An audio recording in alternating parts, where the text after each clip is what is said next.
Simon & Schuster Audio presents Fade by Lisa McMahon. Read by Ellen Grafton. For Matt, Killian, and Kennedy. A New Year. January 1, 2006, 1:31 a.m. Janie sprints through the snowy yards from 2 streets away and slips quietly through the front door of her house. And then, everything goes black. She grips her head, cursing her mother under her breath as the whirling kaleidoscope of colors builds and throws her off balance. She bumps against the wall and holds on, and then slowly lowers herself blindly to the floor as her fingers go numb. The last thing she needs is to crack her head open, again. She's too tired to fight it right now, too tired to pull herself out of it. Plants her cheek on the cold tile floor, gathers her strength so she can try later in case the dream doesn't end quickly. Breathes. Watches. 1:32 a.m. It's the same old dream Janie's mother always has, the one where a much younger, much happier mother flies through a psychedelic tunnel of flashing, spinning, colored lights, holding hands with the hippie who looks like Jesus Christ. Their sunglasses reflect the dizzying stripes, making it even harder for Janie to stop the vertigo. This dream always makes Janie sick to her stomach. What's her stupid mother doing sleeping in the living room anyway? But Janie is curious. She tries to focus. She peers at the man in the dream as she floats alongside the oblivious pair. Janie's mother could see Janie, if only she looked, but she never does. The man can't see her, of course. It's not his dream. Janie wishes she could get him to take off his sunglasses. She wants to see his face. Wonders if his eyes are brown like hers. She can never focus her attention in one place for long, though, with all the spinning colors. Abruptly, the dream changes. Sours. The hippie man fades, and Janie's mother stands in a line of people that stretches on for what seems like miles. Her shoulders curl over, worn, like thin pages in a well-read book. Her face is grim, set, angry. She's holding, jiggling, a screaming, red-faced baby. Not this again. Janie doesn't want to watch anymore. She hates this part. Hates it. She gathers all her strength and concentrates, hard, groans inwardly, and pulls herself out of her mother's dream, exhausted. 1:51 a.m. Janie's vision slowly returns. She shivers in a cold sweat and flexes her aching fingers, grateful that she never seems to get sucked back into a dream once she's successfully pulled out of it. So far, anyway. She pushes herself to her feet as her mother snores on the couch and walks shakily to the bathroom, stomach churning. She gags and retches, then makes a half-hearted attempt at brushing her teeth. Once in her bedroom, Janie closes the door tightly behind her. Falls to the bed like a lump of dough. After last month's ordeal with the drug bust, Janie knows she's got to get her strength back or the dreams will take over her life again. That night, Janie's own dreams are blasted with churning oceans and hurricanes and life jackets that sink like stones. 11:44 a.m.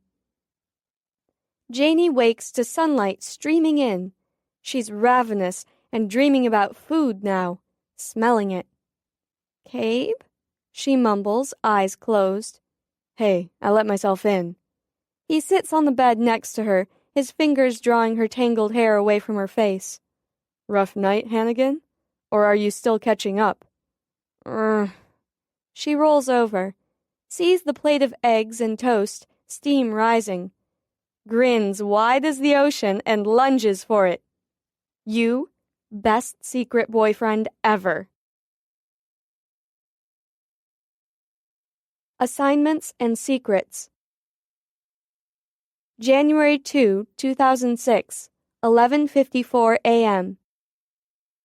It's the last day of winter break.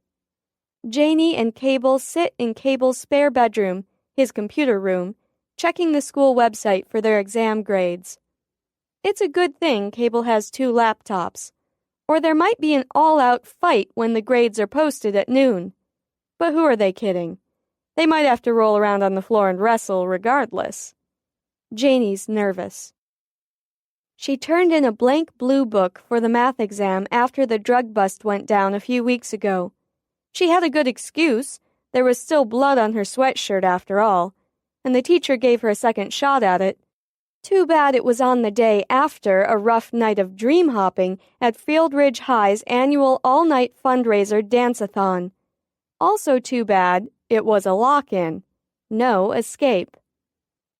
Janie and Cabe might have skipped the whole dance if they could have, but it wasn't possible. They were on assignment. Undercover. Captain's orders. "We're looking for anybody who dreams about teachers, Janie," Captain had said, "or any teachers who are dreaming about students." Janie thought that sounded odd and intriguing. "Anything specific?" she'd asked. "Not at this time," Captain said. "I'll fill you in more after the new year, once we've got some things sorted out. For now, just take notes of anything teacher-student related." For Janie, staying up all night isn't the problem. It's the dream hopping that sucks the life out of her. And after spending 6 hours stuck in other people's dreams from her hidden location under the bleachers, she was completely spent. Of course, Cable was there at the dance, slipping Janie cartons of milk and power bars. She'd reluctantly switched from Snickers. The dreams were on the fertile side, to say the least. Too bad she didn't pick up anything substantial. Nothing teacher-student related. Only student-student related, to Janie's chagrin. And when Luke Drake, the Field Ridge High football team's star receiver, fell asleep on the gymnastics mats, already totally plastered when he arrived at the lock-in, Janie cried, "Enough!" "Cabe," she gasped between dreams. "Wake him the fuck up, and don't let him sleep again. I can't take it." Luke tends to dream about himself, and it turns out he's a bit overconfident when naked. Cable's seen Luke in the showers after PE. Luke's definitely overcompensating in his dreams, Cable says when he hears Janie's description. Cabe may or may not have had more success in his assignment that night. He's a relationship builder, so his work takes more time than Janie's to see results. He makes connections, builds trust, and has the uncanny ability to get people to admit the most amazing things while bugged. And Janie plays cleanup. At least, that's how beautifully it went the first time. Needless to say, Janie knows she didn't ace the second math exam either. And today, the last day before going back for their final semester at Field Ridge High, Janie's stressed about her grades. She doesn't need to be. She has a terrific scholarship. But she's funny like that. At noon exactly, according to Cable's police scanner, they log on from their respective computers and scan their pages. Janie sighs. Under different circumstances, it would have been an A. Math's her best subject, which makes it all the worse. Cable's sensitive. He doesn't react to his row of straight A's. He feels responsible for Janie's face-first free fall at the police station that landed her in the hospital during exam week. They simultaneously close their screens. Not that they're competitive. They aren't. Okay, they are. Cable glances sidelong at Janie. She looks away. He changes the subject. "Time to go see Captain," he says. Janie checks her watch and nods. "See you there." Janie slips out of Cabe's house and runs across the yards of 2 small residential streets to her house. Janie looks around, sees no one, so she peeks into her mother's bedroom. Her mother is there, passed out but alive, bottles strewn about as usual. She's not dreaming, thank goodness. Janie closes the bedroom door softly, grabs her car keys, and heads back outside in the cold to start up Ethel. Ethel is Janie's 1977 Nova. She bought the car from Stu Gardner, who has been dating Janie's best friend, Carrie Brandt, for 2 years. Stu's a mechanic. He babied Ethel from the time he was 13 years old, and Janie respects the tradition. The car roars to life. Janie pats the dashboard appreciatively. Ethel hums. Cable and Janie arrive separately at the police station. They park in different locations. They enter the building using different doors. And they don't meet again until Janie gets to Captain's office. It's important that nobody sees them together until the drug case with Shay Wilder's father is closed, or else their duties with this new assignment could be compromised. It's because Janie and Cable work undercover as narcs at Fieldridge High School. Janie's discovering there are a lot of weird things that happen at her school, more than she could have ever imagined. Cable's already sitting there with Captain when Janie walks in. He hands out cups of coffee for the three of them. He stirs Janie's with a stir stick after having prepared it just the way she likes it. 3 creams, 3 sugars. She needs the calories. Because of all the dreams. She's finally getting some padding and muscle back on her bones after the last big thing. Janie sits before she's ordered to sit. "Nice to see you, Hannigan. You look better than the last time I saw you," remarks Captain in a gruff voice. "Glad to see you too, sir," Janie says to the woman, Captain Fran Comiskey. "You don't look so bad yourself, if I may say so." She hides a smile. Captain raises an eyebrow. "You two are going to piss me off today, I can just feel it," she says. She runs her fingers through her short bronze hair and adjusts her skirt. "Anything to report, Strumheller?" "Not really, sir," Cable says to her. "Just the usual schmoozing, making the rounds, trying to get a better picture of what some of the teachers and students are like outside the classroom." Captain turns to Janie. "Anything from the dreams, Hannigan?" "Nothing useful," Janie says. She feels bad. Captain nods. "As I expected. This is going to be a tough one."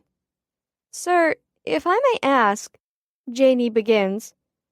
"You want to know what's going on." Captain rises abruptly, closes the door to her office, and returns to her desk, a serious look on her face. "Last March, our Crime Busters Underground Quick Cash School program received a phone call on the Fieldridge High School line. You've heard of that program, right? All the schools in the area participate. Each school has its own line, so Crime Busters knows which school the complaint is from." Cable nods.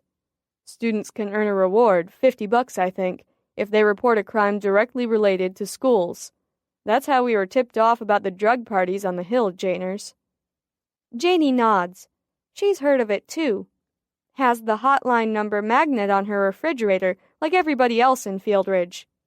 Hey, $50 is $50. It's a smart program. Captain continues. "Anyway, the caller didn't actually say much of anything. It's very distant sounding, almost as if she dialed but didn't put the phone to her mouth. It's only about a 5-second call before the caller hangs up. Here's the recording of it. Tell me what you hear." Captain presses a button on a machine behind her. Cable and Janie strain to make out the garbled words. The voice sounds very far away, and music pounds behind it. Janie furrows her brow and leans forward. Cable shakes his head, puzzled. "Could you play it again?" "I'll play it a few more times. Concentrate on the background noise, too. There are other people talking in the distance." Captain plays the short message several times more. She slows the tape and speeds it up, then reduces the background noise. Finally, she reduces the voice of the caller until only the background noise remains. "Anything, either of you?" Captain asks. "It's impossible to understand a single word the caller's saying," Cable says. "Nobody's screaming. Nobody sounds upset. I heard laughter in the background. The music sounds like Mos Def." Janie? I hear a guy's voice in the background saying Mr. something. Captain nods. I hear that too, Janie. That's the only word I can make out in the entire call. We didn't think much of this call, didn't spend time on it. There was no information, no complaint, no report of a crime. But then in November, there was another call to Crime Busters Underground. And when I heard this one, I remembered the call you just heard. Listen. Captain plays the new call. It's a woman's slurred voice, giggling uncontrollably and saying, I want my quick cash. Fieldridge. Hi. Fucking teachers. Fucking students. Oh my God. This can't. Oops. More giggles, and then the call ends abruptly. Captain plays it for them a few times more. Wow, Janie says. Captain looks from Janie to Cable. Anything jump out at you? Cable squints.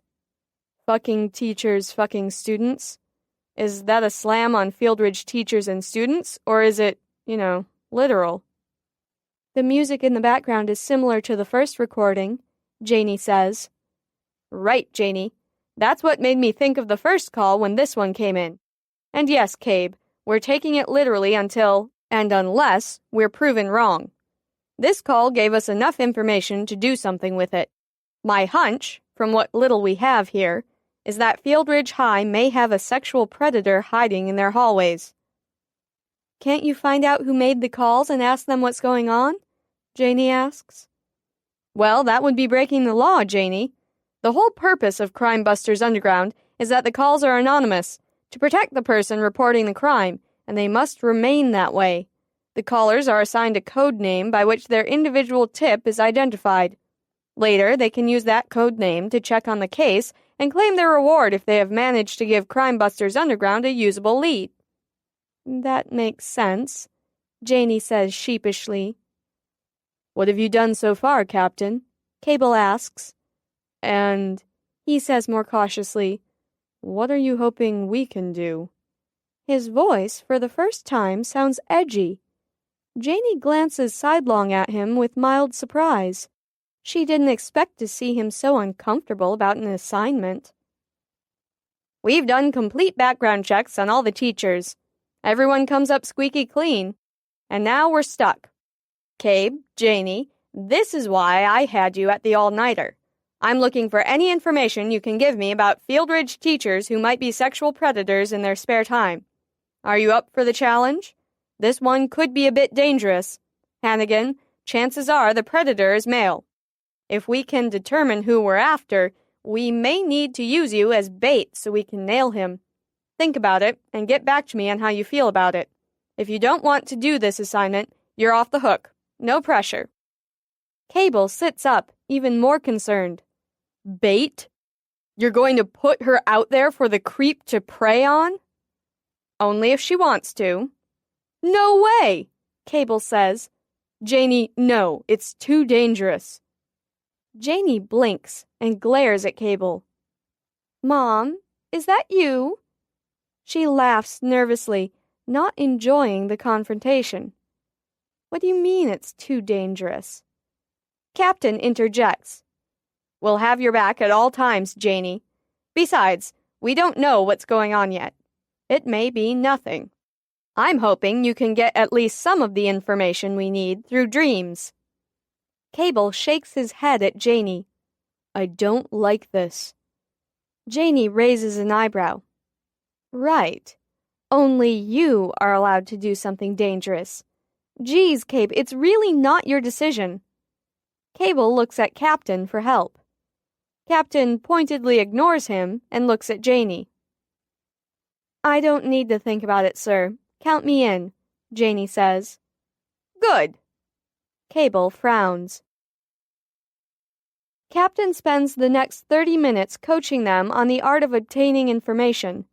It's a refresher course for Cable, who's been a narc for a year now, although Janie knows better than to call him that, and was responsible for the most recent Fieldridge drug bust of Shay Wilder's father, who had a gold mine of cocaine hidden on his boat. It was Janie who figured out the location of the cake when Mr. Wilder fell asleep in jail. She and Cable make a good team, and Captain knows it. It's why she puts up with their shit, now and then. Captain reiterates the assignment and encourages the two seniors to keep plugging away. If we are dealing with a sexual predator, we need to nail the bastard before he hurts another Fieldridge student. Yes, sir, Janey says. Cable folds his arms over his chest and shakes his head, defeated. Finally says, Yes, sir. Captain nods and rises from her chair. Instinctively, Cable and Janey rise too. The meeting is over. But before they leave the office, Captain says, Janey, I need to speak with you, alone. Cabe, you may go. Cabe doesn't hesitate. He's gone, without so much as a glance at Janey. Janey can't help puzzling over why Cable's acting like he is. Captain walks to a file cabinet and pulls out several thick files. Janey stands in silence, watching, wondering. Captain still scares her some, because Janey's pretty new at this. Finally, Captain returns to the desk with the stack of files and loose papers, puts them in a box, sits down, looks at Janey. New topic. This is classified, Captain says. You get what that means? Janey nods. Not even Cabe, right? You understand? Janey nods somberly. Yes, sir, she adds. Captain studies Janey for a moment, and then shoves the stack of files and papers toward Janey. The reports. 22 years' worth of reports and notes. Written by Martha Steuben. Janey's eyes grow wide, fill with tears despite her attempt to hold them back. You knew her, didn't you? Captain says, almost accusingly. Why didn't you mention it? You had to know I'd do a full background check on you. Janey doesn't know the answer Captain wants to hear. She only knows her own reasons. She hesitates, but then speaks. Miss Steuben was, the only person who understood this stupid dream curse, and I didn't even know it until after she died, she says. She looks down at her lap. I'm so bummed that I didn't have a chance to talk to her about it. And now all I have of her is an occasional cameo when she decides to show up in someone's dream to show me how to do things. Janey swallows the lump in her throat. She hasn't been around lately. Captain Comiskey is rarely at a loss for words, but she's showing signs of it now. Finally, she says, Martha never mentioned you.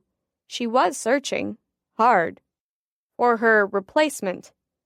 There were others like her years ago, but they're gone now too. She must have only discovered you recently. Janey nods. I fell into one of her dreams at the nursing home. She talked to me in her dream, but I didn't understand that it was different with her, that she was testing me, teaching me, not until after she died. Then Captain says, I think the only reason she lived as long as she did was because she was determined to find the next catcher. You. There is a moment of warmth in the room. And then it is back to business. Captain clears her throat loudly and says, Well, I expect there's some interesting stuff in here.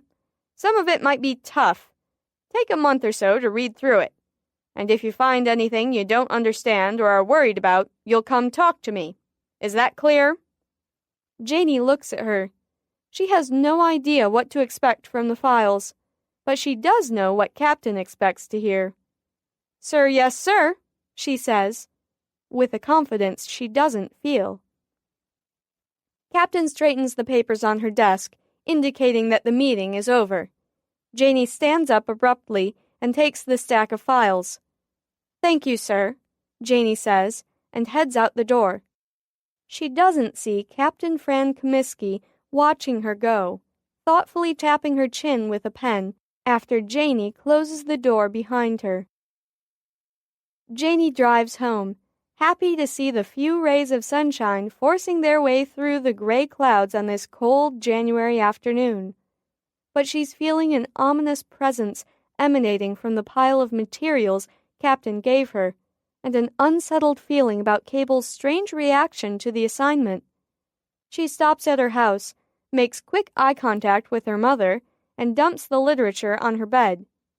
She'll deal with it later. But now she's dying to spend her last vacation day with Cable before they have to go back to the real world of school and pretend they're not in love. 4:11 p.m.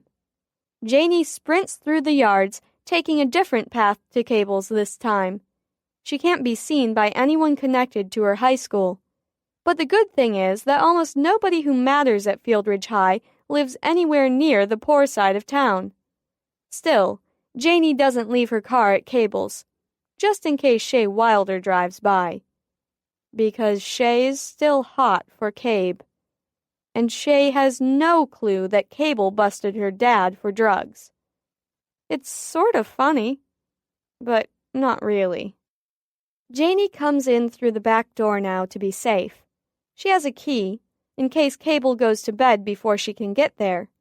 But lately, since she quit her job at Heather Nursing Home, she has more time than ever to spend with Cable. They have an unusual relationship. And when things are good, it's magic. She closes the door behind her, taking off her shoes. Wonders where he is. Tiptoes around, in case he's grabbing a nap, but he's nowhere on the tiny main floor. Opens the door to the basement and sees the light is flicked on. She pads down the stairs and pauses on the bottom step, watching him, admiring him. She whips off her sweatshirt and tosses it on the step, presses up against the metal support beam, stretching her arms, her back, her legs, wanting to be strong and sexy too. She lets her hair fall forward over her face as she concentrates on stretching. He sees her and sets the weight bar in its cradle. Stands up. His muscles ripple under the spread of nubbly burn scars on his stomach and chest. He's narrow and gangly and muscular, not beefy, just right. And Janie's really happy that he doesn't seem uncomfortable without a shirt on in her presence anymore. Janie has an urge to attack him right there on the weight bench. But after all they've been through together in such a short time, neither of them wants to mess up the relationship on the sex end of things. And Cable, conscious enough of his many burn scars, isn't quite ready to show off the ones below the belt. So Janie admires him from 5 feet away instead, and hopes he's gotten over his issues about Janie helping with this case. "Your eyes are bright again," he says. "It's good to see you rested, and your scar is wicked sexy." He picks up his towel and wipes the sweat off his face, then rubs the towel over his honey-brown hair. A few damp strands travel down his neck. He walks up to her and moves her hair away from her face, getting a good look at the inch-long scar under her eyebrow that is now healing nicely. "God," he murmurs, "you're gorgeous." He plants a gentle kiss on her lips, and then he towels off his chest and back and slips on his t-shirt. Janie blinks. "Are you high?" She laughs, self-conscious. She's still not accustomed to attention, much less compliments. He leans in and runs a finger lightly from her ear, across her jawline, and down her neck. Her heart pounds, and she closes her eyes inadvertently, sucking in a breath. He takes advantage of her distraction and begins to nibble on her neck. He smells like axe and fresh sweat, and it's making her crazy. She reaches for him, pulls him close, feels the heat from his skin blasting through his shirt. It's the touching they both long for, the holding. Spent their whole lives each without any. Figure it's time to make up for it. Cable hands her the weight bar. "So," Janie says carefully, "you feeling better about me doing this, bait thing?" "Not really." "Oh." She lowers the bar to her chest and presses upward. "I don't want you doing it." Janie concentrates and presses again. "Why? What's your problem?" she huffs. "I just don't like it. You could get hurt. Raped. My God. He trails off. His jaw is set.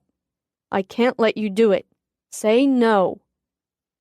Janie sets the bar in the cradle and sits up, her eyes flashing. It's not your decision, Cabe. Cable sighs deeply and rakes his fingers through his hair. Janie. What? You think I can't handle the job? You can go out and mess with dangerous drug dealers and spend nights in jail, but I can't get involved in anything dangerous? What kind of double standard is that? She stands up and faces him. Looks him in the eye. His brown silky eyes plead back at hers. This is different, he says weakly. Because you can't control it?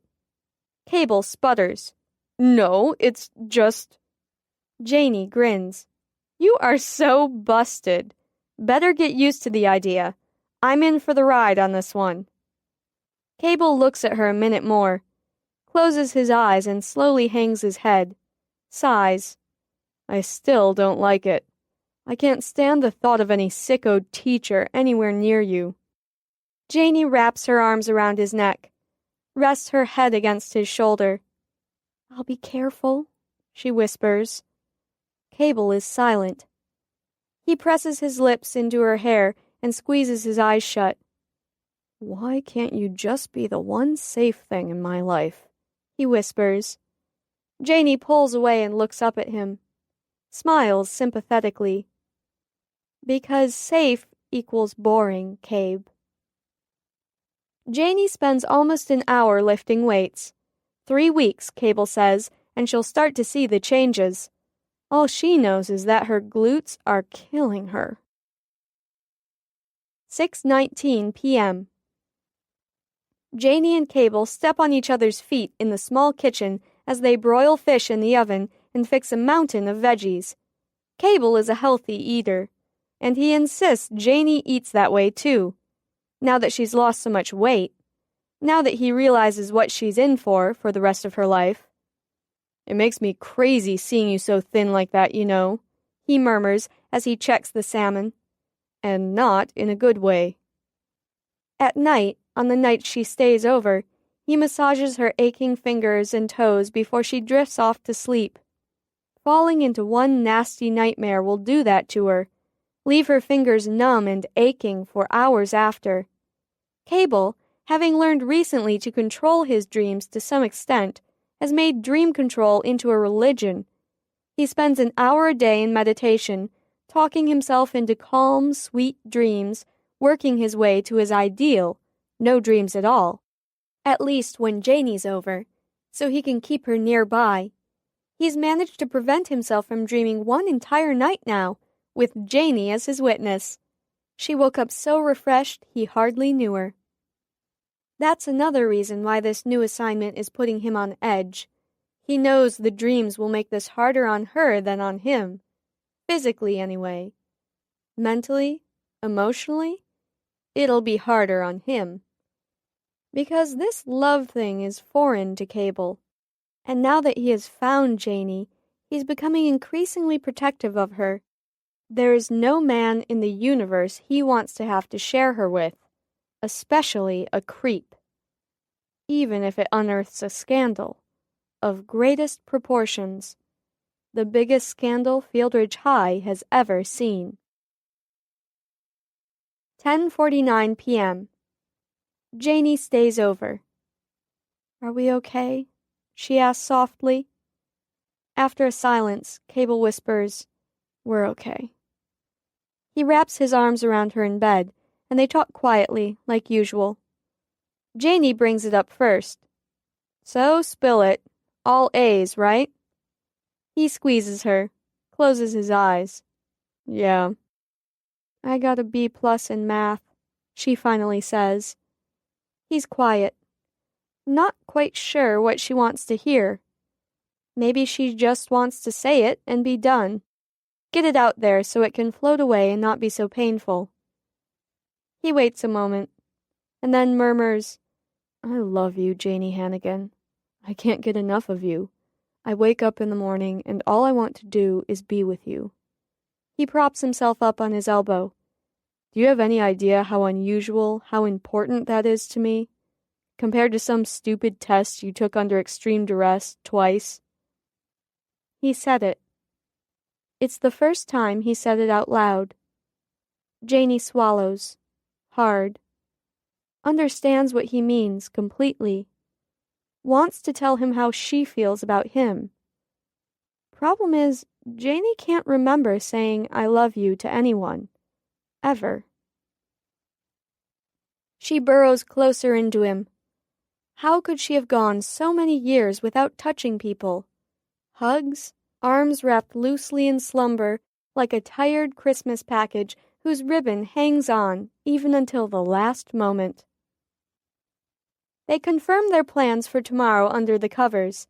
Opposite schedules unlike last semester because they need to make a broader canvas through the school. All different teachers, too. This time, Cable set up his schedule with Principal Abernethy after Janie got hers without Abernethy knowing why he picked the classes, teachers, and times that he chose.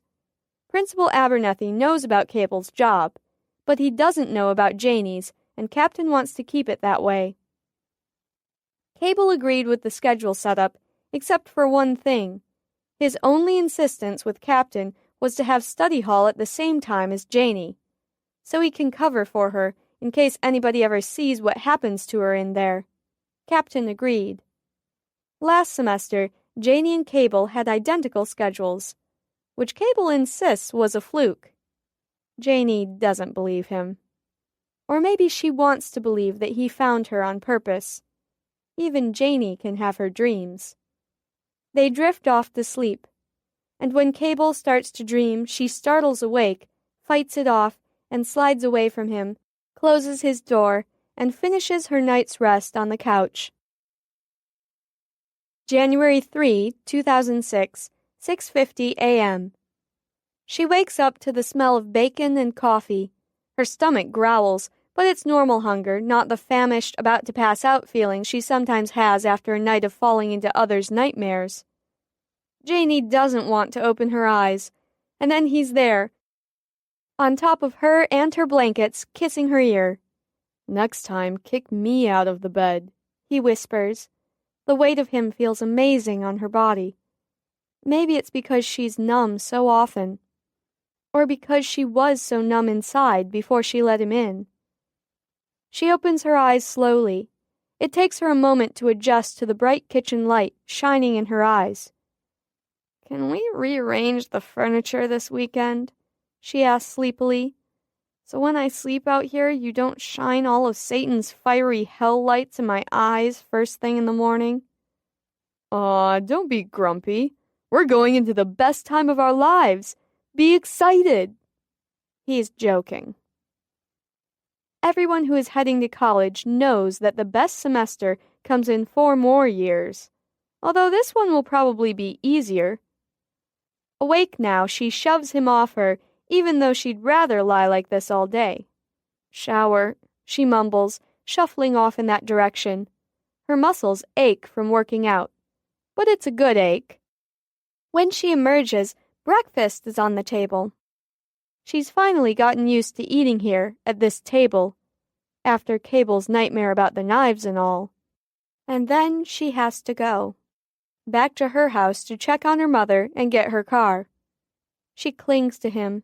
She doesn't understand why, except it makes her happy. He kisses her. She kisses him. They kiss. And then she goes. Out the door, crunching through the crust on 18 inches of Michigan snow. Runs into her house. Makes sure her mother has food in the fridge, and grabs money for lunch. She and Cable accidentally park near each other at school, which makes Ethel very happy, Janie thinks. 7:53 a.m. Carrie whaps Janie on the back of the head. "Hey, Chica," she says, her eyes dancing as usual. "I've hardly seen you over the holiday break. You all better?" Janie grins. "I'm good. Check out my cool-ass scar." Carrie whistles, impressed. "How's Stu? Did you have a good Christmas?" "Well, after the whole jail experience, I was pretty bummed out for a few days, but hey, shit happens. We had our court thingy yesterday, and I did what you suggested. I got my charges dropped, but Stu had to pay a fine. No jail time, though. It was a good thing he didn't do any coke. She whispers this last bit. Good job. Janie grins. She knew Carrie's drug charges would be dropped. She just couldn't tell her that.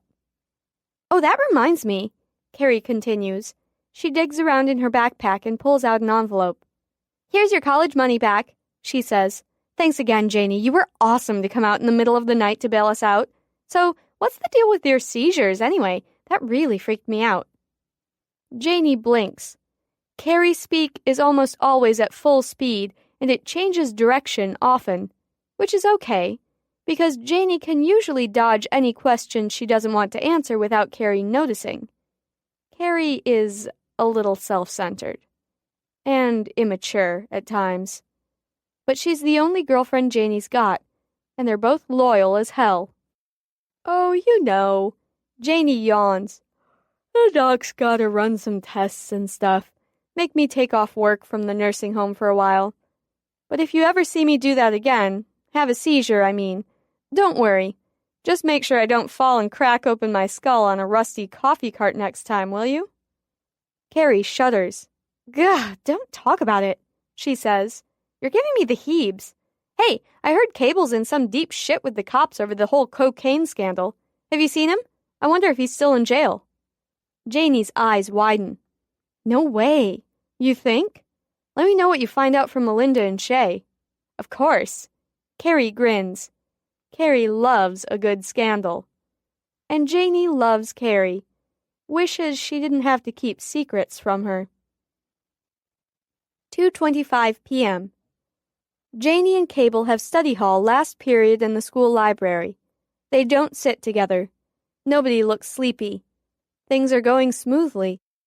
Janie, tucked away at her favorite table in the far back corner of the library, finishes a boring English lit assignment and then tackles her Chem 2 homework. Her first impression of that class is positive. Only a few geeks take it. It's a college credit course. But Janie, having satisfied all her required courses, is taking whatever she can to help her out in college. Advanced math, Spanish, Chemistry 2, and psychology. Psychology is a captain requirement. It's crucial to police work, she'd said, especially the kind of work you'll be doing. A paper wad lands on Janie's page of homework and bounces to the ground. Janie picks it up while still reading her textbook and opens it up, pressing out the wrinkles. 4:00 p.m.? That's what the note says. Janie glances casually to the left, between two rows of bookshelves, and nods. 2:44 p.m. Janie's chemistry book thumps to the table as everything goes dark. She lays her head on her arms as she gets sucked into a dream. For crap's sake, thinks Janie. It's Cable's dream. It figures. Janie goes along for the ride, although normally she tries to pull out of his dreams now that his nightmares have quieted. But, ever curious, she rides this one out, knowing the bell will ring soon, ending the school day. Cable is rummaging through his closet, methodically putting on shirts and sweaters over one another, layering more and more pieces until he can hardly move his blimp-like body. Janie doesn't know what to think. Feeling invasive, she pulls herself out of the dream. When she can see again, she stacks her books into her backpack and waits, thoughtful, until the bell rings. 4:01 p.m. Janie slips in the back door of Cable's house, shakes the snow off her boots, and leaves them inside the heated wooden box next to the door. She folds her coat and sets it next to the boots, and heads to the basement. Hey, grunts Cable from the bench press. Janie grins. She stretches out her slightly aching muscles, picks up the 10-pound barbells, and begins with squats. They work out in silence for 45 minutes. Both of them are mentally reviewing the day. They'll talk about it soon. 5:32 p.m. Showered and settled at the small round conference table in the computer room, Cable pulls out a sheet of paper and a pen while Janie fires up the laptop. Here's what your profile sheet should look like, he says, sketching. I emailed you the template. Cable points out the various columns, explaining in full as to what sort of information should be written in each one. Janie pulls up the template on her screen, squints, and then frowns, and fills in the first one. Why are you squinting? I'm not. I'm concentrating. Cable shrugs. Okay, so first hour is Miss Gardenia, Spanish, room 112, and the list of students. You want their real names or Spanish names? Janie looks at him, deadpan. He grins and pulls her hair. She types quickly. Like 90 words a minute. She uses all of her fingers, not just one from each hand. Imagine that. Cable gawks. Holy shit. Will you do mine for me? Sure, but you'll have to dictate.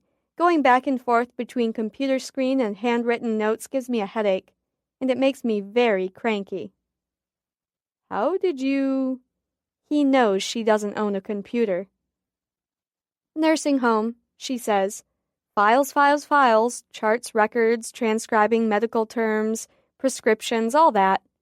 Wow. Why don't we do yours first? Then I'll have a better understanding of how to do mine.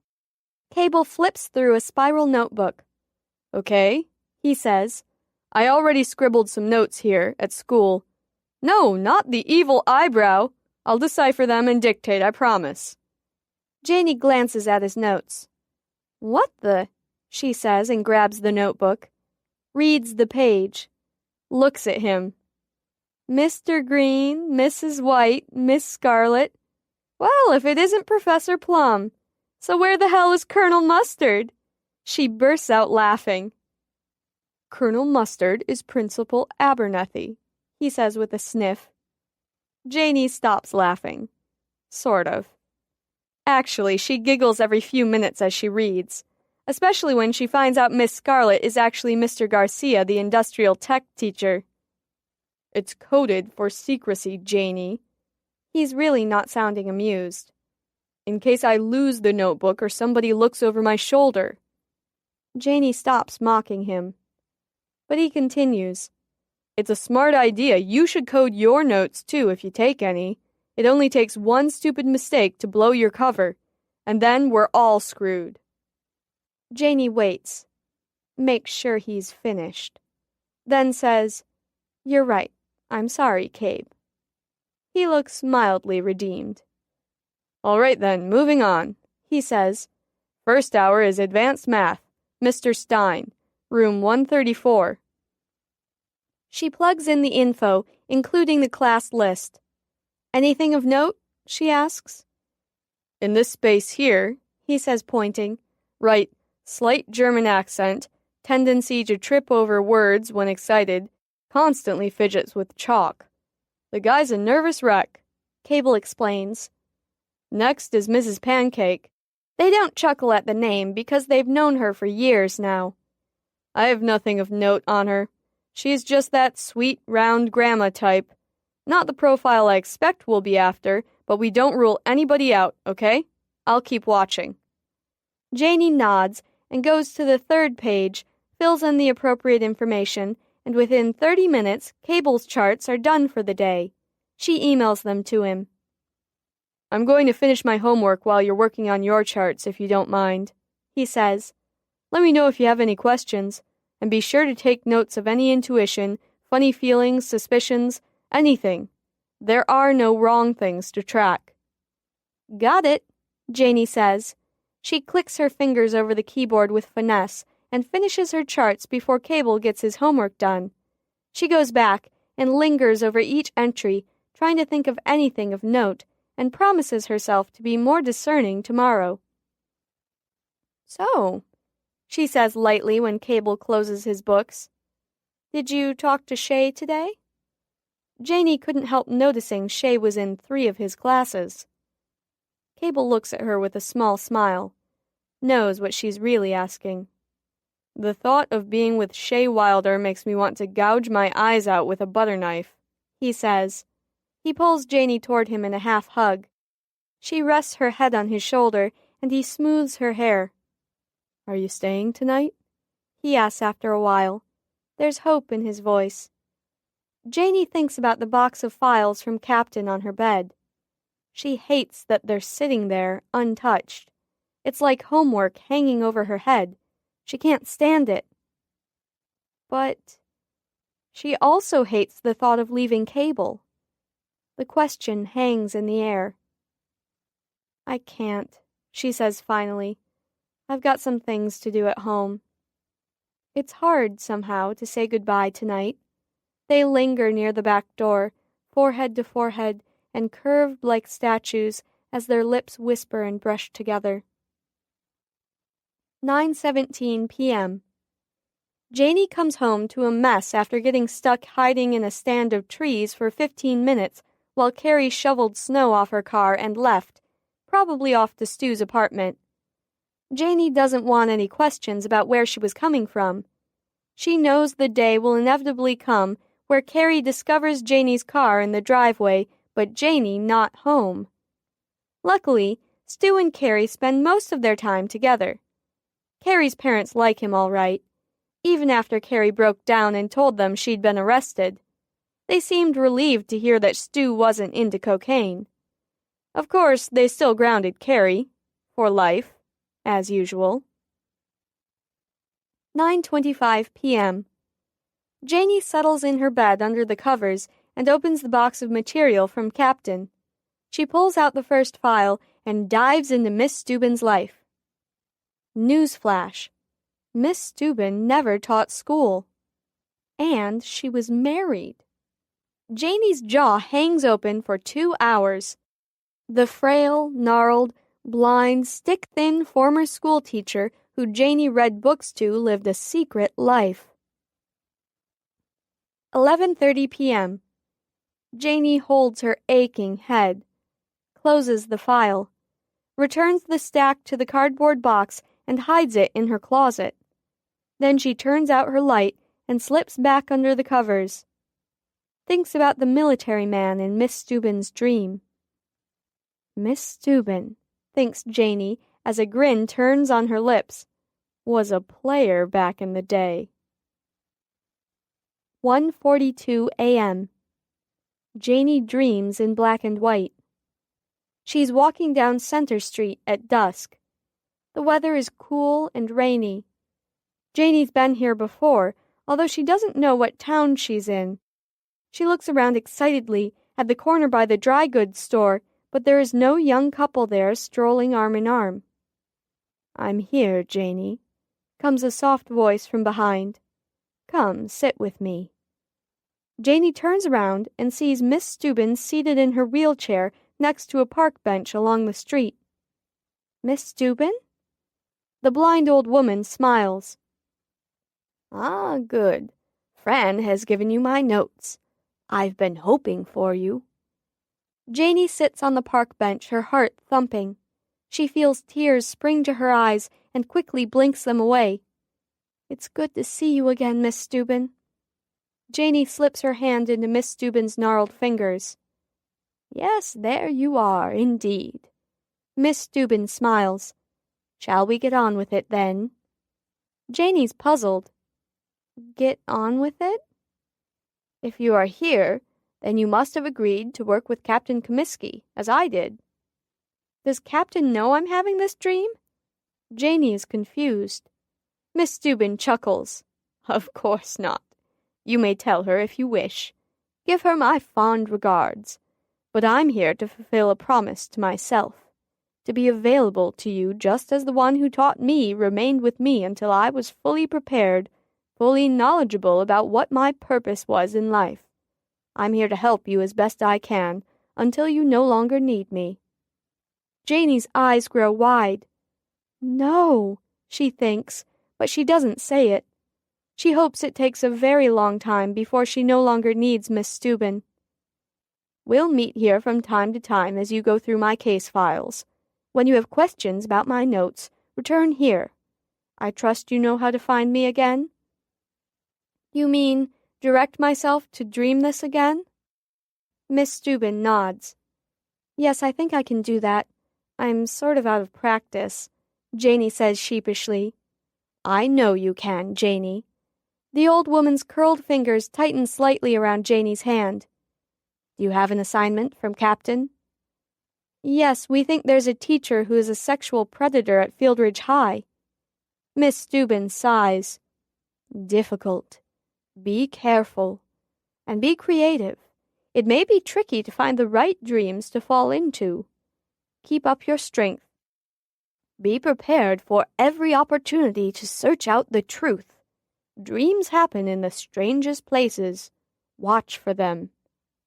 I will, Janie says softly. Miss Steuben cocks her head to the side. I must go now. She smiles and fades away, leaving Janie alone on the bench. 2:27 a.m. Janie's eyes flutter and open. She stares at the ceiling in the dark and then flips on her bedside lamp, scribbles the dream in her notebook. Wow, she thinks. Cool. Grins sleepily as she turns out the light and rolls over, back to sleep. Pointed Views. January 6, 2006, 2:10 p.m. Janie codes her notes now, too. Bashful equals Spanish, Miss Gardenia. Doc equals Psychology, Mr. Wang. Happy equals Chemistry 2, Mr. Durbin. Dopey equals English Lit, Mr. Purcell. Dippy equals Math, Mrs. Craig. Dumbass equals PE, Coach Crater. And, of course, Sleepy equals Study Hall.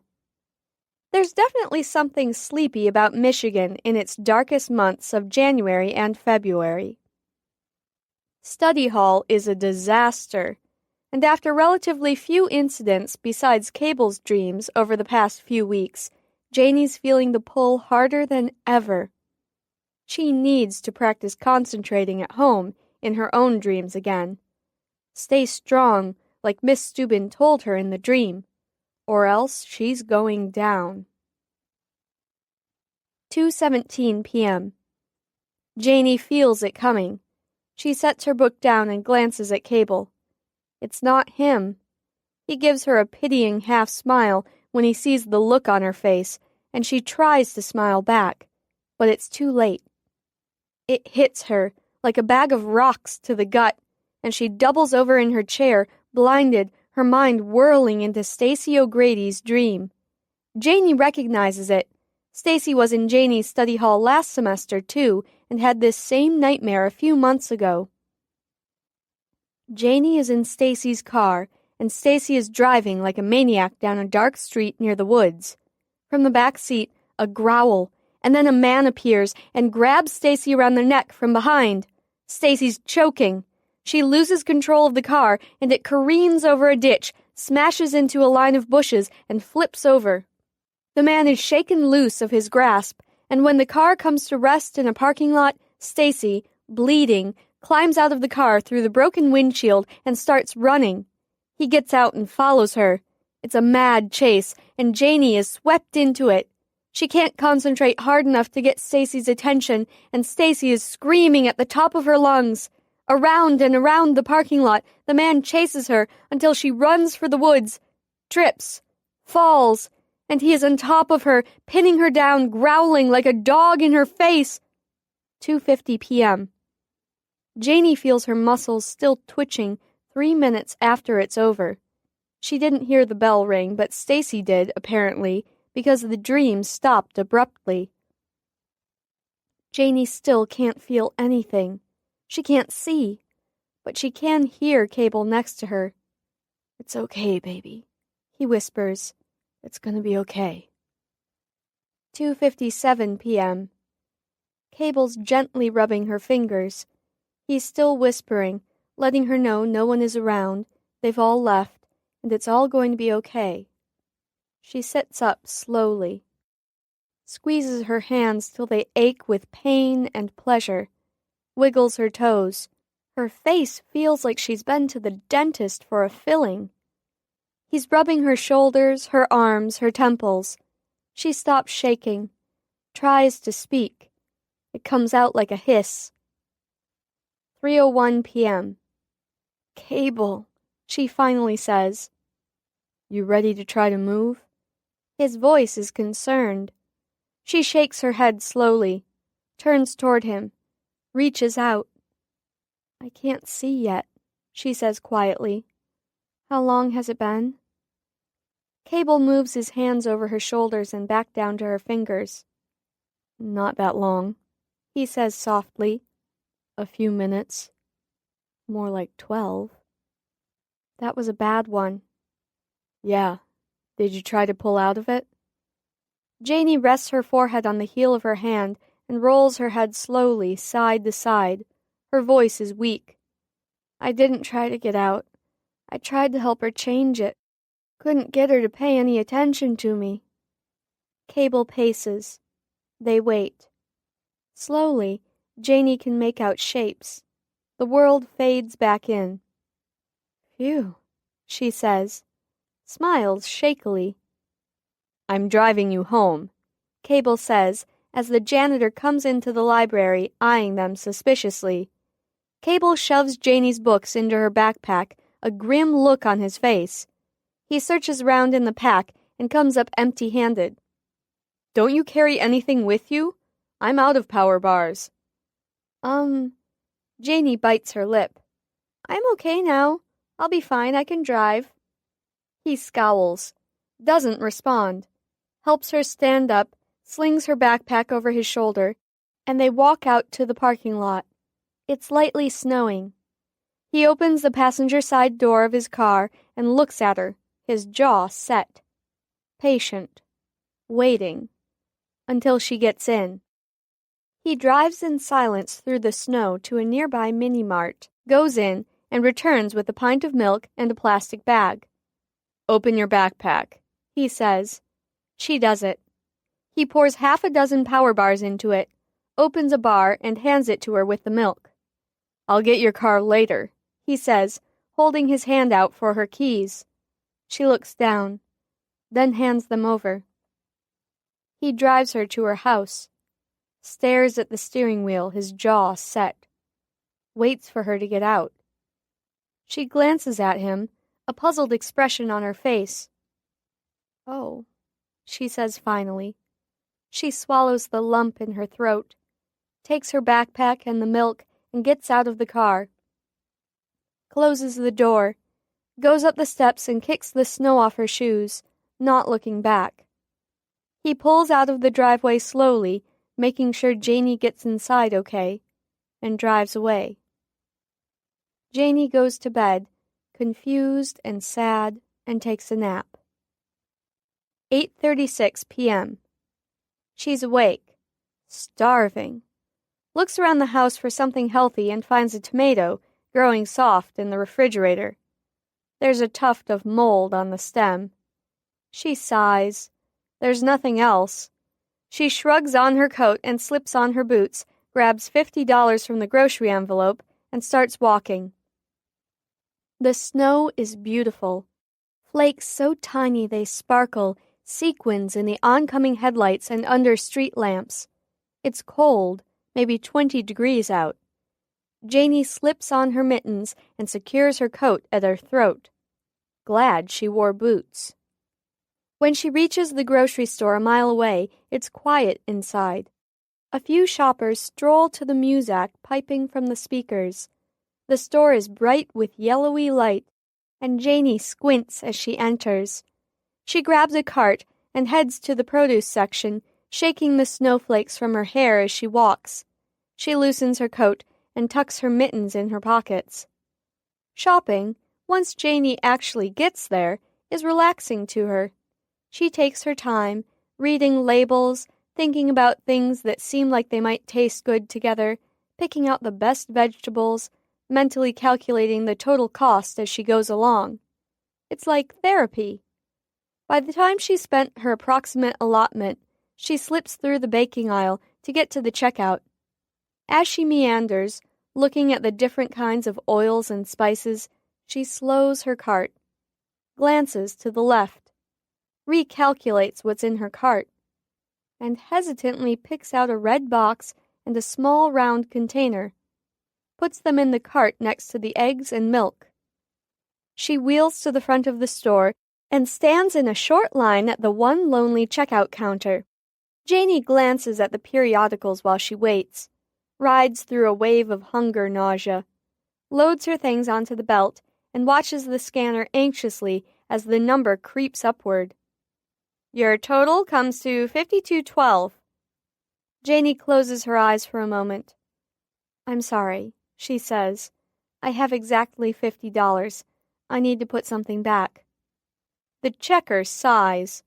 The line behind Janie grows. She flushes and doesn't look at any of them. Decides what's necessary. Hesitantly picks out the cake mix and the frosting. Hands them to the checker. Take these off, please, she says quietly. It figures, she thinks. The checker makes like this is a huge deal. Stomps on the buttons with her fingers. People thaw, drip, and shift on their feet behind Janie. She ignores them, sweating profusely. 48.01, the checker finally announces. She counts out the $1.99 in change like it's breaking her back to lift so many coins at once. Janie strings the pregnant bags over her arms, 3 on each side, and flees. Sucks in the cold, fresh air. Pumps her arms once she reaches the road to get in her workout for the day, trying not to crush the eggs and bread. Her arms ache pleasantly at first. Then they just plain ache. After a quarter-mile, a car slows and comes to a stop in front of Janie. A man gets out. Miss Hannigan, isn't it? He says. It's Happy, also known as Mr. Durbin, her Chem 2 teacher. You need a ride? I was a few customers behind you in line. I'm okay. I like the walk, she says. You sure? He flashes a skeptical smile. How far are you going? Just, up the hill a ways. Janie gestures with a nod of her head up the snowy road that disappears into the darkness beyond Mr. Durbin's headlights. It's not that far. It's really no trouble. Get in. Mr. Durbin stands there, waiting, arm draped over the top of the open car door like he won't take no for an answer, which makes Janie's skin prickle. But maybe she should take the chance to get to know Mr. Durbin a little better, for investigation purposes. Well, Janie's starting to get shaky with hunger. Thanks, she says, opening the passenger side door. He slips back inside the car and moves 4 or 5 plastic grocery bags to the back seat, and she gets in. Straight ahead, right on Butternut. Sorry, she adds. She's not sure why. For the inconvenience, maybe. Seriously, no problem. I live just across the viaduct on Sinclair, he says. It's right on my way. The blast of the car heater fills the silence. So, how do you like the class? I was happy to see so many students. 10 is big for this one. I like it, she says.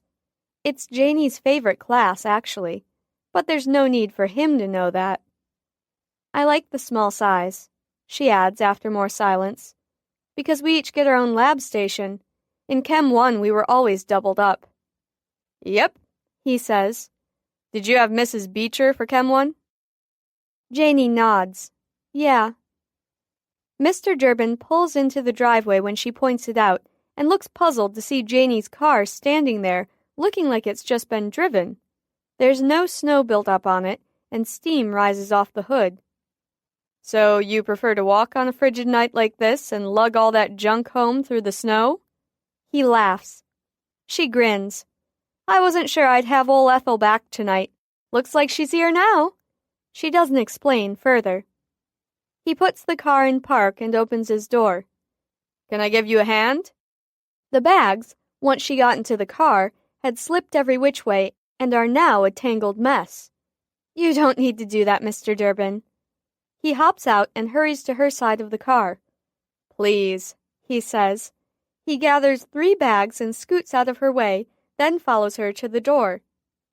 Janie hesitates, knocking the snow off her boots, adjusting her bags so she can open the door. Notices things about her house that she overlooks most days. Screen door with a rip in it and hanging a little bit loose on its hinges. Wood exterior rotting at the base, paint peeling from it. Awkward, Janey thinks, going inside, Durbin at her heels. She flips on the entrance light and is momentarily blinded by the brightness. She stops in her tracks until she can see again, and Mr. Durbin bumps into her. "Excuse me," he says, sounding embarrassed. "My fault," she says, feeling a little creeped out by having him in the house. She's on her guard.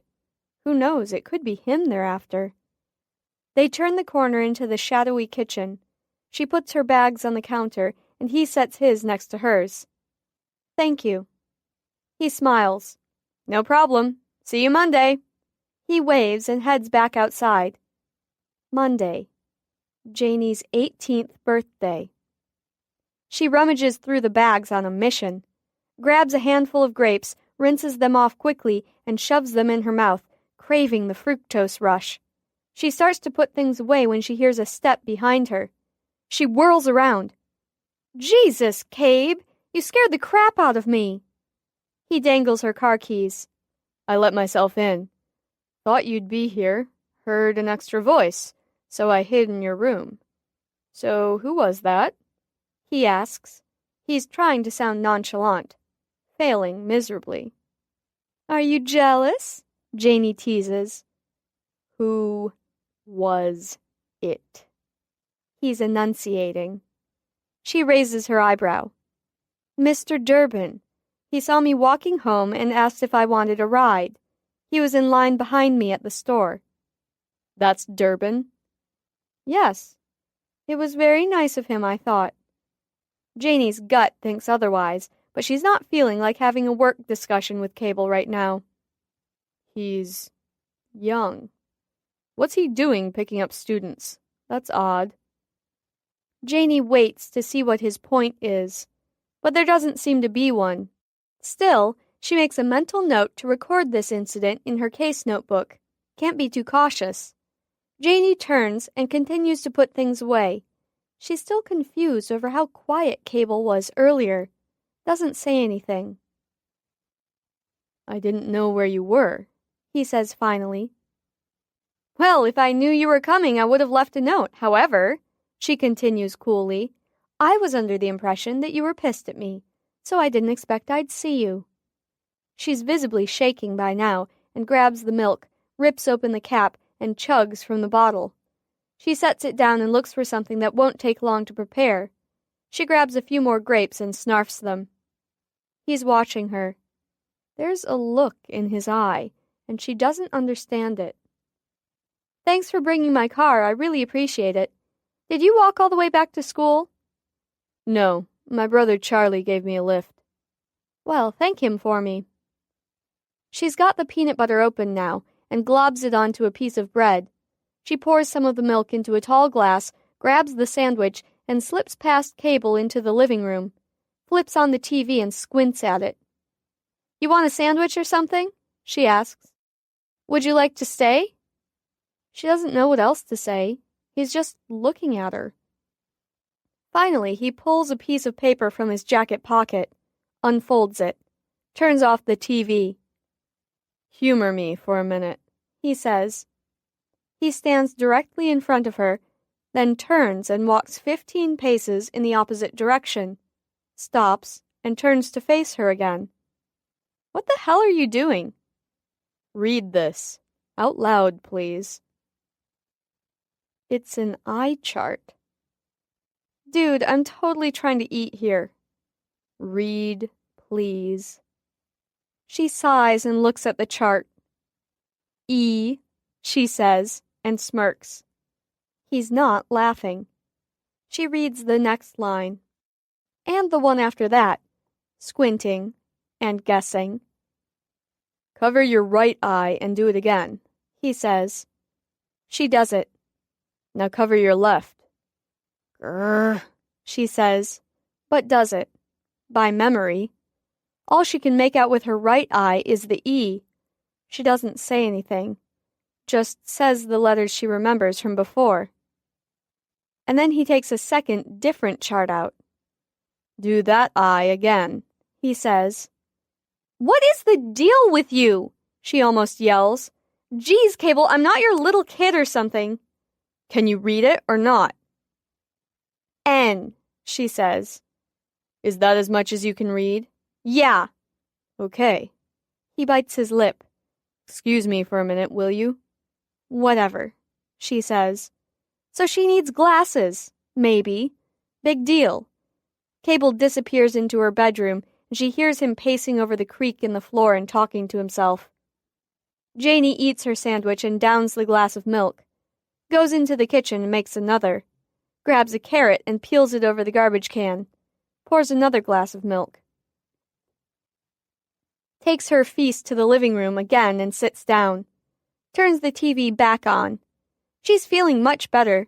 Her hands have stopped shaking. She swallows the last drops of milk and feels it sloshing around in her belly. She smiles, contented. Thinks she ought to be the poster girl for the Got Milk ads. 10:59 p.m. Janie pulls herself out of her post-dinner stupor and wonders what Cable's doing in her room all this time. She gets up and heads down the short hallway, pushes the door open, and gets sucked into darkness immediately. She staggers, drops to the floor. Cable's frantic, trying to lock a door. Each time he locks it, another lock appears. As he secures each new one, the others spring open. He can't keep up. Janie reaches for the door blindly, backs out of her room on her hands and knees, pulling the door shut with her. And the connection is broken. She blinks, seeing stars, and gets back to her feet. Pulls a ratty old blanket from the closet and settles on the couch, sighing. She can't even sleep in her own bed these days. January 7, 2006, 6:54 a.m. Janie is startled awake. She looks around as a cold blast of air washes over the living room. She sits up and goes to the kitchen, looking out the window. Fresh footprints in the snow lead down the drive, across the street, and into the yard on the other side. She checks her bedroom. He's gone. She shakes her head. What a jerk, she thinks. Then she finds his note. Jay. Shit, I'm such a jerk. I'm sorry. You should have smacked me awake. I've got some things to do today, but will you call me? Please? Love, Cabe. There's something about a guy who admits he's a jerk that makes him forgivable. Janie climbs into her bed. Her pillow smells like him. She smiles, hugs it, talks to herself. I would like to dream about Center Street, and I would like to talk to Miss Steuben again, she says over and over as she drifts off to sleep. 7:20 a.m. Janie rolls over and rouses herself, looks at the clock, sighs. She's rusty at it. Repeats her mantra, pictures the scene in her head. 8:04 a.m. She's standing on Center Street. It's dark, cool, and rainy again. Looks around. No one is there. Janie wanders up and down the street, looking for Miss Steuben, but the street is vacant. Janie sits on the bench where she sat before. Waits. Wonders. Recalls the previous conversation. When you have questions about my notes, return here, Miss Steuben had said. Janie slaps her hand to her forehead, and the dream fades. When Janie wakes, she vows to practice directing and controlling her dreams every night. It will help. She knows it will. She also vows to keep reading Miss Steuben's notes so she can come up with some questions. 10:36 a.m. Janie munches on toast as she pulls out the box of files from Captain. She begins where she left off and reads the reports, fascinated. 4:14 p.m. She finishes the second file, still sitting on her bed in her pajamas. Remains of snacks everywhere. The phone rings, and with a gasp, she remembers Cable's note from this morning. Hello? Hey. Shit. He laughs. Can I come over? I'm totally still sitting here in my pajamas. Give me 30 minutes. You got it. Hey, Cabe. Yes? Why are you mad at me? He sighs. I'm not mad at you, I promise. I worry about you. Can we talk about this when I come over? Sure. See you soon. 4:59 p.m. Janie hears a light knock and the door opening. She peeks her head around the corner, and to her great surprise, it's Carrie. Hi, it's me, your fair-weather friend. Carrie grins sheepishly. Shit, Janie thinks. She grabs her coat and puts on a smile. Hey, girl, she says. I was just going out to shovel. Care to join me? I guess. What's up? Nothing, just bored.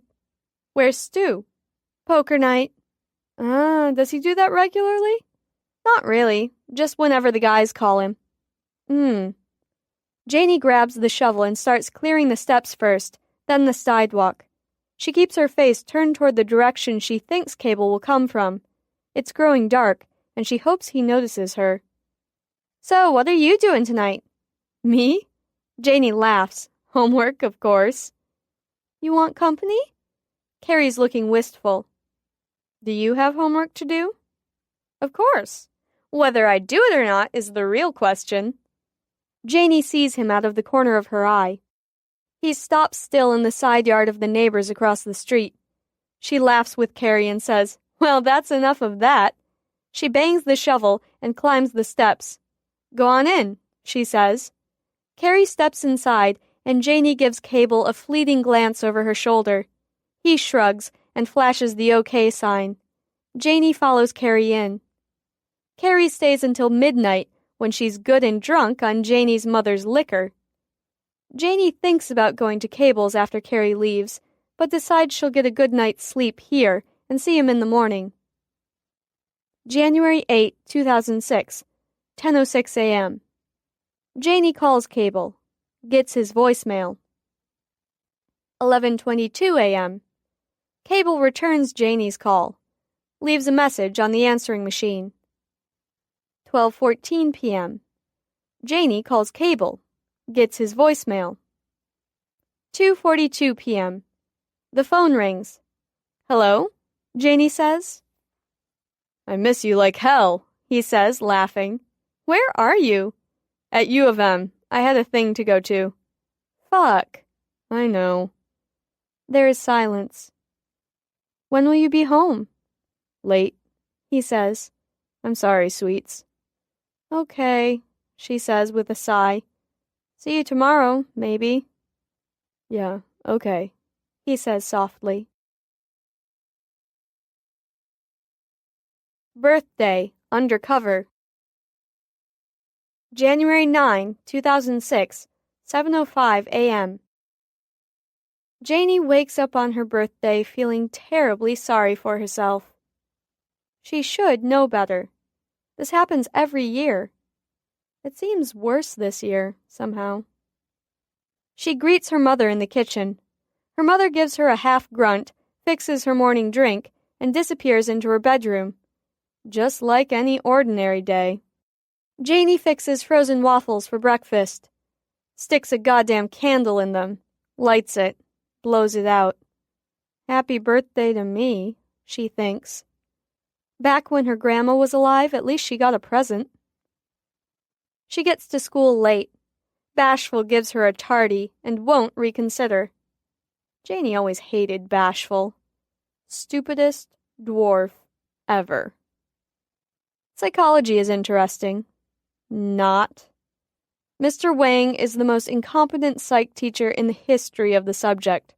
So far, Janie knows more than he does. She's pretty sure he's just teaching until he makes his big break in showbiz. Apparently, he likes to dance. Carrie told Janie that Melinda saw him in Lansing at a club, and he was tearing it up. Funny that, because he seems very, very shy. Janie makes a note, and then spills her red Powerade over her notebook. It spatters on her shoe and soaks in. And then, in chemistry, her beaker explodes. sends a shard of glass like a throwing star into her gut, rips her shirt.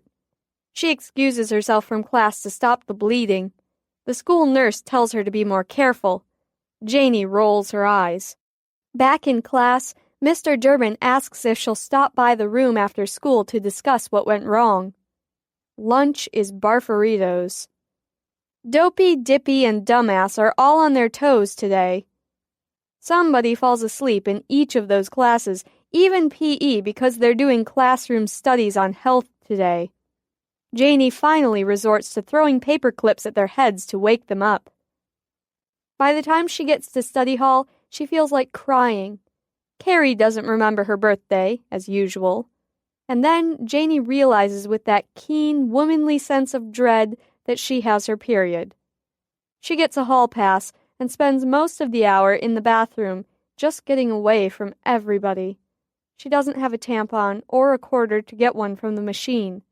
So back to the school nurse for the second time that day. The nurse is not very sympathetic. Finally, with 5 minutes left of school, she heads back to the library. Cable gives her a questioning look. She shakes her head to say everything's cool. He glances around, slides into the seat across from her. Are you okay? Yeah, just having a shitty day.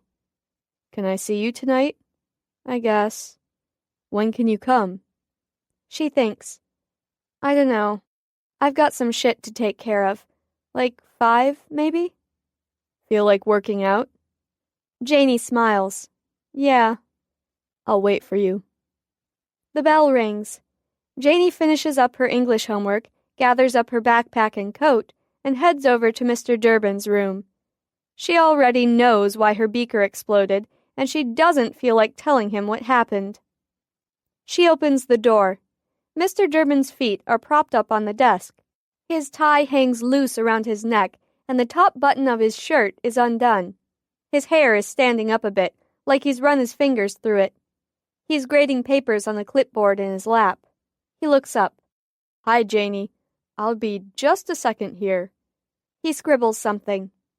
She stands waiting, shifting her weight from one foot to the other. She has cramps and a headache. Mr. Durbin scribbles a few more notes, then sets his pen down and looks at Janie. So, rough day? She grins despite herself. How can you tell? Just a hunch, he says. He looks like he's trying to decide what to say next, and finally he says, Why the cake and frosting? I'm sorry? Why did you put back the cake and frosting, out of all the other things you had in your cart? I didn't have enough cash on me. I understand that. Hate when that happens. But why didn't you put back the grapes or carrots or something? Janie narrows her eyes. Why? Is it your birthday? Don't lie, because I checked your records. Janie shrugs and looks away. Who needs a cake, anyway? She says. Her voice is thin, and she fights off the tears. He regards her thoughtfully. She can't read his expression, and then he changes the subject. So, tell me about your little explosion. She cringes, sighs, points at the chalkboard. I'm having some trouble reading the board, she says. Mr. Durbin taps his chin. Well, that'll do it. He smiles and slides his chair back. Have you been to the eye doctor yet? She hesitates. Not yet. She looks down. When's your appointment? He asks pointedly. He stands up, gathers a beaker and the components for the formula, and sets them at her lab table, waves her over. I don't have one yet. Do you need some financial help, Janie? His voice is kind. No, she says. I have some money. She blushes. She's not a charity case. Mr. Durbin looks down at the formula. Sorry, Janie. I'm just trying to help. You're a terrific student. I want you to be able to see. She is silent. Shall we try this experiment again? He pushes the beaker toward her.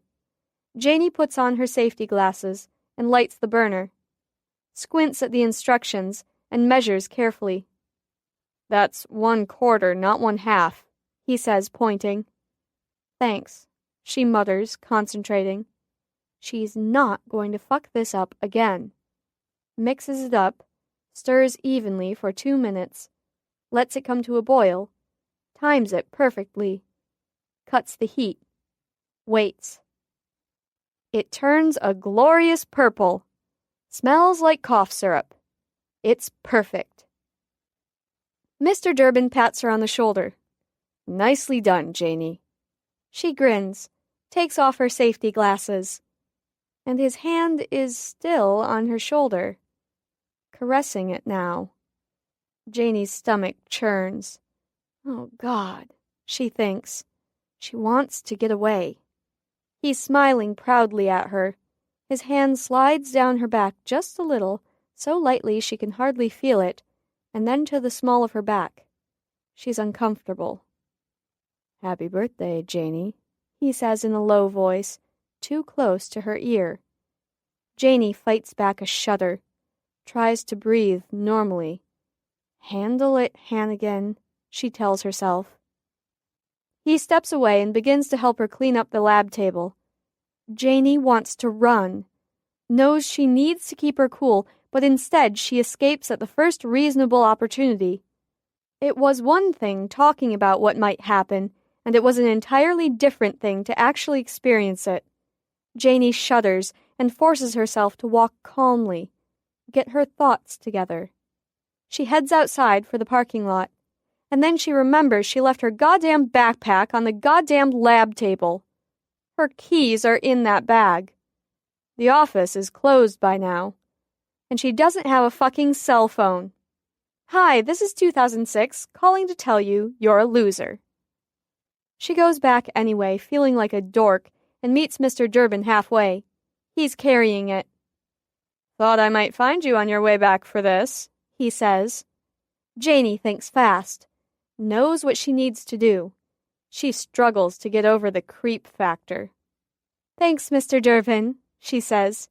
"You're the best."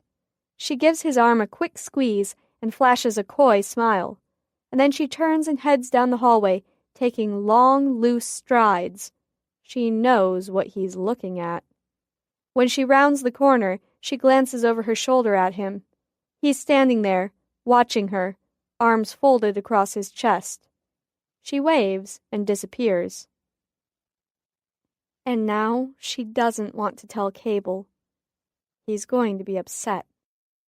She drives home and looks up Captain's number, calls her cell phone, tells her about her hunch. "Good job, Janie. You're a natural," she says. "You okay?" "I think so." "Can you keep it going for a while?" I'm pretty sure I can, yes." "I know you can. Now I want you to research. Isn't there a chemistry fair or something?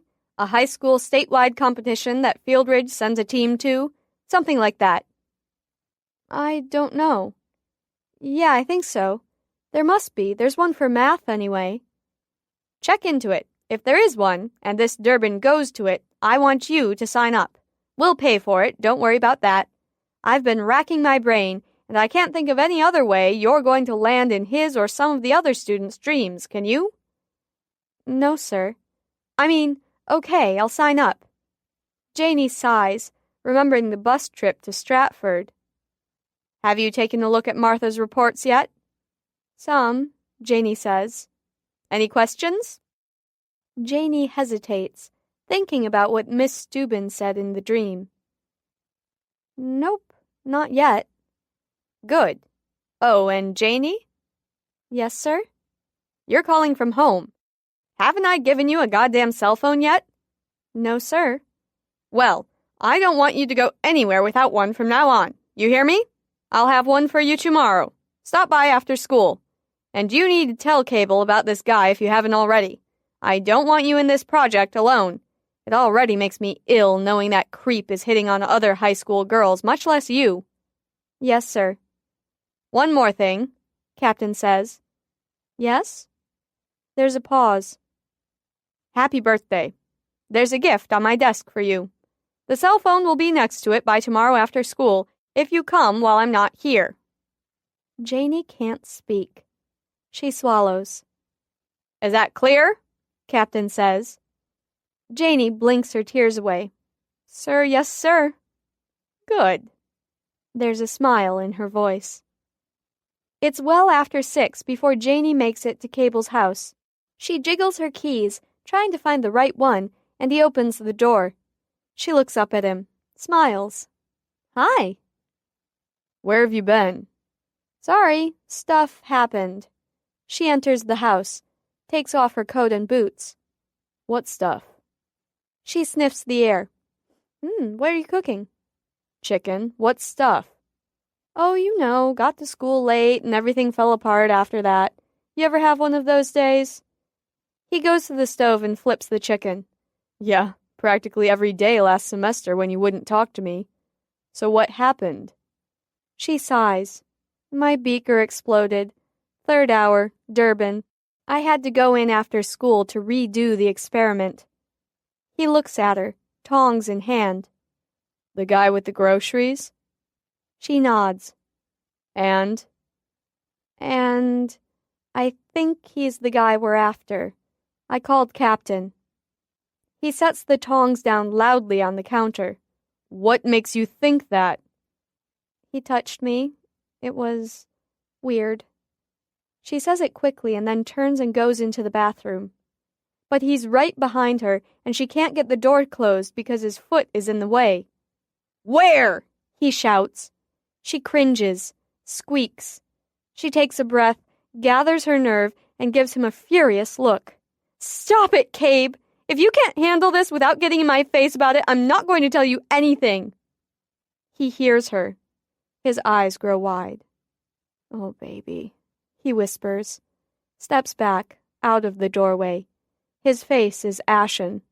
He walks slowly back to the kitchen, leans over the counter, puts his head in his hands. His hair falls over his fingers. The bathroom door clicks shut. She stays in there for a long time. He's pulling his hair out. Finally, frustrated, he calls Captain. "What's going on, sir?" There is a pause, and then he says, "She said he touched her. That's all I've gotten out of her so far." He nods, yanks his hair. "Yes, sir." He listens intently. His face changes. "It's what?" Then, "Bloody fucking fuck," he mutters. "You're kidding." He closes his eyes. "Shoot me now. I didn't know." He turns off the phone, sets it on the table, walks to the bathroom door, leans his forehead against the molding. "Janie," he says, "I'm sorry I yelled. I can't stand the thought of that creep touching you. I'll get a handle on it, I promise." He waits, listens. "Janie," he says again, then gets worried. "Janie, please let me know you're okay in there. I'm worried. Just say something, anything, so I'm okay in there," she says. "Will you come out?" "Will you stop yelling at me?" "Yes," he says. "I'm sorry." "You're driving me crazy," she says, coming out. "And you scared me." He nods. "Don't do that." "Okay." 7:45 p.m. Cable turns the burner on low under the chicken, hoping to salvage it. Janie's in the computer room writing up her notes. He comes in and sits opposite her at the other computer. Does some surfing, some typing. Hits send. Janie's computer binks. When she finishes her notes, she checks her Gmail, clicks on the link, watches the screen. It's a flash e-card. Simple and beautiful.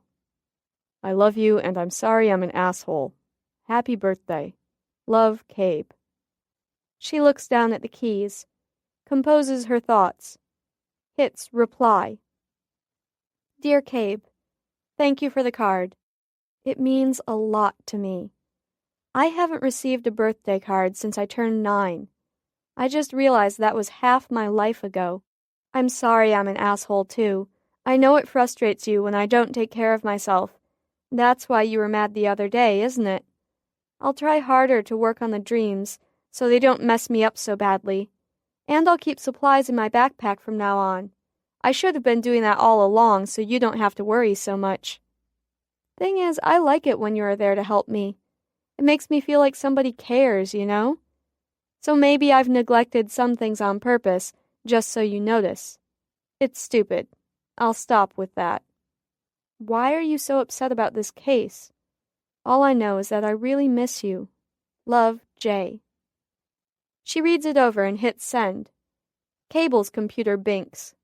He reads the email, hits reply. Dear Jay, I want to explain something. After my dad set me on fire, well, he died in jail while I was still in the hospital getting skin grafts, and I never got to tell him how much he hurt me, not just physically but inside, you know? So I took it out on other things for a while. I'm better now, I got counseling for it, and I'm really better, but I'm not perfect, and I'm still fighting it. See, you're like the only person I have in my life that I really care about. I'm selfish about that. I don't want anybody to touch you. I want to keep you safe. That's why I hate this assignment so much. Now that I have you, I'm afraid to see you get hurt or messed up like I was. I'm afraid I'll lose you, I guess. I wish you could always be safe. I worry a lot. If you weren't so damned independent. Ah, well. Smile. As much as we have been through in the past few months, we still don't know each other very well, do we? I want to change that about us. Do you? I want to know you better. Know what makes you happy and what scares you. And I want you to know that about me, too. I love you. I will try to never hurt you again. I know I'll screw up, but I'll keep trying as long as you let me. Love, Cabe. Send. Janie reads, swallows hard, turns toward him. I want that too, she says. She stands up and scoots over onto his lap, holds him around the neck. His arms circle her waist and he closes his eyes. January 10, 2006, 4 p.m. Janie slips into the police station, goes through the metal detector, and heads downstairs. Hey, new girl, says a 30-something man when she gets to Captain Comiskey's door and knocks. Hannigan, right? Captain said to tell you to go on in. She left you some stuff. I'm Jason Baker, worked with Cable on the drug bust. Janie smiles. Pleased to meet you. She shakes his hand. Thanks, she adds, and opens the office door. On the corner of the desk is the tiniest cell phone she's ever seen, and next to it is a medium-sized box and an envelope. The box has a bow on it. She grins and takes the items, then slips back out. When she gets to the car, she examines the gift box and the envelope, savoring it. Decides to wait. 4:35 p.m. Sitting on her bed, she opens the envelope first. It's a traditional birthday card with a simple signature on the bottom, Fran Comiskey. Inside the card is a gift certificate to Mario's martial arts for a self-defense class. Cool. And inside the box is every kind of pampering item that Janie would never buy for herself. Relaxation votives, stress massage oils, aromatherapy bath salts, and a plethora of scented lotions in tiny, adorable bottles. Janie squeals. Best present ever! She calls Mario's and signs up for a class that starts the next day. And then she goes to the phone book and looks up optometrists. Finds a vision shop that's open evenings and calls for an appointment. The receptionist says there's a cancellation for a 5:30 p.m. appointment today, and can she make it? She can. And does. She raids her college fund. Walks out an hour later, $400 poorer, but wearing new, funky, sexy glasses. She loves them, actually. And she can see. She had no idea how poorly she was seeing before. Can't believe the difference. She drives straight to Cable's, knowing she can't stay long. She knocks on the front door. He opens it, towel drying his hair. She grins brightly. He stands there gaping. Holy shit, he says. Get in here. He pulls her in the house and slams the door. "You look fantastic," he says. "Thank you," she says. She bounces on the balls of her feet. "And an added bonus?" she says. "Let me guess. You can see?" "How'd you know?" "Just a hunch." "Hey, let's trade." He grins slyly, takes his off and hands them to her. She whips hers off and puts his on while he watches, amused. "Holy Moses, your eyes are terrible." "No," he says. "Yours are. My glasses are clear." She takes his off and playfully pummels him in the chest. "You are such a dork, you don't even need to wear glasses." He clasps his hands around her back and holds her tight against him. "It was all part of the image," he says, laughing. "I kind of got used to them. I liked the look, so I kept them. Makes me look sexy, don't you think?" He teases, and then kisses her on top of the head. "You smell great," Janie says. She wraps her arms around him and looks up. "Oh, check this out." She reaches into her pocket and pulls out the cell phone. "I have no idea how it works, but isn't it the cutest little thing you've ever seen?" Cable takes the phone and examines it thoroughly. "This phone," he says finally. "I want this phone." She laughs. "No, it's mine." "Janie, I don't think you understand. I want it." "Sorry."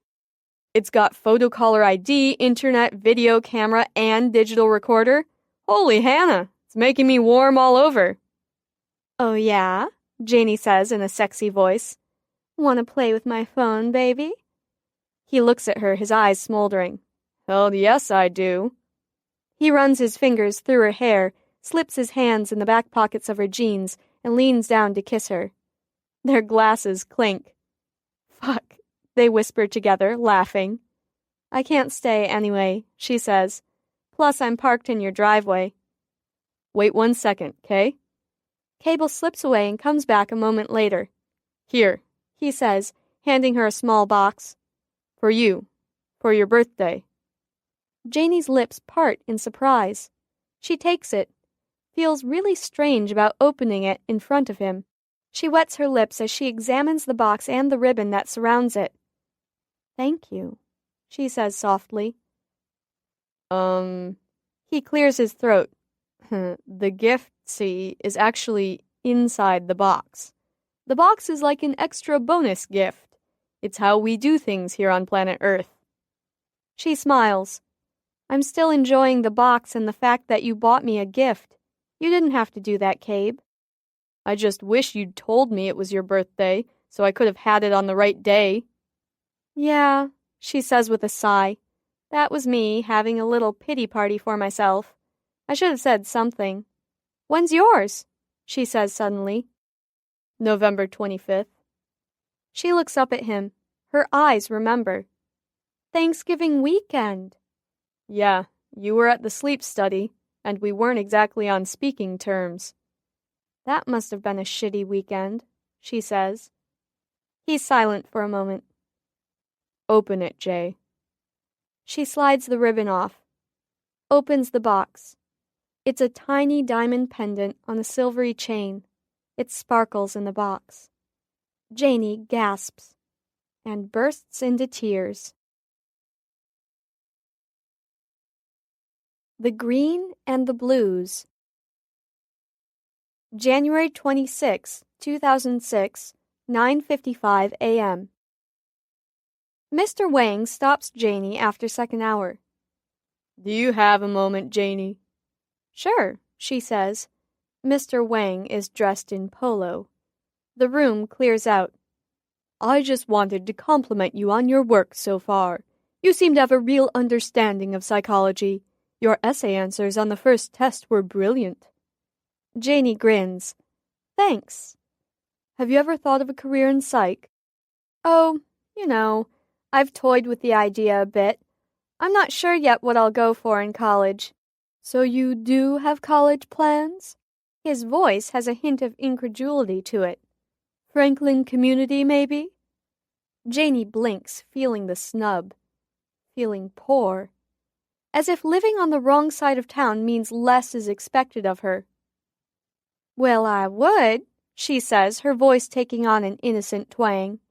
"If'n I didn't have Earl Jr. on the way, and you know Mamaw can't stay alone in the trailer so good no more. I got to go find Earl Sr. so I can get me some money, know what I mean?"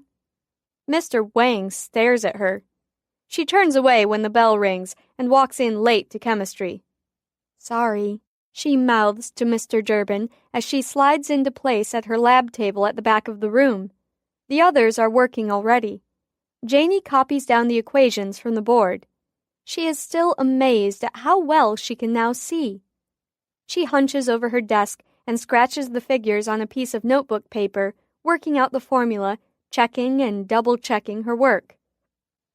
Mr. Durbin strolls around the room, giving hints and joking occasionally with the students as usual. She joins in like the others. Every now and then, she glances up to see where he is, watching his body language as he interacts with the students. He hasn't said or done anything inappropriate that Janie's seen since their little incident a few weeks before, and now Janie's starting to question her judgment. Did it really happen? Or was she feeling so badly about herself that day that she imagined it? He really is a terrific teacher. And then he's next to her at her table, checking out her work. "Looking good, Hannigan," he says quietly, but he's not looking at her formula, bubbling merrily over the burner. He's looking down her shirt as she's leaning over. After class, he stops her on the way out the door. "Do you have a slip for me?" Janie is stumped. "A what?" "A note." "For what?" "You were late." Janie thumps her forehead. "Oh, no, I don't, but Mr. Wang kept me after class last period. He'll vouch for me." "Mr. Wang, "Yes." "Hang out here a moment while I call him." "But—" "I'll write you a note for your next class, don't worry." He picks up the phone and dials Mr. Wang's room. Mr. Wang apparently confirms that he held Janie after class. The bell rings. Mr. Wang says something else, and Mr. Durbin chuckles. "Is that so?" He listens again. "I'll say," he says. He gives Janie a sidelong glance. His eyes come to rest on her chest as he hangs up. "Okay, you're off the hook," he says, smiling. "So, who's your baby daddy?" She grins, embarrassed. "That was a little joke," she says, and wets her lips. "Thanks.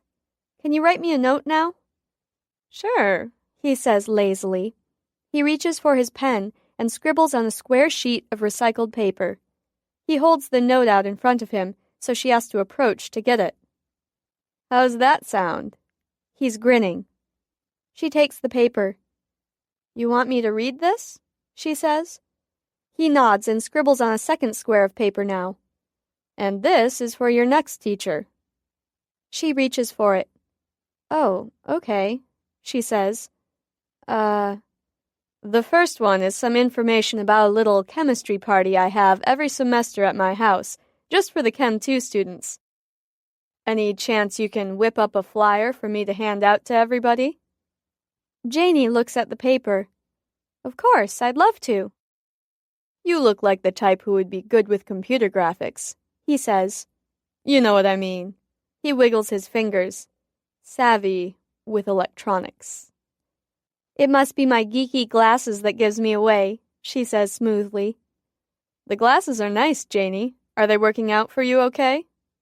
"Yeah, great. Thanks for asking." She smiles. "I should probably get to my next class now. Don't you have a class this period?" "Nope, this is my free hour." "Oh, cool. I've been meaning to ask you, is there a chemistry fair or a competition that you take students to?" Mr. Durbin taps his chin thoughtfully. "I wasn't planning to do it this year because it's all the way up in the UP at Michigan Tech. But you're the third person to ask me about it. Are you interested in me getting a team together? We'd have to do it quickly. The fair's next month." Janie's eyes light up. "Oh, yes," she says. "I'd love to go." "It's a heck of a drive all the way up there. We'd have to book a hotel. Is that, feasible?" I don't think there are any scholarships available. Janie smiles. I could handle a couple $100, yeah. Mr. Durbin eyes her. I think it could be a great experience, he says, his voice low and slow. She nods. Well, cool. Let me know, and I'll get that flyer to you soon. You want 10 copies? No hurry. The party's not until the first week of March. 10 copies would be perfect.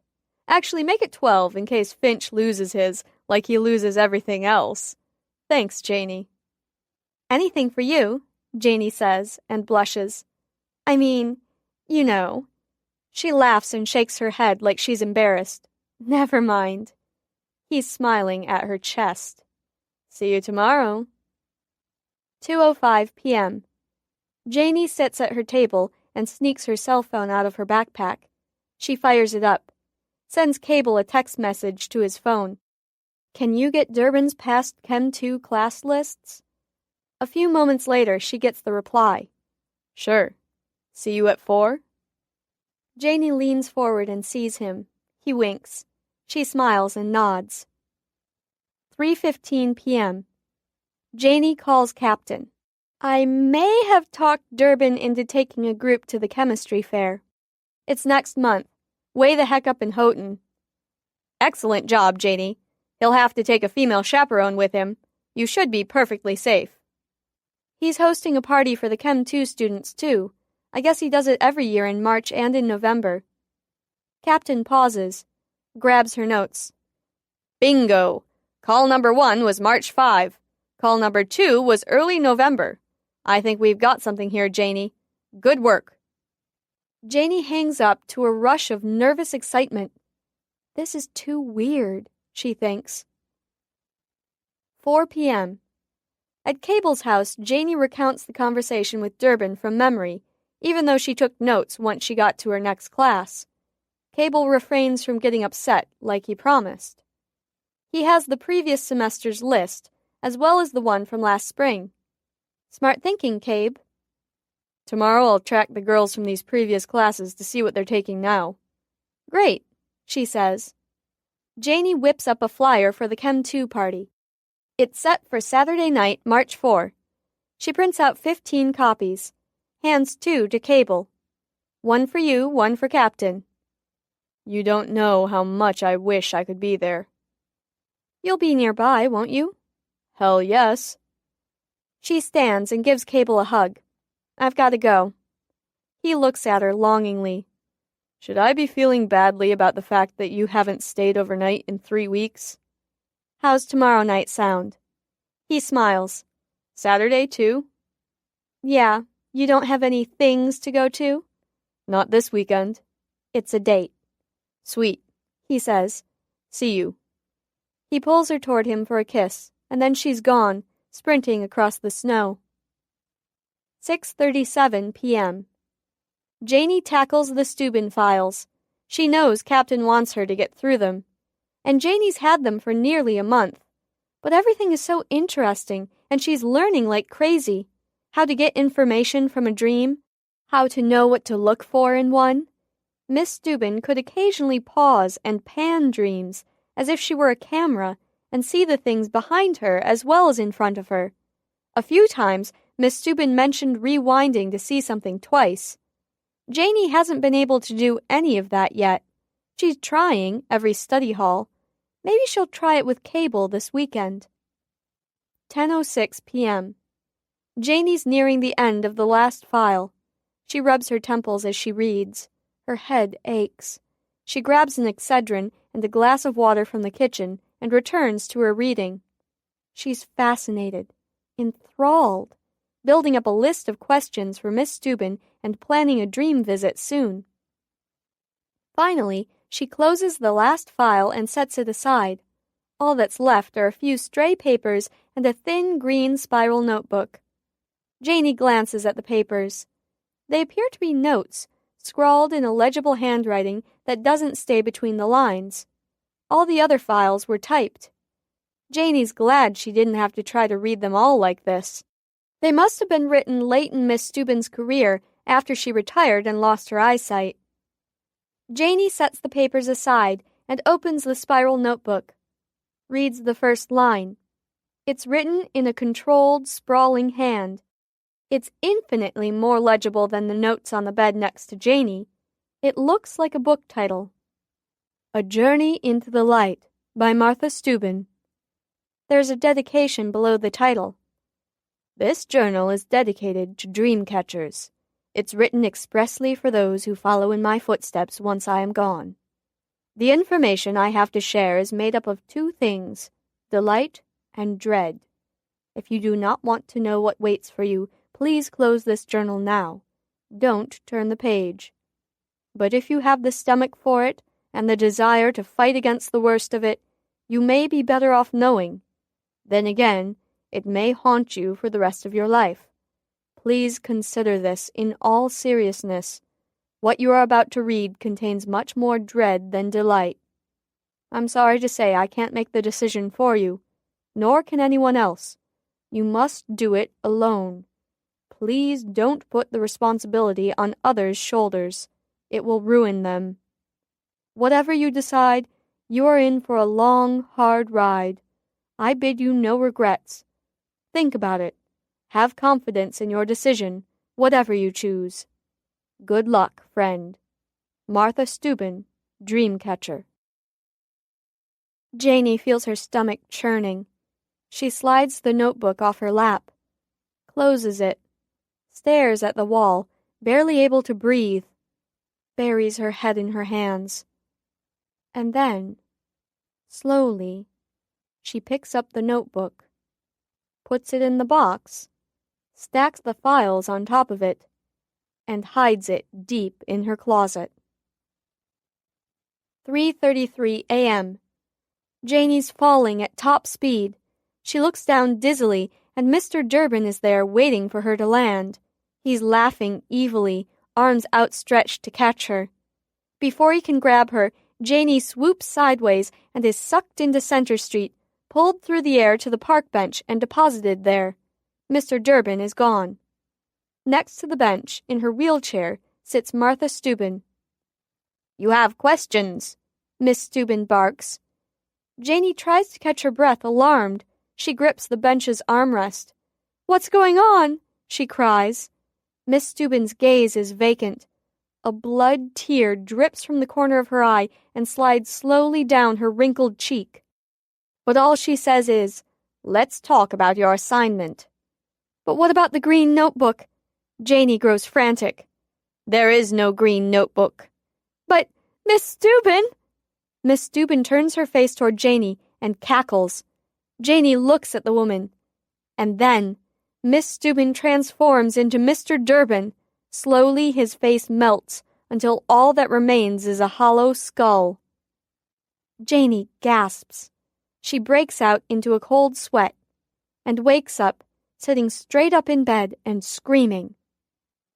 Janie whips off her blankets and hops to her feet, turns on her light, and paces between the door and the bed, trying to calm down. That wasn't real, Janie tries to convince herself. That wasn't Miss Steuben, it was a nightmare. It was just a nightmare. I didn't try to go there. But now she is afraid to go to sleep. Afraid to go back to Center Street again. January 27, 2006. Janie's mind is far away, inside the front cover of a green spiral notebook and dwelling on her nightmare. She walks down the school hallways in a daze, nearly bumping into Carrie between classes with Bashful and Doc. "Hey, Janers, want to hang out tonight?" "Sure." Janie thinks. I can't. Sorry." Carrie gives her an odd look. "You okay? You're not going to keel over, are you?" Janie shakes the cobwebs from her head and grins. "Sorry, no, I'm fine. I've just got my mind on other shit, colleges and stuff. I've got a bunch of junk to fill out, the house is a mess, and I'm working on a nasty headache already today." "Okay," Carrie says. "I just thought you might like the latest gossip." She looks crestfallen. Of course, lately, Carrie only wants to hang out with Janie if Stu is playing poker. Janie doesn't mind being called upon only when Carrie's first choice is busy, though. She keeps busy enough without Carrie hanging around all the time. What about Melinda? Thanks, Carrie says sarcastically, but you don't need to set up a play date for me. I can find my own things to do. I'll catch you later. Janie blinks. Whatever, she says under her breath, and walks into Mr. Wang's room. He's watching her walk in as he pretends to look at a paper in his hands. She smiles automatically. When he doesn't smile or look away, she winks. That does it. He flushes and sits down abruptly. Third hour, Mr. Durbin's class. Janie waits until after class to present the flyers for the March 4 party. She takes her time packing up her table. Soon she is the last one there. From the corner of her eye, she sees Mr. Durbin watching her. She pulls the flyers out and hurries up to his desk like she doesn't want to be late for her next class. Does this look all right? He takes them and gives an approving whistle. Great, he says. He turns to her and raises his eyebrows. I like, he says, staring at her now. She leans forward on his desk, just slightly. There's more where that came from, she says, if you ever need any. He swallows. I'll have to take you up on that sometime. She smiles. Gotta go. Before you go, Mr. Durbin says, I've got the okay on the chem fair and a team of 7 students if you're game. It's February 20th. We'll leave Sunday the 19th at noon, set up our display, stay overnight, do the fair, and start home around 6 p.m. on Monday, so we only miss 1 day of class. Here's the info and permission slip for your parents to sign. Cost is $220, plus money for meals. You in? Janie grins. I'm in. She takes the slip of paper from Mr. Durbin and darts out the door before she's late to her next class, glancing as she runs at the list of students who will be on the Fieldridge team. Janie's the only one from her class who is going. Excellent, she thinks. Dopey, Dippy, and Dumbass are the same as always. Janie actually likes PE now, since Cable got her into working out, although she could do without Dumbass. She also adores her self-defense class she's taking twice a week. Sometimes Cable lets her practice on him. Not really very often, though. Not after she landed his ass on the floor. PE is co-ed again, and dumbass Coach Crater likes to use her as an example for why they no longer play guys versus girls with contact sports. It's because she cracked Cable's nads in a basketball game last semester. On purpose. Today, Dumbass makes them do the state-required strength tests, and Janie takes the class record for the girls in the flexed arm hang. Dumbass notices her muscular arms and shoulders and calls her Buffy as she's hanging there. She rolls her eyes and wishes he'd stand right in front of her. If she ever sees him on a dark street, she'll teach him to sing, she decides. Study hall is quiet. Janie only gets sucked into one dream, and it's a weak one, not a nightmare. When she realizes it's a sex fantasy between 2 fellow seniors who she really doesn't want to see naked, she doesn't stick around.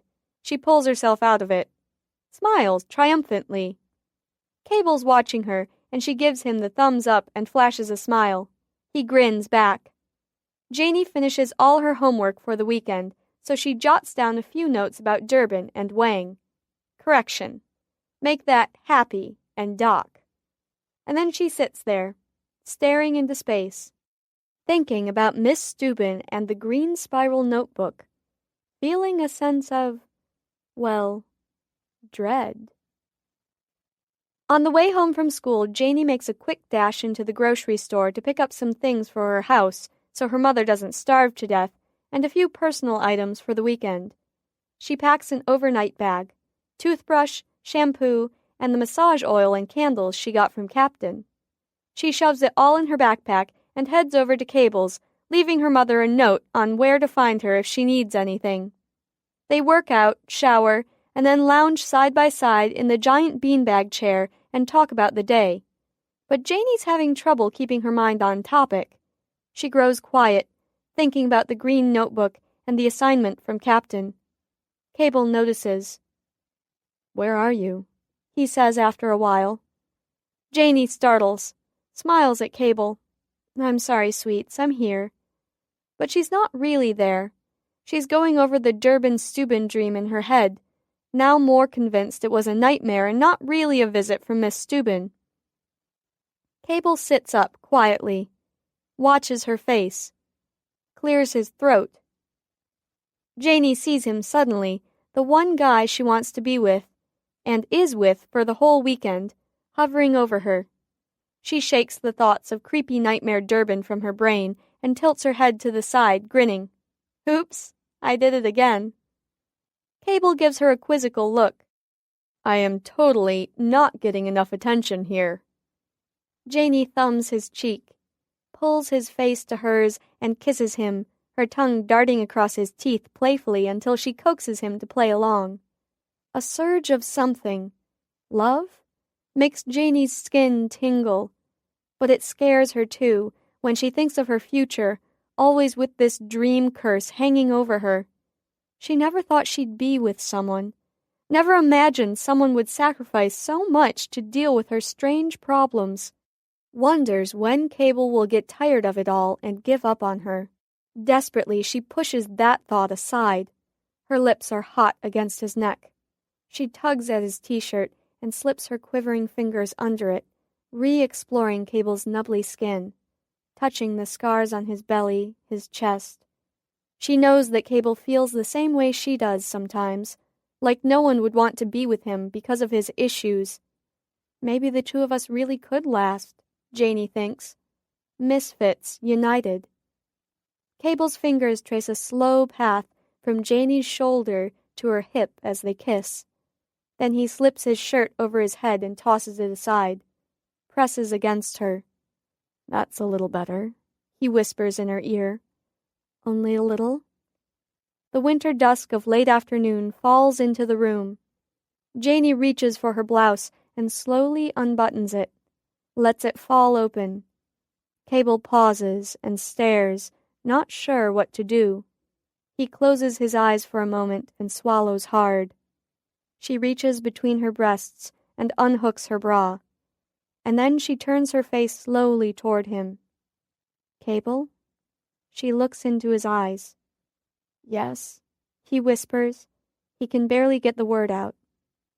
"I want you to touch me," she says, taking his hand and guiding it.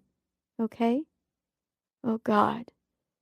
She pulls a newly purchased condom from her pocket, sets the package on the skin of her belly, reaches for his jeans. Cable, momentarily rendered speechless, helpless, and thoughtless except for wanting her, sighs and shudders as he touches her skin, her breasts, her thighs, and then, as the light fades from the window, they are kissing as if their lives depend on their shared breath and urgently making love for the first time with their eyes and bodies like it's the only chance they'll ever have. In the evening, as they lie together in Cable's bed, she knows it's time. Before she reads the green notebook, before what happens happens, she needs to say what she feels, because he is the only one who matters. She practices in her mind, forms the words with her mouth, then tries them, softly, out loud. "I love you, Cabe."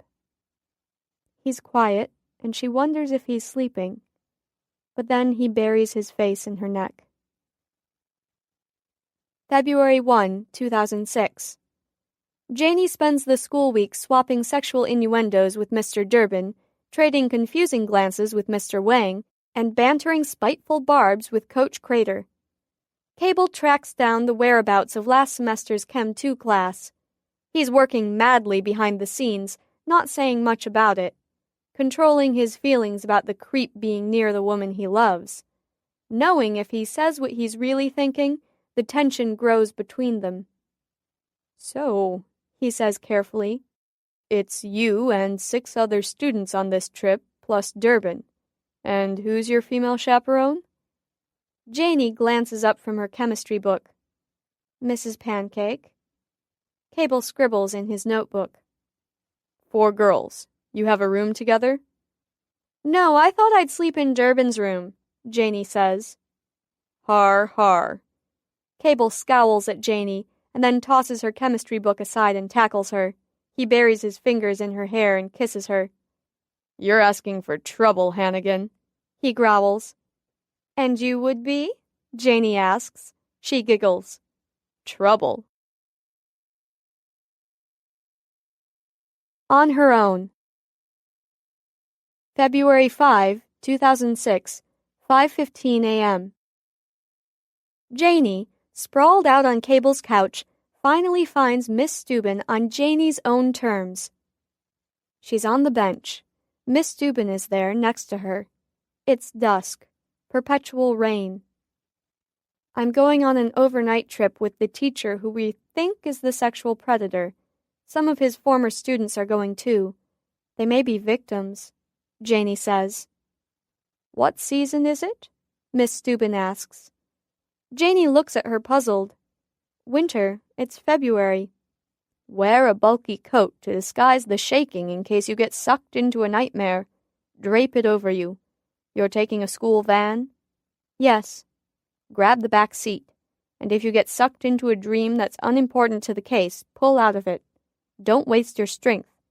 You can pull out of them now, can't you? Most of the time. The regular dreams, anyway. Not always with nightmares. Keep working at that. It's very important. I want to try pausing the dreams, panning the scene. How did you do that? It's all about focus. Just as you focus to pull out of dreams, Janie. Just as you focus to help people change their dreams. Stare hard at the subject and talk to them with your mind. Tell them to stop. Focus on panning first. That comes most easily. Then pausing the scene. Who knows, perhaps you'll be able to zoom and rewind someday. That really comes in handy when solving crimes. And keep studying the meanings of dreams, too. You've read books on the subject, haven't you? Yes. Your work will be easier the more you can interpret some of the strange aspects that naturally occur in dreams. This, too, will help you immensely. Study my notes and see how I've interpreted dreams over the years. Janie nods, then blushes, remembering Miss Steuben can't see her. I will. Miss Steuben? Yes, Janie? About the green notebook. Ah, you found it, then. Yes. Go on. Does Captain know about it? About what's in it? No, not the notebook. Does she know anything about how dream-catching works? Some, Miss Steuben says guardedly. We talked a little over the years. She's certainly someone you can talk to when you need to. Does anyone else understand this besides you and me? Miss Steuben hesitates. Not that I know of. Janie fidgets. Should I read it? Do you want me to? Is it horrible? Miss Steuben is silent for a very long time. I can't answer those questions for you. In good conscience, I can neither encourage you to read it nor discourage you from reading it. You must decide without my words swaying you either way. Janie sighs and reaches for the old woman's hand, stroking the cool, paper-thin skin. That's what I thought you'd say. Miss Steuben pats her gnarled hand on top of Janie's soft one. She smiles wistfully and slowly disappears into the misty evening. 7:54 a.m. It's Sunday morning, and it's time. It's been 10 days since Janie found the green spiral notebook. She slips back into bed with Cable for a few minutes. He's just dozing now, not dreaming, and she holds him tightly, taking in whatever she can from him before she goes. I love you, Cabe, she whispers, and goes, back to her room 2 streets away. 8:15 a.m. With the notebook resting ominously on Janie's bed, Janie procrastinates, does her homework first, and pours herself a bowl of cereal. Breakfast, one of the 5 most important meals of the day, not to be skipped. 10:01 a.m. She can't stall any longer. Janie stares at the green notebook. Opens it. Reads the first page again. Takes a deep breath. 10:02 a.m. Takes another deep breath. 10:06 a.m. Picks up her cell phone and hits memory number 2. Comiskey, she hears. Janie's voice squeaks. She clears her throat. Hi, Captain. I'm sorry to call on a... It's okay. What's up? Yeah. The dreams. Did Miss Steuben ever show you what was in the files? I've read the police report she's made, yes. What about her other notes on handling dreams and stuff? I glanced at the first few loose pages in the file, but I felt like I was invading her privacy, so I put everything away as she requested. Did you two ever, talk about her ability? There is silence. Plenty of it. What do you mean? Janie cringes silently. I don't know. Nothing. Captain hesitates. All right. Okay. There is a nervous sigh. Captain? Janie, is everything okay? Janie pauses. Yeah. Captain is quiet. Janie waits, and Captain doesn't press it. Okay, Janie says finally. Janie? Yes, sir. It's a whisper. Are you worried about Durban? Do you want out of this? No, sir, not at all. If something else is bothering you, you may say it, I know, I'm fine, thanks. May I give you some advice, Janie? Sure, Janie says. It's your senior year. You're too serious. Try to have some fun. Go bowling or to a movie or something once in a while, okay? Janie grins shakily. Yes, sir. Call me any time, Janie, Captain says.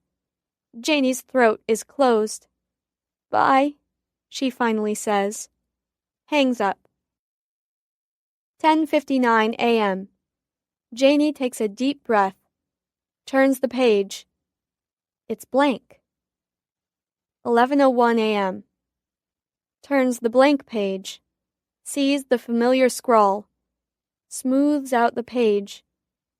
And then her stomach lurches and she slams the notebook shut. Puts it back in the box. Into the closet. 11:59 a.m. Janie calls Carrie. Do you feel like going bowling?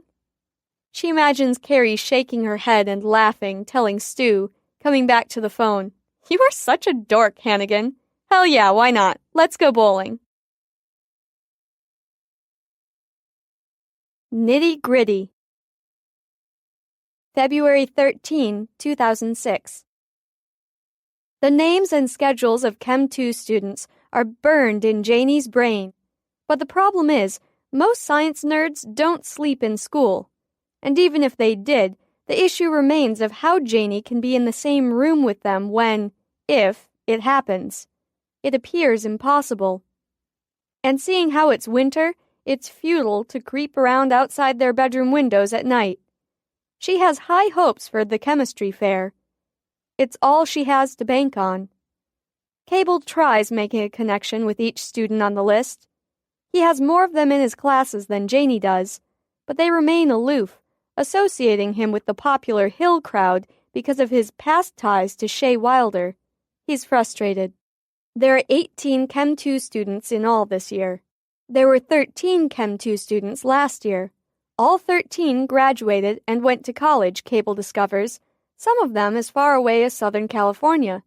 Doggedly, Cable tracks them, in case their lives change somehow in the 9 months since graduation. He spends hours each evening on the computer, checking their blogs, their Facebook and MySpace pages, looking for any wild tales they may have thought they were keeping semi-private. And together, they have a whole lot of nothing. The one and only lead Janie has at the moment is Stacey O'Grady from first semester of Chem 2. She's in Janie's study hall. Stacey has horrible nightmares if she sleeps at all, which is rare. But lots of people have horrible dreams, and it doesn't mean anything as far as Janie can tell, even if the dream is about a rapist. Janie knows that a dream about being chased by a rapist could possibly be literal, but more likely it's a hint of an underlying fear in some other part of your life. The fear that something's catching up to you, or that you can't run fast enough, or that you've lost your voice and can't scream. All could simply indicate being overwhelmed with school or home pressures or feeling helpless to change things. Being a senior could do that to many people. Still, Janie wills Stacy to fall asleep in study hall again so she can get a better look. 6 of the 10 students in Janie's Chem 2 class are female. She doesn't know any of them well, although they're friendly enough with one another. None of them are going to the chem fair. When Desiree Jackson suggests a study group night at her house before an upcoming test, Janie jumps at it. Maybe she can get some information that way. Several others like the study group idea too. They agree to meet Thursday night at 7 at Desiree's. Mr. Durbin hands out the flyers for the March 4 party, and Janie raises a question. What do you think about inviting the first semester group to join us? More people, more fun, I'm thinking. Or maybe you don't have room for so many in your house, Mr. Durbin. Janie has driven by Mr. Durbin's house. Cable managed to snag the floor plan from the township office. She's got it memorized. It's a 3-bedroom home with a large kitchen that overlooks the spacious great room. With its finished basement, the house is easily large enough for 20 or more. Mr. Durbin scratches his chin. I like that idea. Class, what do you think? You guys good with that? The class wants to know who those people would be. Mr. Durbin flips through the 8 names by memory, and the consensus is affirmative. Cool, Janie says. I'll make some more flyers. We should get a head count on how many are planning on coming. Good idea. Sheesh, 18 kids. You guys are gonna break my bank account, Mr. Durbin jokes. Several girls offer to bring appetizers, and Mr. Durbin gratefully accepts the offer. Janie's puzzled now. She thought he might balk at the idea, but he's giving no indication of this being anything other than a cool party for science geeks. Don't let me see you bringing any alcohol, Mr. Durbin says lightly, and grins like he's young enough to be hip with the thoughts of seniors and wants to nip it in the bud. But the mere acknowledgement sets several students exchanging mischievous glances. He said that on purpose, Janie thinks, to get the students thinking about it. After class, Mr. Durbin stops Janie. Good idea for the party, Janie. Maybe a few of you girls could come early to help set it up. He's giving her a helpless bachelor look. The back of Janie's neck is prickling, but she smiles excitedly. Awesome. This is going to be a blast. You are such a cool teacher. You're just like one of us, you know. Mr. Durbin grins. I try. It's only been 8 years since I was a senior in high school. I'm not some old geezer, you know. He's languid, leaning against the side of his desk, arms crossed in front of him. And then he's reaching out his hand. Hold still, he says. You've got an eyelash. He brushes lightly across Janie's cheek with his thumb, and his fingers linger at her hairline just a second longer than necessary. Janie lowers her eyes demurely, then looks back up into his. Thanks, she says softly. He gives her a smoldering look that is unmistakable. Janie hesitates a moment, then waves her fingers lightly as she turns and hurries out the door to her next class.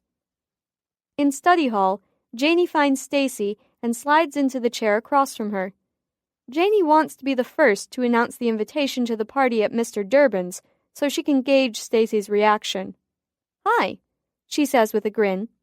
Stacy looks up from her book with surprise. Oh, hey Janie, what's up? Janie notes with a creepy shudder that she's reading Margaret Atwood's The Handmaid's Tale. You were in Durbin's Chem 2 class last term, right? Yes. Stacy looks suspicious. And you're going to the chemistry fair, right? Oh, that. Yeah. You are too? Yep, sounds like fun. I'll be at the meeting next week to create our display. Cool, it should be easy enough. Anyway, I'm actually here to ask you about Durbin. Stacy's eyes narrow. What about him? Well, he's having his Chem 2 party at his house, and our class decided to invite your class to come too. Stacy gets a goofy smile on her lips. Oh, cool! He didn't by chance tell you guys what happened last semester, did he? Janie cocks her head. No, not really. Just said everybody had a great time. Stacy's grin grows wider. She leans forward across the table and whispers, Everybody got completely plastered, even Durbin and Wang. Janie's heart jumps. She controls her surprise and speaks softly. Wang was there too? Yeah, Durbin and Wang are buddies. I think they play a lot of rec basketball together or something. Durbin said something about Wang being there for entertainment and crowd control. She laughs and then grows serious. Don't tell anybody about the alcohol, okay? Durbin and Wang could both get canned for it, but we chem geeks are a loyal bunch, and we know how to keep our mouths closed. She adds. She's chuckling to herself. Of course, Janie says seriously. I'd never rat on him. He's the best. Yeah, Stacy sighs. He's so hot. Wang's not bad either for a snooty guy who lives up on the hill. The girls giggle softly, and Janie pulls out an extra copy of the party flyer. Here's the info. Do you think you can make it? We're getting a head count so we know how much food to make. Hell yes, I'll be there. I could use a break from this crazy place. You want me to spread the word? Most of the others are in my physics class. Sure, I'll get you some more flyers tomorrow. Sweet. And it was real cool of your class to invite us. She adds with a grin. Janie grins back. So you think most of them will want to be there? Stacy thinks a moment. I can't think of anyone who wouldn't jump at the chance. 7:02 p.m. Janie wraps up her notes at Cable's house and muses, This is getting curiouser and curiouser. Cable reads over her shoulder. He growls lightly. He did that lame eyelash trick on you? God, what a loser. He begins pacing. Easy, big fella, murmurs Janie distractedly as she types in the info she got from Stacy that day. When she finishes, she flips screens to the party flyer and prints out 10 copies. Cable's on the phone. It's Cabe, he says. I think we need to watch Durbin's house in the evenings up until... He pauses. Oh, well, that's why you're in charge. He grins sheepishly into the phone. Thank you, sir. He hangs up. Did you know Captain's been surveilling Durbin's house for 2 weeks already? Nope, but it's a good idea. How's your progress going, Cabe? I think it's strange that I can't find a single student who doesn't like Durbin. Have you been able to approach that question yet with your new contacts? Some. He seems to be gunning for Teacher of the Year, though, the way things are going. If a student was the one who made the call, what would make them not follow through and get their reward? I don't understand that. Not everybody drinks. And if they showed up there last year not knowing it was that kind of a party, wouldn't they back out slowly or at least talk to somebody about it? I've never heard of this happening before. You'd think Carrie'd know. Cabe begins pacing again. After a while, he says, Carrie wouldn't know. She and Melinda and Shay and people into high-end hill parties aren't science geeks. There's not one person on the list who I've ever seen at a hill party. It's 2 different worlds. So, what is Durbin's hold over the geeks that makes them want to protect him? Cable's in the zone. Janie can almost see the wheels turning in his head. She glances at the flyers, and on a whim, goes to her Gmail account and types up an email to the address Mr. Durbin gave her. Hey, Mr. Durbin. I talked to Stacey O'Grady today, and she's stoked about being invited to your party. She told me you guys had a terrific party last semester. If it's okay with you, she's going to distribute the flyers to the other kids from that class. Would it be cool if she and I came about an hour early to help you set it up? And I know you said no alcohol, but I've got this great dessert recipe I wanted to bring. It has creme de menthe in it, just a little. Not enough to get anybody even a buzz from eating a huge piece. Would that be okay with you? If not, I could always bring Rice Krispies treats instead. Janie Hannigan. P.S. I'm a little worried about Friday's big test. Trying to study and get ready for the chem fair is taking up a lot of time. Can I set up a meeting to talk over some formulas with you? Thanks, Jay. She presses send and keeps the computer booted, turning up the volume a notch, just in case he's online and gets back to her quickly. What are you doing? Cable says suddenly. Flirting with Durbin. Oh. He turns back to his pacing and then stops again. You know, I think I finally understand how it felt for you. Remember when you stopped by my house and Shay was over? Yeah. It's burned like a cross into my brain. I didn't want you to see that, not because I wanted to hide it from you, but because it would hurt. Janie smiles at him. I know. Sucks, doesn't it? It's driving me nuts, Cable admits. If that bastard hurts you, I'll kill him. I'm still not sure about you putting yourself in a position like that. Good thing I don't work for you, then. She knows it's harsh.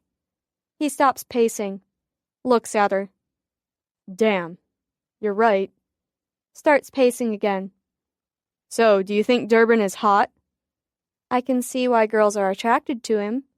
Are you attracted to him? Janie sighs. Oh, Cabe. Shay is hot, rich, sexy, popular, a cheerleader. Were you attracted to her?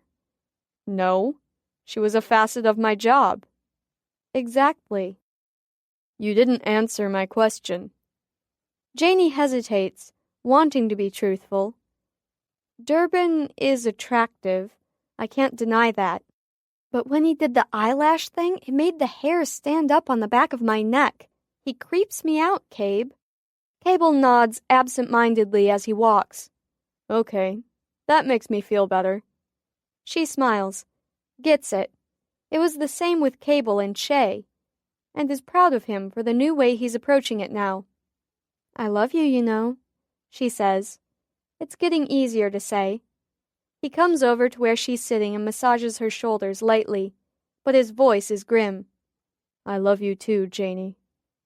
And I'm getting really good at protecting myself, she adds. My self-defense class kicks ass. He tugs her hair. I'm glad you're taking that class.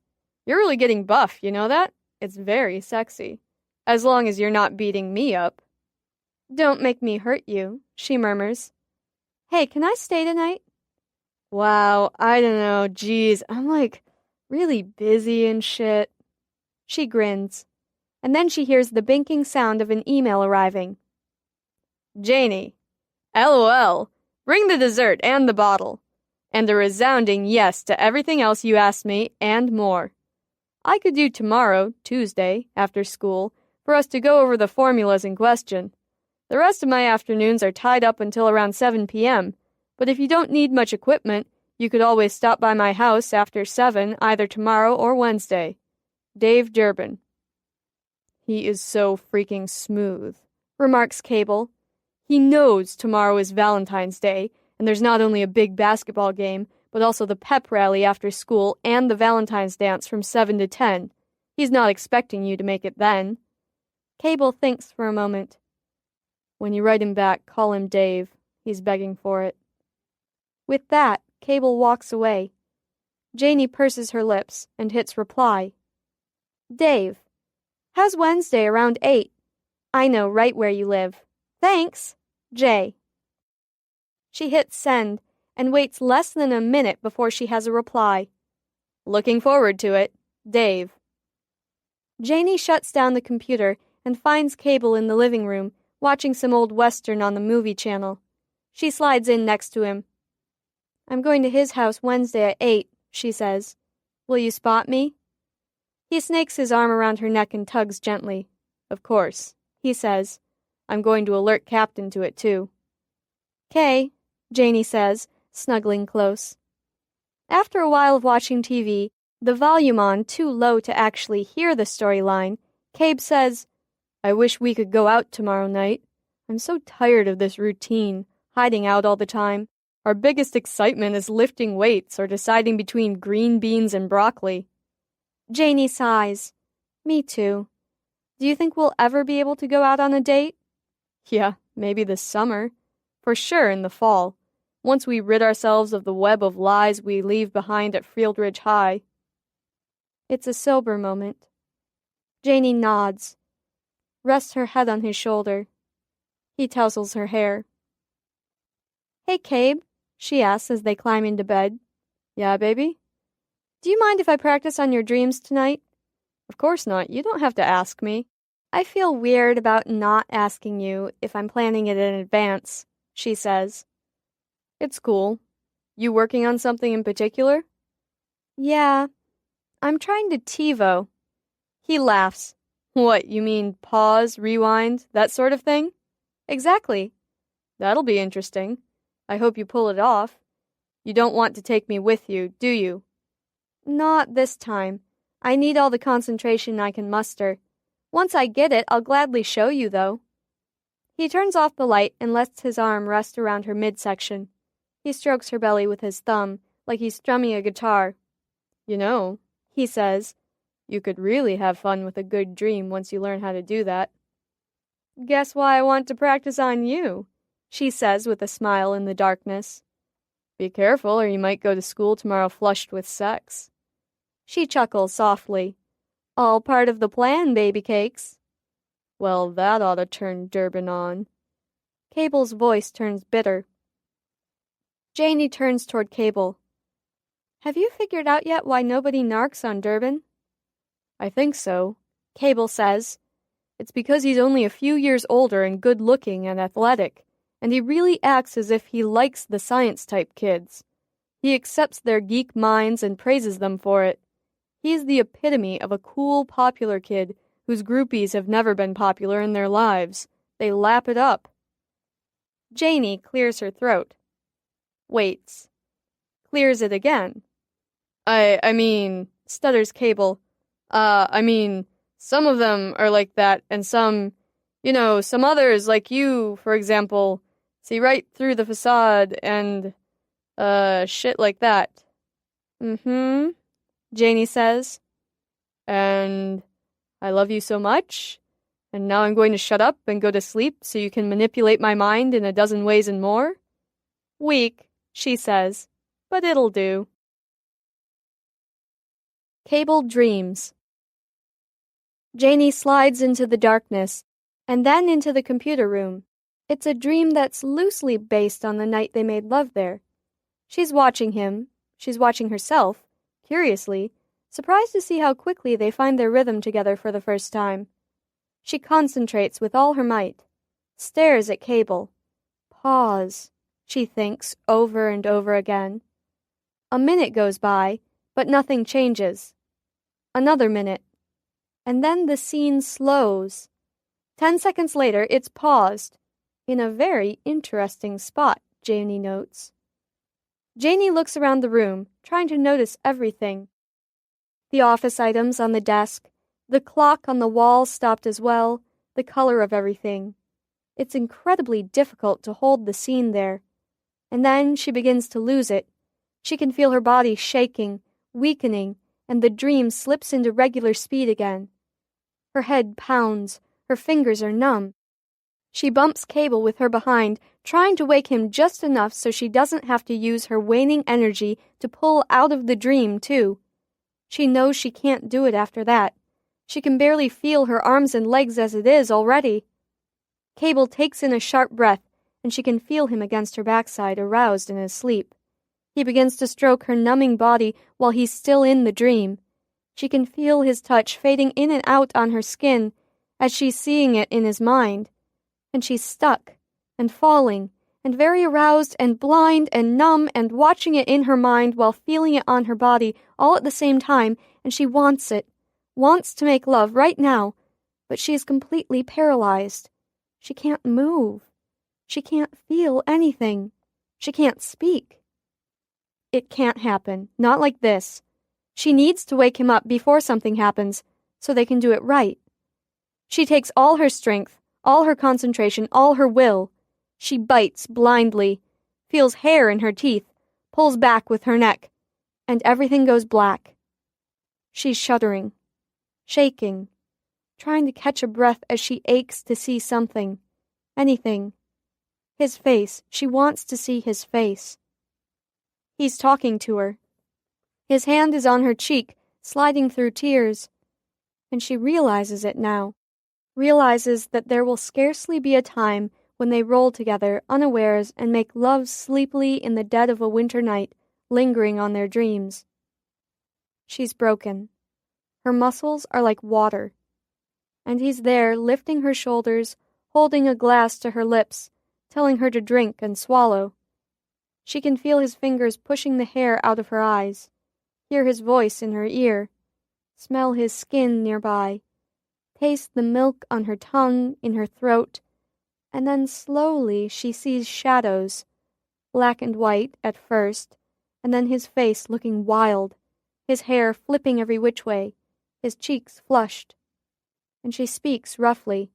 "It's okay," she says. But it's not okay, because she wants him, and now he's afraid to touch her like that. He makes her eat, sits by the bed, waits for her sleep to come. She finds him awake on the couch in the morning, sits in the crook of his body, and they look at each other, both so very sorry and neither one needing to be. Cable feeling helpless, Janey trapped by her own ability, despairing in their own minds for a while until they can come to terms with the life that lies ahead, and each, in their private thoughts on this Valentine's Day, wonders briefly if it should go on. If they should go on, torturing each other unexpectedly, indefinitely. "Cabe," she says. "Yes." "You know what always makes me feel better?" He thinks a moment. "Milk?" "Besides milk." "What?" "When you hold me, tightly, squeeze my body like you can't let go, or lie on top of me." He's quiet. "Serious?" "I wouldn't joke about that. There's something about the pressure on my body that helps the numbness go away." She waits. Hopes she doesn't have to ask him point blank. She doesn't. Durban Days. February 15, 2006, 8:04 p.m. Janey pulls into Mr. Durban's driveway. Cable's parked half a block away with a pair of binoculars and a view through the side window of the great room. Baker and Cobb are stationed. Janey's not wired. No one expects anything to happen. Not quite yet. Mr. Durban's too smart to ruin it. She grabs her books and walks to the front door, rings the bell. He opens the door, not too quickly, not slowly either, invites her inside. She takes off her coat and hands it to him. She's wearing jeans and a low-cut see-through shirt with a camisole underneath, an ensemble that wouldn't be allowed in school. He's wearing sweatpants and a U of M t-shirt, sweating. "Just got done working out," he says, draping a towel around his shoulders. He shows her to the kitchen table. "Great house," she says. "Perfect for a party." "Which is why I bought it," he says. "I like having a place for the students to kick back and crash now and then." He grabs a bottle of water, offers her one, and says, "You get organized. I'm going to take a 3-minute shower. Be right back." Janey rolls her eyes as he walks out, and then suddenly realizes he's gone. She glides through the main floor, checking things out. She hears the shower running. 2 bedrooms and a bath down the hallway off the great room. An office beyond the kitchen area with all sorts of science-type chemical charts and books and bottles. And a master's suite, which is where he's showering. She peeks in quickly. It's a large room with a king-size bed and a few items of clothing strewn around. On the bedside table, a porn magazine.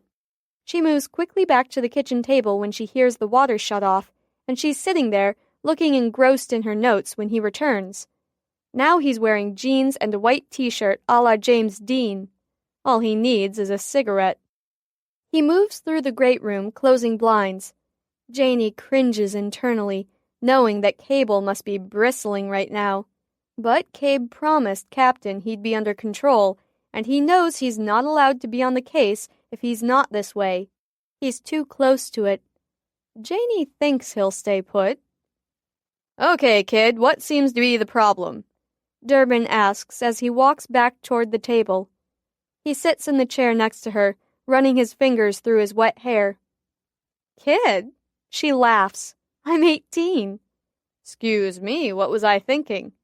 Ah, he says, leaning in to see her notes. Poisonous gases. He rubs his hands together gleefully. How exciting, eh? She turns and gives him a look. Well, it's interesting, but I don't understand how this, she points with her pencil, leads to this. It doesn't make sense. He says, and draws the pencil from her fingers slowly. Let's start from the beginning. He flips the paper over and scribbles equations expertly on the back side, whistles lightly under his breath as he goes. Janie leans in, as if to see better, an inch at a time until he's slowing his pencil, making a mistake or two, erasing, shifting in his seat. She stops moving and she's nodding slightly, fully, completely, overwhelmingly enthralled by the scratching of his pencil. She takes a sip of water from the bottle he offered, and her swallow is the only sound in the room. She watches his Adam's apple bob reflexively. Okay, he says finally. He explains the half-page-long equation from start to finish, and she's turned toward him, her elbow on the table and fingers in her hair, nodding, thinking, waiting. I think I've got it, she says when he's finished. Now you give it a try, he says, looking at her. He takes the paper and slips it under her notebook, brushing her breast with his forearm. Both pretend not to notice. Janie pulls out a fresh piece of paper and begins from the initial equation. She leans over the paper so her hair falls in front of her shoulder and scribbles away. After a moment, he draws her hair back over her shoulder. His fingers linger an extra moment on her neck. I can't see, he explains. Sorry about that. She flips her hair to the other side of her neck, and she can feel him looking at her. She hesitates in the middle of the process, mulls it over. Hang on, she murmurs. Don't tell me. It's okay, he says quietly. He's leaning over her, his breath on her shoulder. Take your time. I'm never going to get this, she says. His fingers touch her back lightly. She pretends not to notice. She calculates her moves, trying to get into the mind of someone who would welcome such advances. She decides that the someone would do absolutely nothing now, not wanting to risk a problem, and so she lets out a shallow breath and moves her pencil again, and then after a moment dares a quick glance at him that tells him everything he wants to know. How's that? She asks, pointing to her work. It's good, Janie. Perfect. He lets his hand rest centrally on her back. She smiles and looks at the paper a moment and packs up her books slowly. Well, thanks, Mr. Durbin, for, letting me barge in on your evening like this. He walks her to the door and leans against it, his hand on the handle. My pleasure, he says. I hope you come by again sometime. Just shoot me an email. I'll make it work. She steps toward him, goes to open the door so she can leave, but he's still holding onto the door handle, trapping her. Janie, he says. She turns. Yes? We both know, don't we? He says.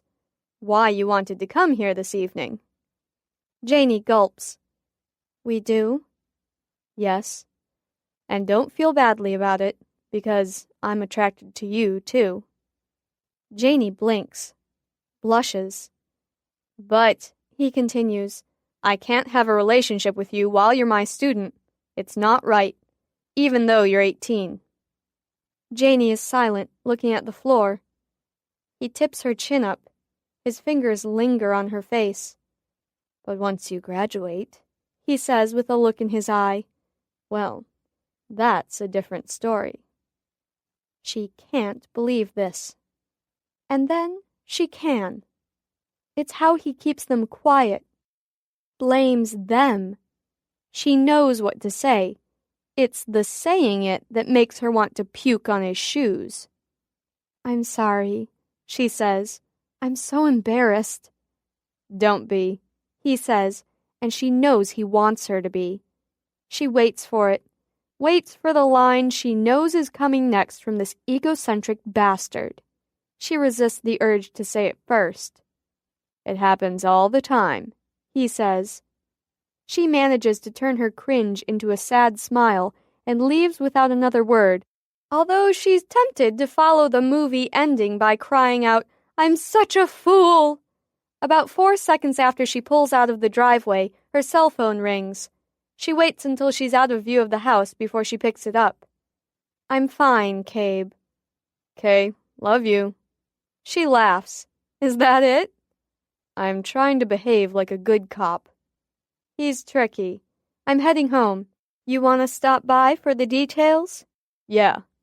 "I'm calling Baker now, and then Captain. I'll see you at my place."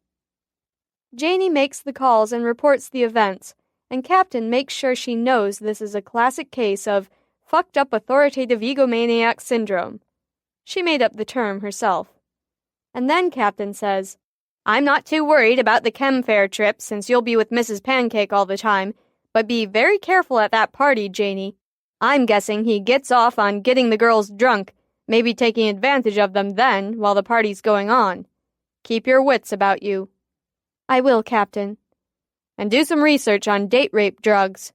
I've got some pamphlets on it that I want you to read." "Yes, sir." 9:36 p.m. Janie arrives home, steaming with a new hatred for Mr. Durbin. What a manipulator. She'd like to get inside his dream sometime, turn it into a nightmare. 10 minutes later, Cable slips in and looks at her all over, gives her a hug. "Your shirt smells like his aftershave," he says, eyes narrow. "What happened?" "I did my job," she says. "And what did he do?" "Here, sit here. Pretend you're working on chemistry formulas." She acts it out for him. Fucker. "And then he tried to tell me that I was a bad girl to think he'd ever want to touch me, even though he just did." Cable closes his eyes. "Sure," he says, nodding. "That's how he keeps them quiet." "That's exactly what I thought, as he patronized all over me while leaning against the door so I couldn't get out." Cable paces. Janie grins. "I'm going to bed. You can let yourself out when you're through with that." February 17, 2006, 7:05 p.m. Janie sits on the living room floor of Desiree Jackson's house for the study date. A handful of Chem 2 classmates surround her. They get right down to work on formulas. Whenever anyone brings up Mr. Durbin's name, the other girls gush over him. Janie fakes it, easing questions about Mr. Durbin into the conversation as carefully as she can, but nobody has anything bad to say about him. 10:12 p.m. Janie packs up her books and notes, sighs, and goes home with nothing new besides rave reviews of Mr. Durbin. Everybody loves the guy. A night of studying wasted. She knows this stuff by heart. Road trip. February 19, 2006, 12:05 p.m. It's snowing. Hard. The chemistry students pack their project and their overnight bags into the 15-passenger van in the school parking lot while Mr. Durbin paces outside, his gloved hand holding a cell phone loosely to his ear. His hair is thick with snow. He talks in spurts, his words dying in the blustery wind. Everybody tumbles inside the van, excited and nervous. The students congregate on the front 3 bench seats. Except Janie. Janie takes the 4th bench seat. Alone. Shivering. Mrs. Pancake, shrouded in a full-length lilac puffball goose-down winter coat, peers anxiously out the front passenger window at Mr. Durbin and the blowing, drifting snow. "We should cancel," she mutters to no one in particular. "It's only going to get worse the farther north and west we go. Lake effect." The students speak in hushed voices. Janie pleads with the weather to lighten up. As much as she hates these class trips, she knows she needs this one. Finally, Mr. Durbin blows into the driver's seat with a gust of snow and freezing cold wind. He starts up the van. "The fair's secretary says it's clear and sunny up north," he says, "and the latest weather reports show this band of snow is isolated to the bottom half of lower Michigan. Once we get past Grayling, we should have clear skies." "So we're going?" Mrs. Pancake asks nervously. Mr. Durbin winks at her. "Oh yes, my dear, we're going. Put on your seatbelt." He puts the van into drive and plows through the snowy parking lot. "Here we go!" The students cheer.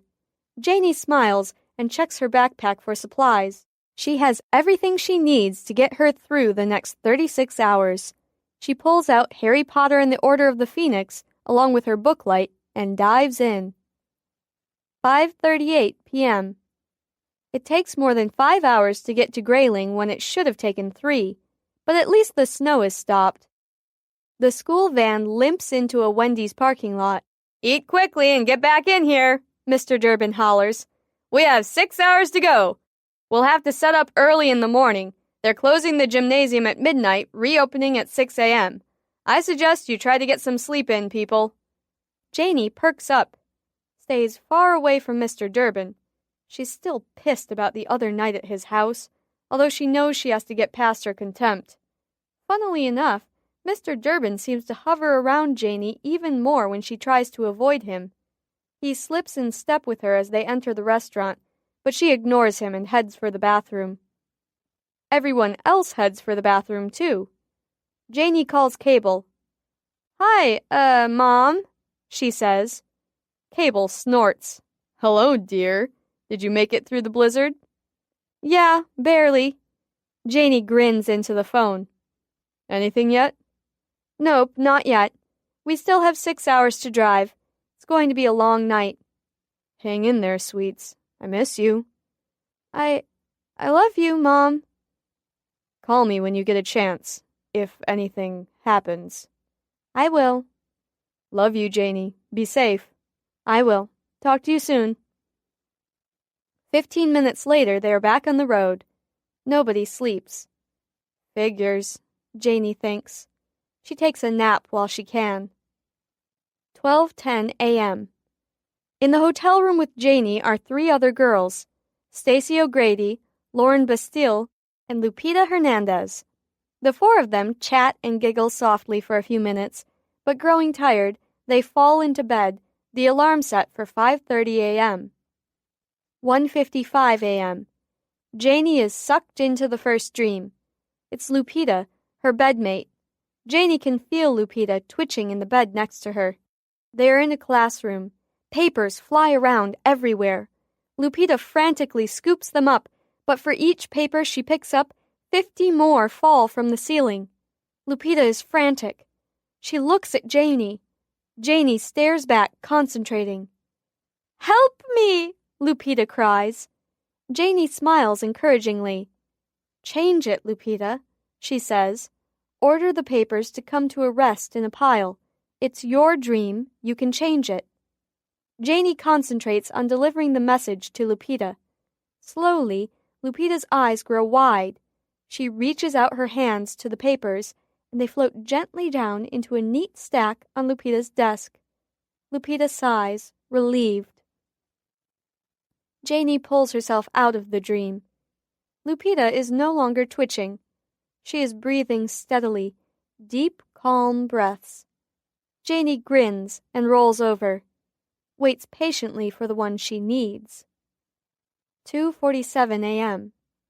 It's Lauren Bastille this time. They're in a room of a house that looks vaguely familiar to Janie. Folding chairs are set up in a circle. People are sitting and standing all around. Some are laughing and falling over. Everyone is drinking some sort of pink punch. Some dip their hands into the punch bowl and slurp. All the people except Lauren look fuzzy. Janie can't see any faces no matter how hard she tries to focus. Lauren dances in the center of a circle.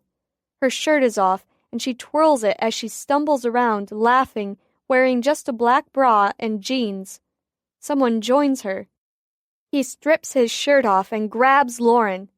Everyone claps and cheers as the guy pulls Lauren to him. They kiss and grind as the music pounds in the background. Hip-hop music. Janie watches in horror as the guy removes Lauren's clothing and shoves his jeans down to his knees. The guy pushes Lauren to the floor, falling on top of her, their drinks spilling everywhere, and the rest of the group begins making out and tearing off one another's clothes. Then they pile on top of Lauren until people are stacked to the ceiling. Lauren is screaming, muffled. She's being crushed to death. Janie's numb. Her body shakes. She's had enough, but it's too horrible. She can't escape. She tries to pull herself away, but the nightmare is too strong. Janie tries to scream, but she knows she can't. "Look at me!" she cries mentally to Lauren. "Ask me to help you." But this nightmare is out of control. Janie can't get Lauren's attention. She can't pull out of it. She watches in horror as Lauren fights, tearing uselessly at the people on top of her, shouting, "No! Stop! No!" Janie summons all her strength and tries to pause it, tries to scan the room again. It's not working. Until, with a final heroic effort, Janie manages to pry her eyes off of Lauren, looks around the room. There, in the kitchen, laughing and drinking, watching the craziness like it's a football game or something.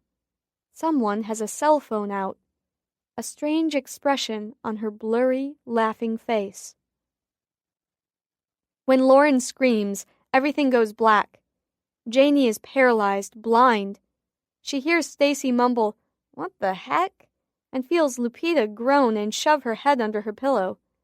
And Janie waits for three things: Lauren to stop breathing so hard, her own sight to return, and to feel something, anything. It takes a very long time for all three things to happen. Morning comes too quickly. February 20, 2006, 8:30 a.m. The chem team finalizes their display. It's a DNA helix with posters theorizing how cloning could safely be done with humans. Janie doesn't care much about it. She lets the real chem geeks do all the work, which they probably preferred anyway. Mrs. Pancake arrives with donuts, and they sit and wait for the observers and judges to come by.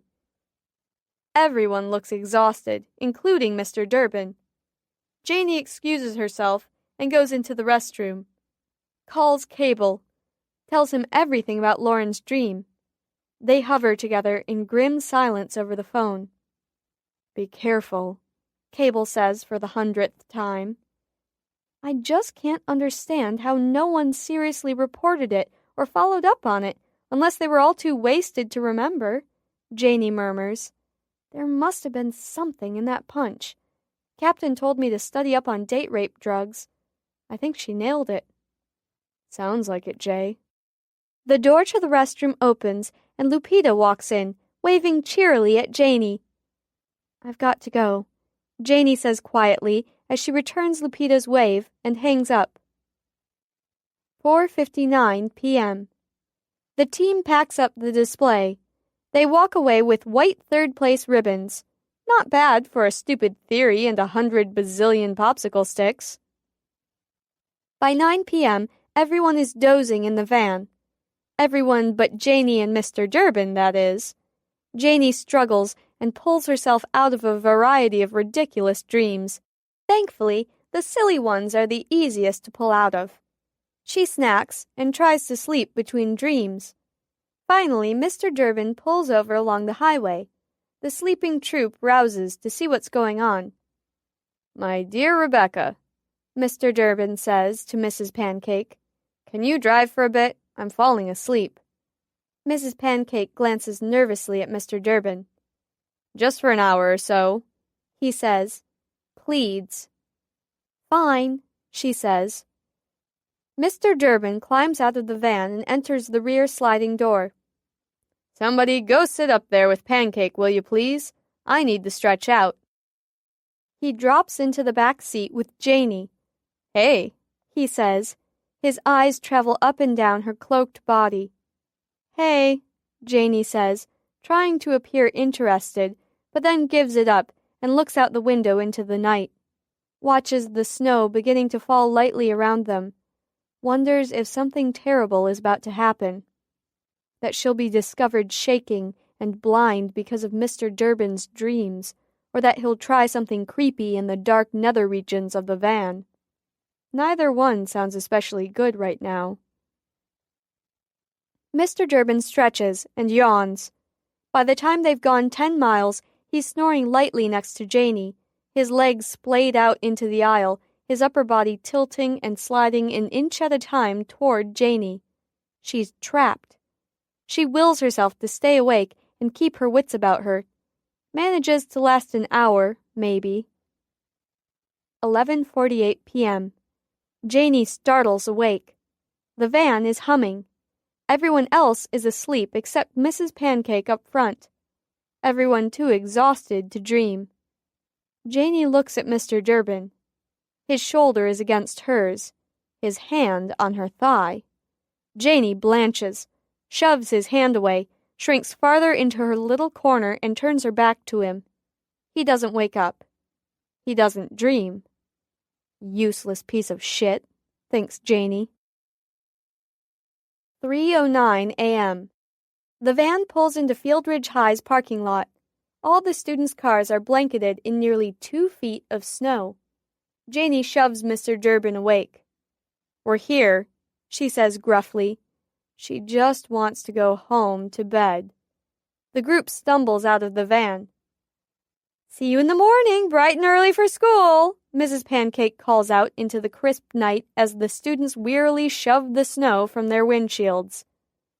Janie calls Cable. "Hey, I've been waiting up for you," he says, sounding worried. "Are you safe to drive?" "I can't imagine any people will have their windows open on a night like tonight," she says. "Come to me." "I'm 5 minutes away." Janie falls into Cable's arms, exhausted, tells him about Mr. Durbin in the back seat of the van. He leads her to the bedroom, helps her into one of his t-shirts, and whispers in her ear as she falls asleep. "You did great work." Closes his bedroom door, makes his bed on the couch, lies awake, pounding his pillow in silence. February 21, 2006, 3:35 p.m. Janie, dark circles under her eyes, and Cable, concerned look on his face, sit in Captain's office. Janie snacks on almonds and milk as she relays the events of the chemistry fair adventure. "It looked sort of like Durbin's house," she says. "His living room." "But you couldn't see anyone's face?" Captain presses her. "No," Janie says. "Just Lauren's. She's the one who was dreaming." She wrings her hands. "It's okay, Janie. Really, you've given us a lot of information." "I just wish I had more." Cable reaches over and squeezes her hand, a little too tightly. Afterward, Janie heads home, checks on her mother, grabs dinner, and hits the sack. Sleeps 12 hours straight. February 27, 2006. Cable calls Janie on the way to school. "I'm right behind you," he says. "I see you," she says, and smiles into the rearview mirror. "Hey, Janie." "Yeah?" "I've got a huge, terrible problem." "Oh no, not that horrible toenail fungus that takes 6 months to cure." No. Much worse. This is shocking news. Are you sure I should tell you while you're driving?" "I've got my headset on, both hands on the wheel, windows rolled up. Go for it." "Okay, here goes. Principal Abernethy called me this morning to let me know I'm in the running for valedictorian." There is silence. A rather loudish snort. And guffaws. "Congratulations," she finally says, laughing. "Whatever are you going to do?" "Fail every assignment from today onward." "You won't be able to." "Watch me. I am so looking forward to this. Oh, and also, you suck. I know. I love you. Love you too. Bye. Janie hangs up and laughs all over again. Second hour psych is a sleeper. Janie stumps Mr. Wang with a question on dreams just for the hell of it. Leaves him stuttering, so she isn't late to Mr. Durbin's. For the week leading up to the party, Janie continues to play the woman scorned in front of Mr. Durbin, and he appears to eat it up. In fact, the more she avoids him, the more he comes up with excuses to call her to his desk after class or requests she stop by after school. She remains aloof, and he goes out of his way to compliment her on the test, her experiments, her sweater. March 1, 2006, 10:50 a.m. You still coming an hour early on Saturday? Mr. Durbin asked Janie after class. Of course. I promised I would. Stacy and I will be there at 6. Excellent. Hey, I couldn't do this big party without you, you know. Janie smiles frostily and walks to the door. Of course you could. You're Dave Durbin. She slips out and heads to English Lit with boring old Mr. Purcell. He is the epitome of moral character. Study hall outright sucks.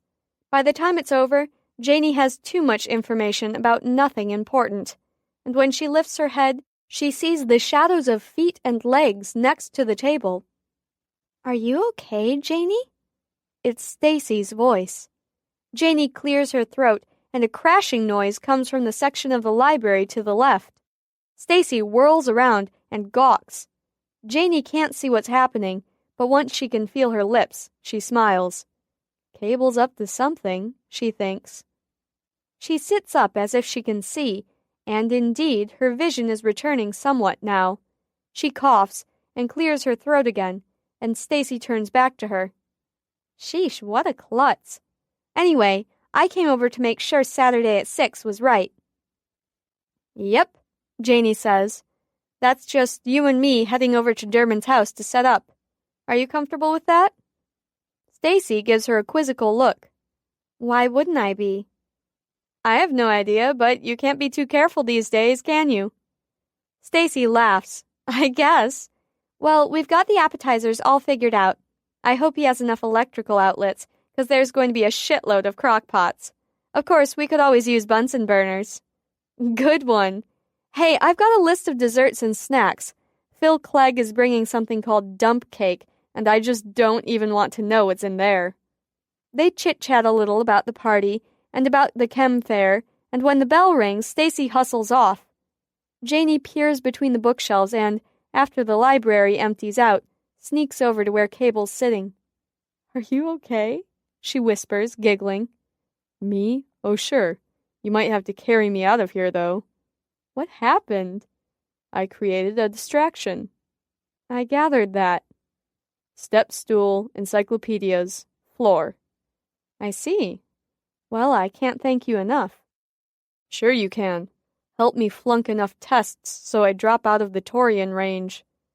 Can't you just tell Abernethy that you have a reputation as a dumb shit to keep up, and you don't want the attention? Flunking is more fun.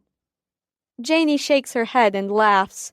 Maybe the first few times, but I bet you won't be able to handle it after that. I'll take that bet. Janie puts her hands on her hips. All right. After the 4th flunk of something quiz-like or weightier, you will struggle and fail to flunk number 5. That's my prediction. Loser pays for our first real date. You're on. Start saving your money. Showtime. March 3, 2006, 10:04 a.m. Chem 2 is buzzing with excitement, and the students goof around more than anything else. Mr. Durbin lets them. They all did relatively well on the most recent test. The chemistry fair garnered them higher than expected results, and everyone is jazzed for tomorrow's party. Mr. Durbin is practically giddy himself, and when Coach Crater stops at the door because of the ruckus, he pokes his head in. Must be a Chem 2 party coming up, he remarks, eyeing the students one at a time. "Tomorrow night, Jim," Mr. Durbin says. "Stop by if the wife will let you out." They chuckle. Janie's eyes narrow at the comment, but she goes back to her textbook. She's looking for a formula, the formula for date rape drugs. Not that she'd find it in a high school textbook. There's a recipe for disaster. Yet maybe a clue lies within. But when Mr. Durbin starts walking around to the various stations, she flips her book to the current lesson page and pretends to read. Mr. Durbin pauses for a moment behind her, but she ignores him. He moves on. In PE, they're in the weight room for 4 weeks, learning the machines and proper free weight stance.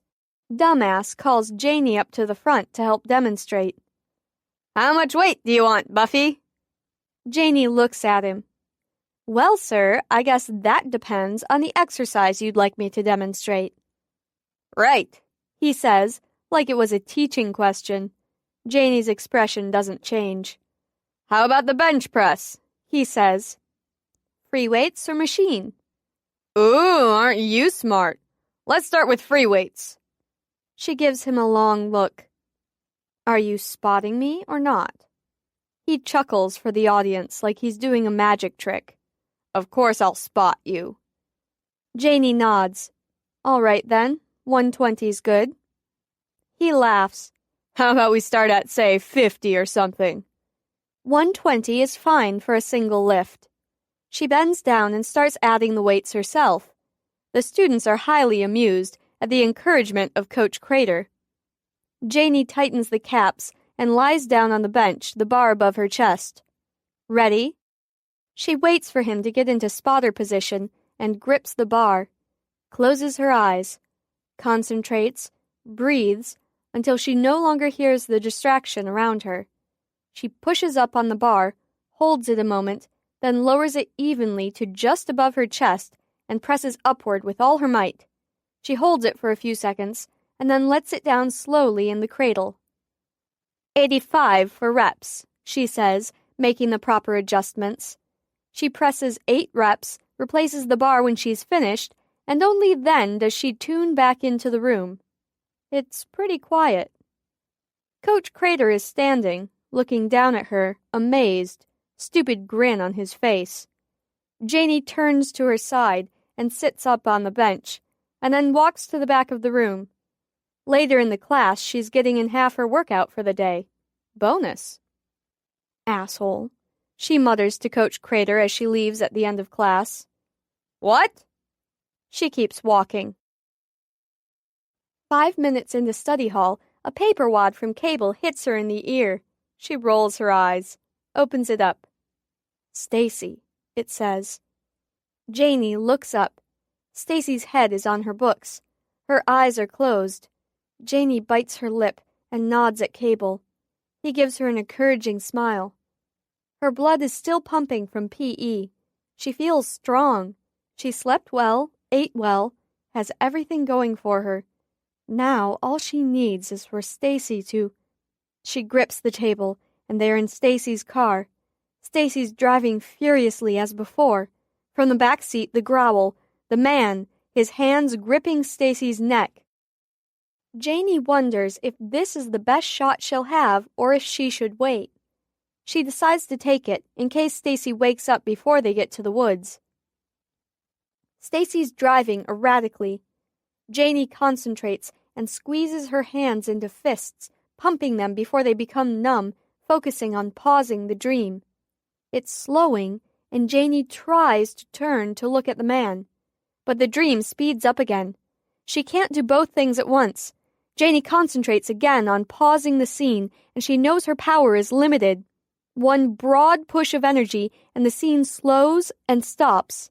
She stays perfectly focused, turns slowly, evenly, sees the look of horror on Stacy's face, sees the man's hands around her neck, his arms, and then slowly, slowly turns to see the face of the man.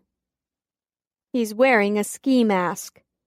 Janie loses concentration, and the dream goes to regular speed again. Damn it! They hit the ditch, the bushes. The car rolls, comes to a stop.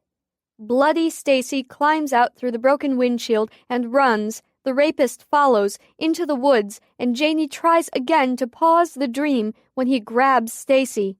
Janie tries with all her might, but she can't do it. The rapist has Stacy. She trips. He falls on top of her, and then it ends abruptly, just where it always does. She wishes now she'd tried to help Stacy change it. Next time, maybe. She actually hopes there isn't a next time. 15 minutes later, when she can see and move again, and the library has emptied out for the day, Cable spends a moment squeezing her tightly, and she can't explain how amazing that feels. He walks with her to the parking lot, takes her home, and goes back for her car like last time. Janie eats and drinks, checks on her mom, and falls asleep on the couch. He's there when she wakes up, reading a book, his feet on the coffee table. "Hey," she says. "Time?" "A little after 8 p.m. How you doing?" "Good," she says. "Your mom here?"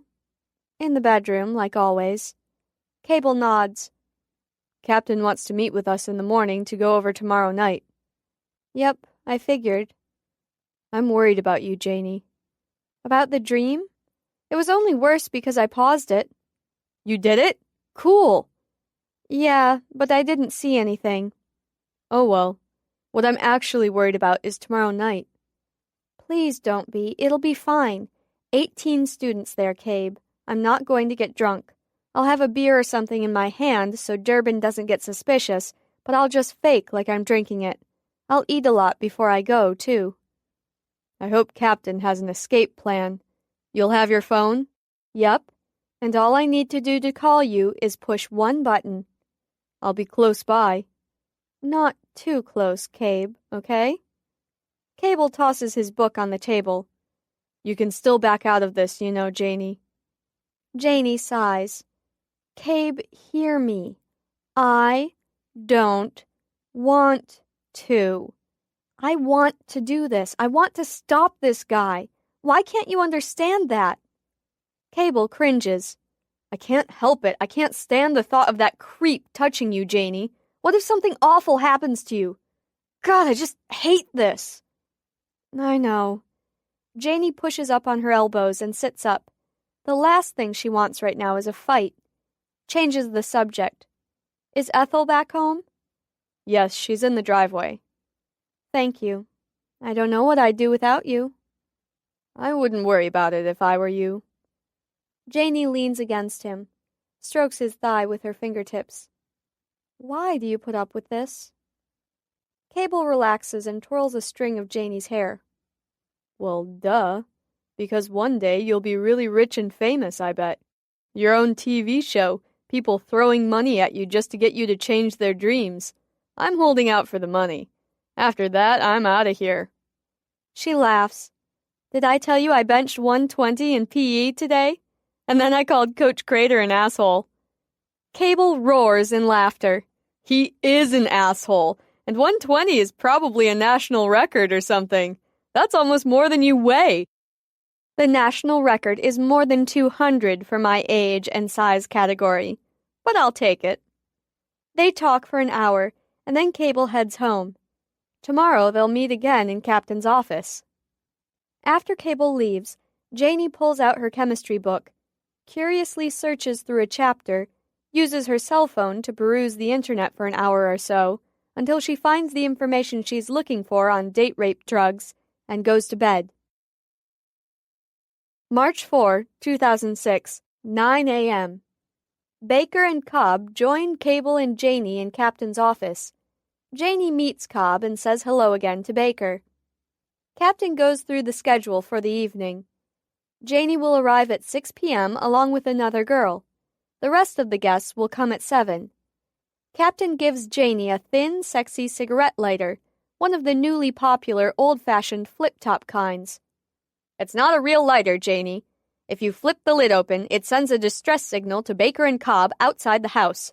They'll call your cell phone first, just in case it's an accident, and don't panic if that happens. Answer if it happened by mistake. But just try to keep the lighter in your pocket, and it'll be fine. If you don't answer your phone, They'll move in and call you once again. If you do not pick up, they will come in for you. In other words, if you're in trouble, flip open the lighter lid. Put your cell phone on vibrate and wear it in your underwear if you have to, but you must answer that phone if nothing's wrong. If you do not answer, they will assume trouble is afoot. Is that perfectly clear? Yes, sir, Janie says. Good. Let's talk about drinking. Believe me, Durbin's going to be watching that everybody has a drink in hand. Janie looks at her suspiciously. You're not going to arrest me or anything if I have a drink in my hand, right?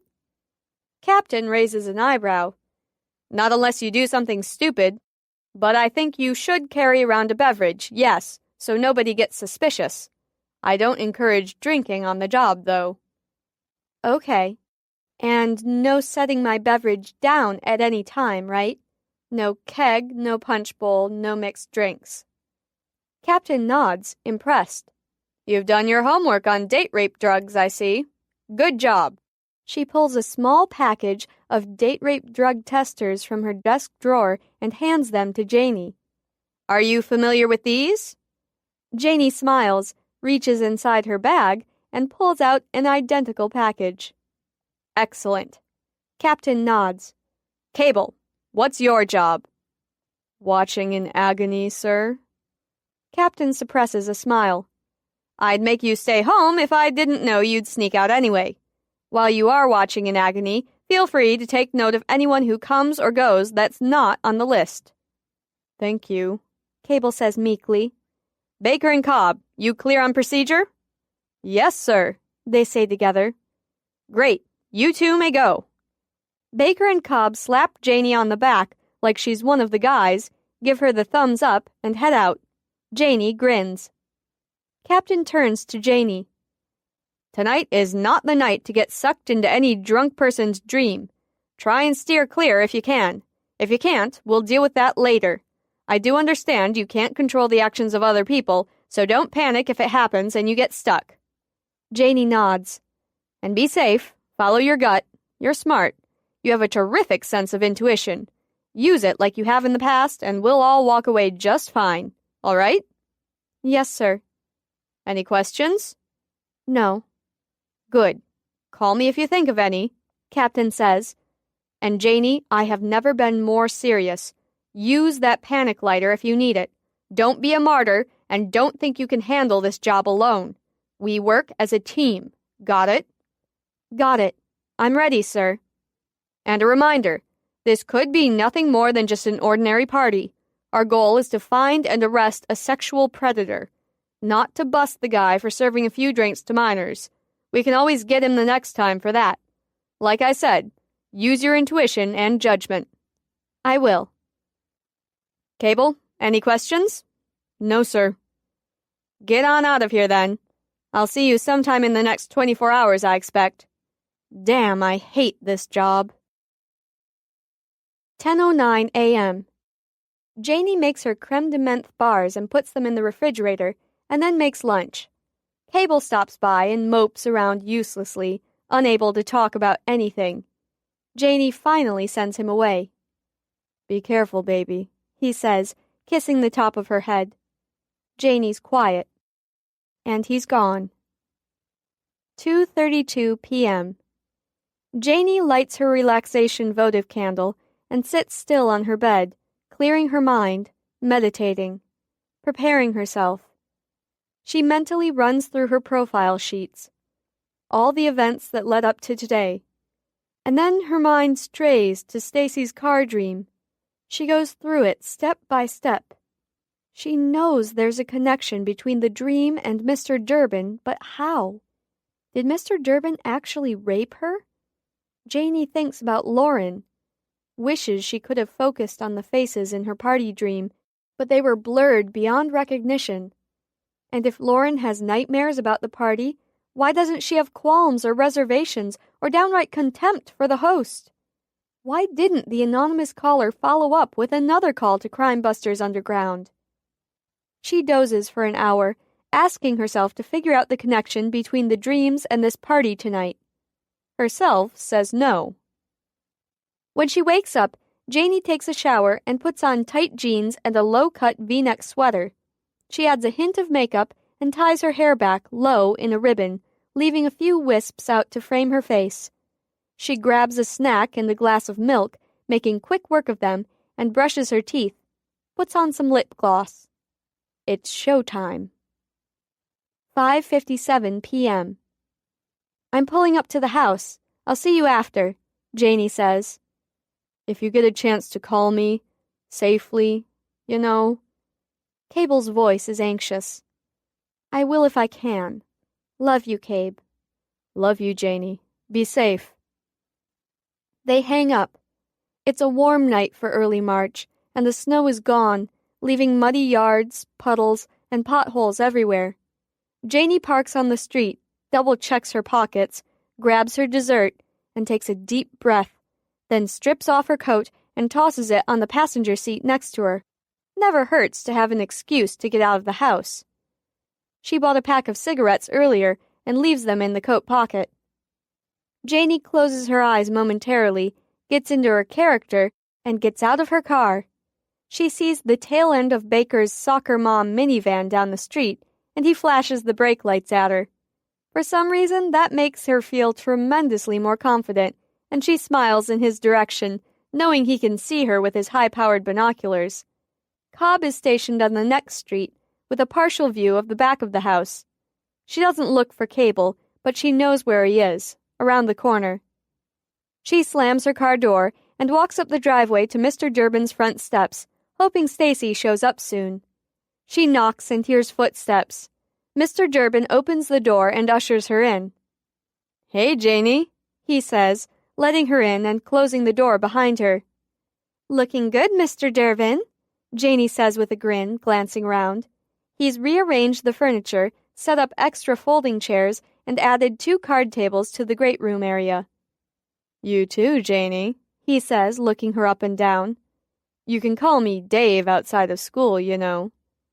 She turns and gives him her full attention and watches his eyes move to her chest. Dave, she repeats. I should probably keep this refrigerated, she says, indicating her dessert. Mind if I poke around your kitchen so I know where to find things? I figure I can help you out with the food and drink distribution once everybody gets here.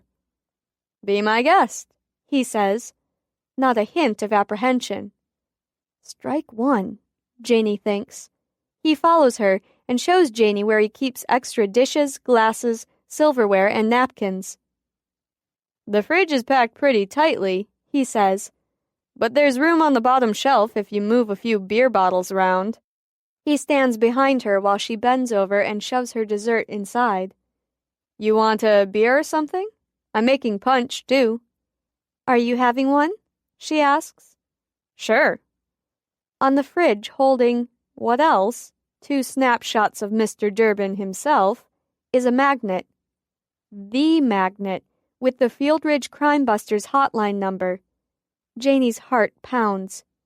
He screwed himself, she realizes, thinking of the blurred anonymous person in the kitchen making the call. Swiftly, Janie pulls out 2 bottles of beer and Durbin shows her where the bottle opener is, when from the hallway comes none other than Mr. Wang. He's barefooted and his hair is wet. Mr. Wang, Janie says, controlling her surprise. I didn't know you were here. Ms. Hannigan, he says with a nod. Mr. Durbin grins. So formal, you two. Chris, Janie, he says. Janie, you want to grab a beer for Chris? I've got to get this punch going. Chris came early to help me with the tables and chairs, and then we ended up in a rather competitive game of one-on-one basketball, he adds. I see. Well, it's very nice to see you, Chris. She winks, and he looks nervous. Likewise, Janie. Janie hands Mr. Wang a beer. He looks around the room to see what needs to be done, and finally, rather helplessly, he goes to the stereo and starts rummaging through the CDs. I'll take my usual spot as the DJ, he says. The doorbell rings, and Stacy lets herself in with a shriek of, Woohoo! Janie raises her eyebrow. Hey, Stacy, Janie says when Stacy brings her crock pot to the kitchen's island. Janie! Stacy smells like beer already. Are you ready to party? Mr. Wang has Coldplay on now, and he cranks the volume.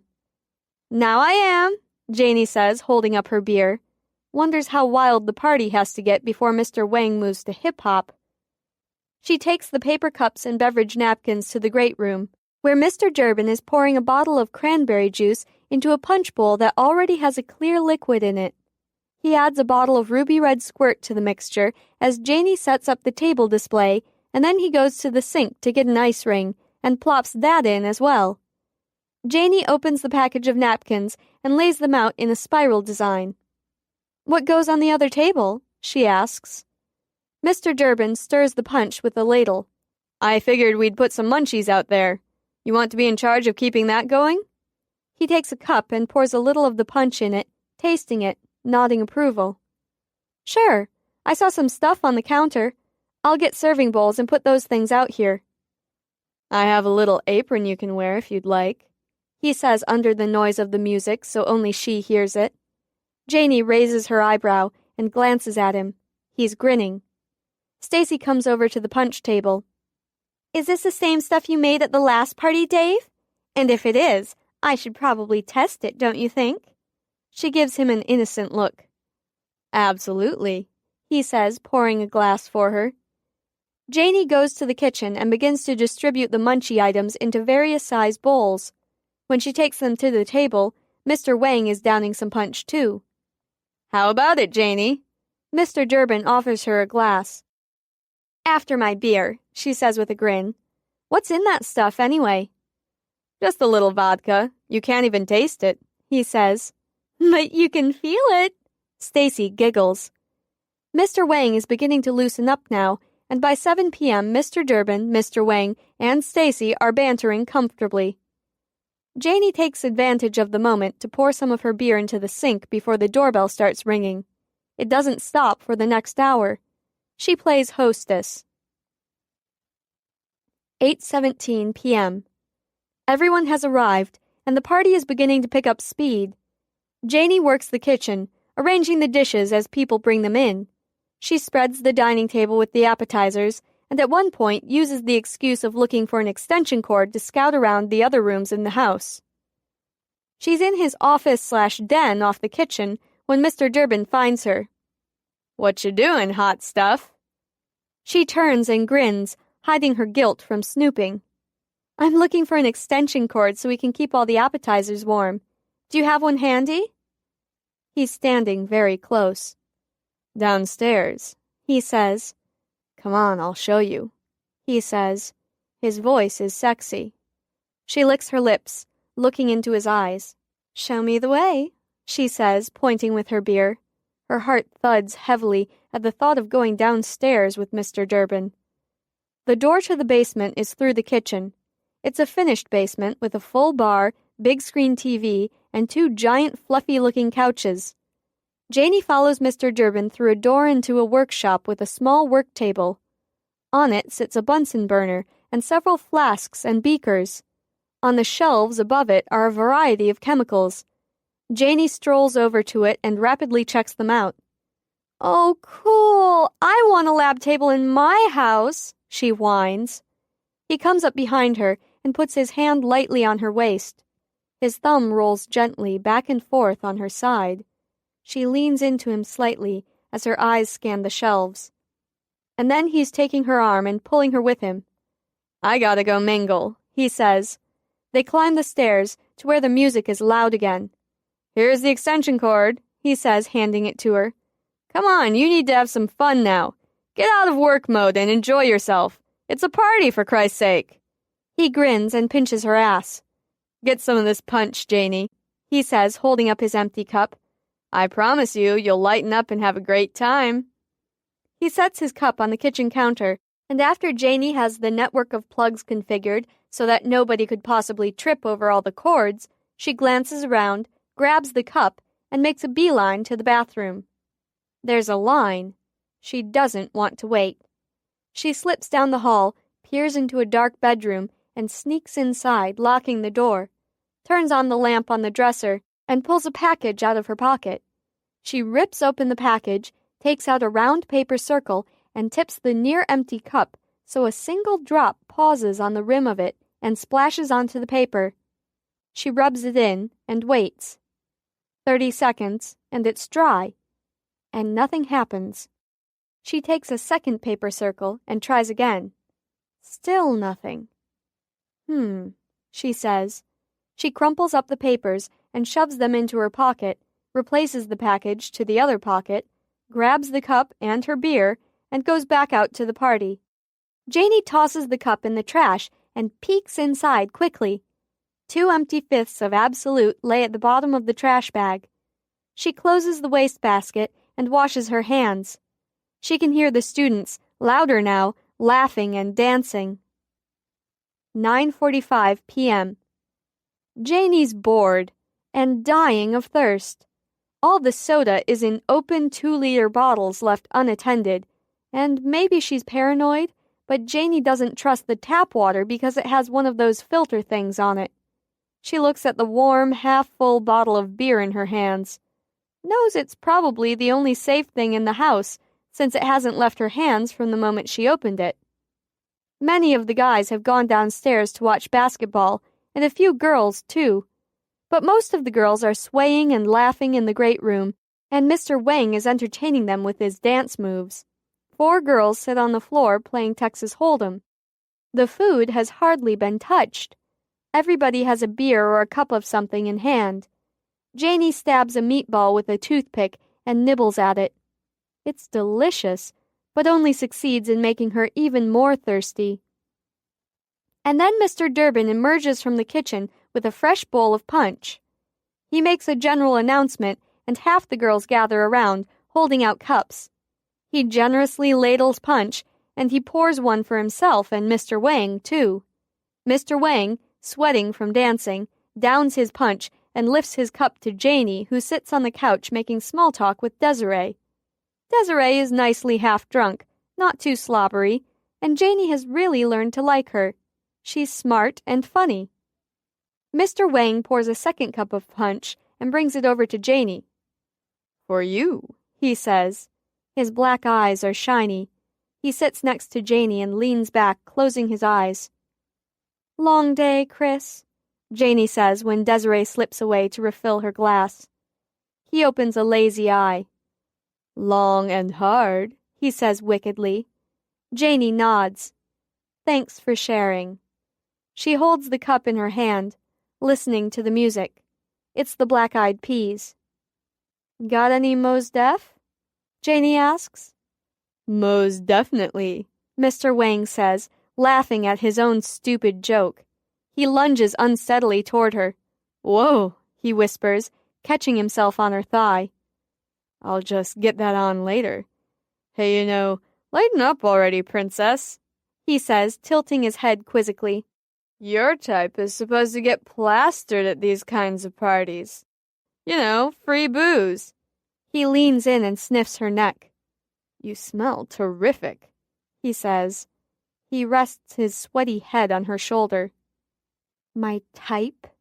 Janie burns. She can't help it. She wants to kick Mr. Wang's ass.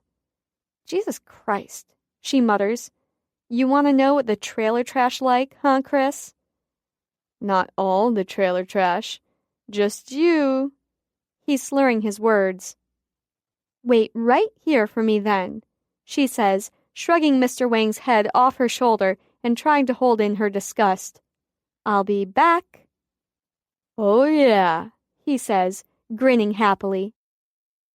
Janie mingles her way to the bathroom with her untouched punch and stands in line.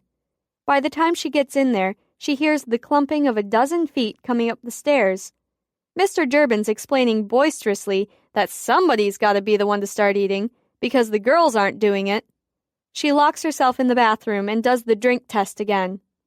Spreads the drop of punch on the paper. Waits 30 seconds.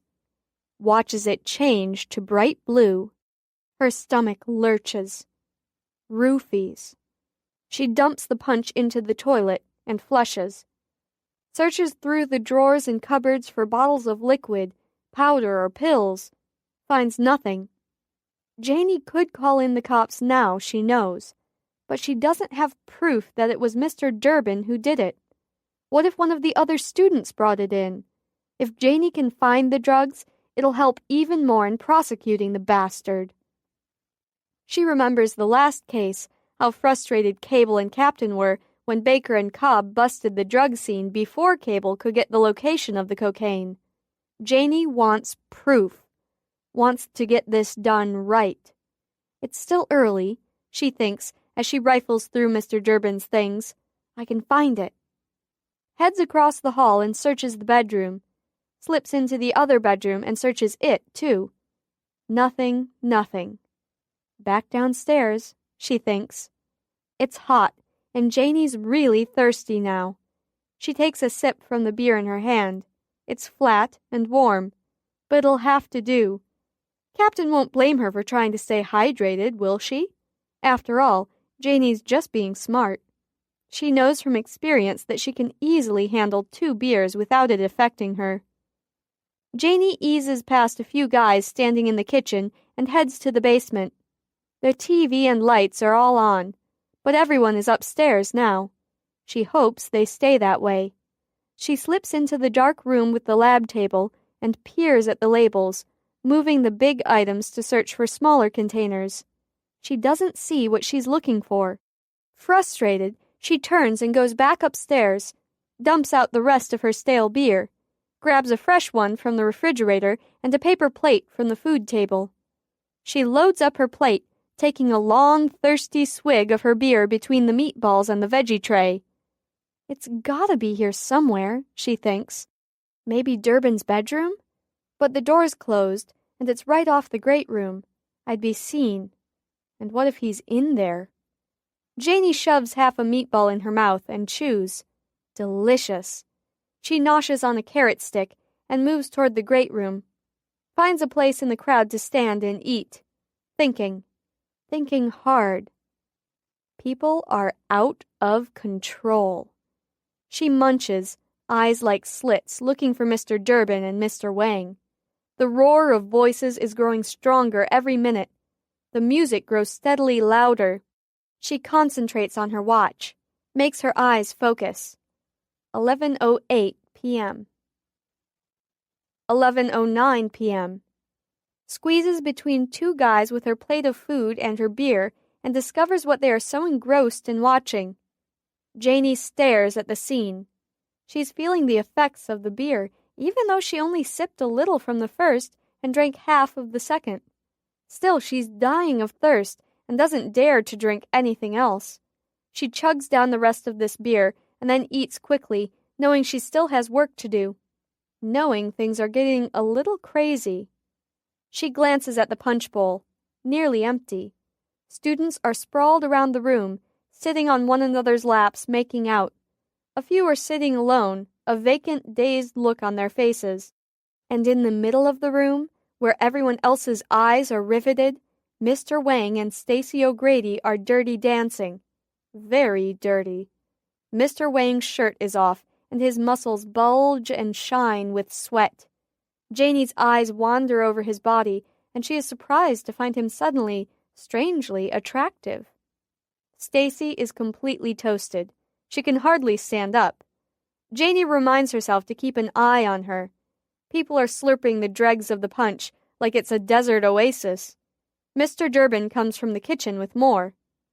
Janie lets her eyes wander lazily as she eats. She's feeling tired, mellow. The guys who aren't otherwise occupied head back downstairs, tripping and shoving their way to the TV.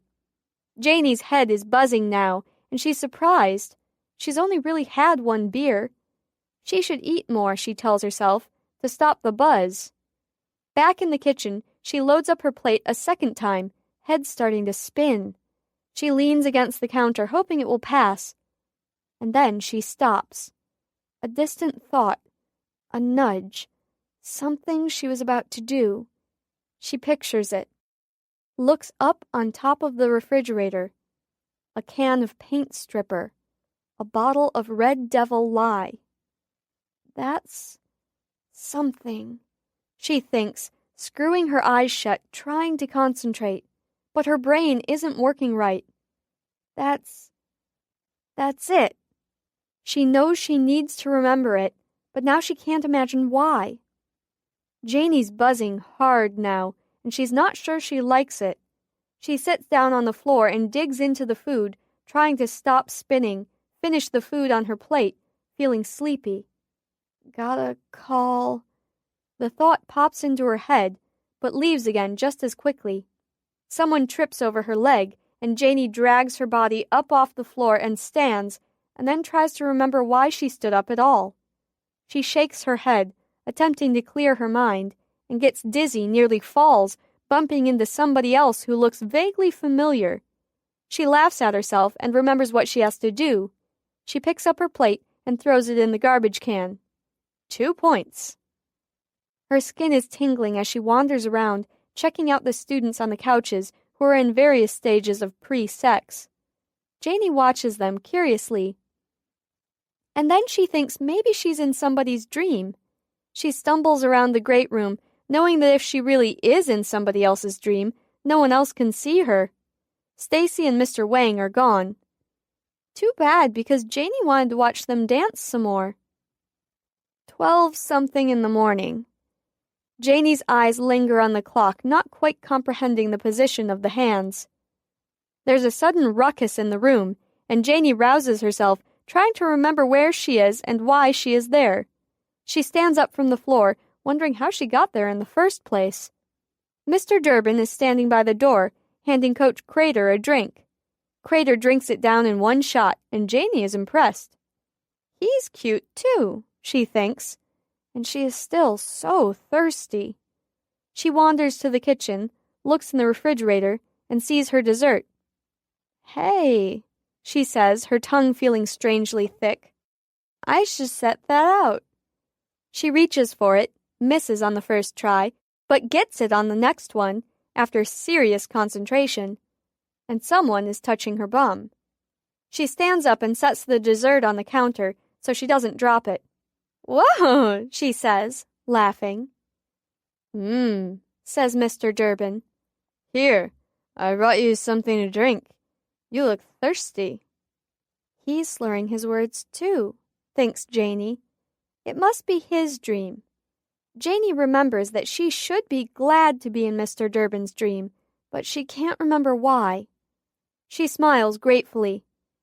Thank you so much, she gushes and holds up the cup, feeling like there might be something she's supposed to know about it, but her thirst overwhelms her. Is everything tipping just a little bit in here? She asks, laughing like it's the funniest thing she's thought of all day, and then puts the cup to her lips. The punch slides down her throat, cooling it. I thought all the punch was gone. Oh God, that's so yummy, she says. And then Mr. Durbin's pushing her back against the counter and kissing her, and she's feeling his hot tongue on hers. She starts kissing him back, because that's what feels right. The fuzziness in her brain grows. I gotta go, she says suddenly, pulling away. No, you don't have to go. I mean, to the bathroom, she says seriously. There's one in my bedroom, he says, his eyes hungry. Oh, cool. Do you still have that porn magazine in there? Janie hesitates too late, wondering if she was supposed to say that, but she can't remember why she shouldn't. Lots of them, he says. Not that I need them with you here. Huh. She follows him through the dazed and half-naked crowd. He stops to grab another glass of punch and gives her another one, too. On the way to Mr. Durbin's bedroom, Janie waves at Coach Crater. Hey, she says, turning back to Mr. Durbin. Wasn't Stacy here before? She's still here, Janie. His words are deliberate, like he's concentrating. She's fucking Chris in the other bedroom, so we can fucking hear. His words sound like slow motion, matter of fact, and Janie is certain she's in his dream now. He shows her to the bathroom, and she decides maybe she should close the door, even though she doesn't feel like it. It's so much work. But that's weird, because if it's Mr. Durbin's dream, why would she be in a room where she can't see him? She sits down on the toilet, her head heavy.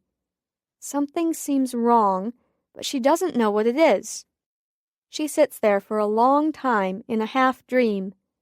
She almost falls asleep, she's feeling so warm and mellow. And in her mind, she's whirling through memories that pop in and out of her brain. She hears a knocking sound far away. "Just go home, Carrie," she mumbles. She can't seem to open her eyes. She leans to the right, and there's a cool, comfortable wall to rest her cheek on. There's another knocking sound, but this one turns into a car's engine knock, and Stacy's driving. There's going to be a man coming any second from the back seat, Janie remembers, and then he's there, gripping Stacy around the neck. His hands are sexy, she thinks. "Come on, Janie, don't be shy," she hears from far away, and Janie rouses herself. "What?" she says. "Come on out, sweetheart. We're all waiting for you." It must be Cable. He sleeps a lot. And then she remembers she's sitting on the toilet, and she chuckles silently to herself and finishes up. She drinks a long drink from the bathroom tap. She's so thirsty. She wants milk. Milk always makes her feel stronger. She turns to leave, but the door is gone. It's just a wall now. She scratches her head, looks around, laughs.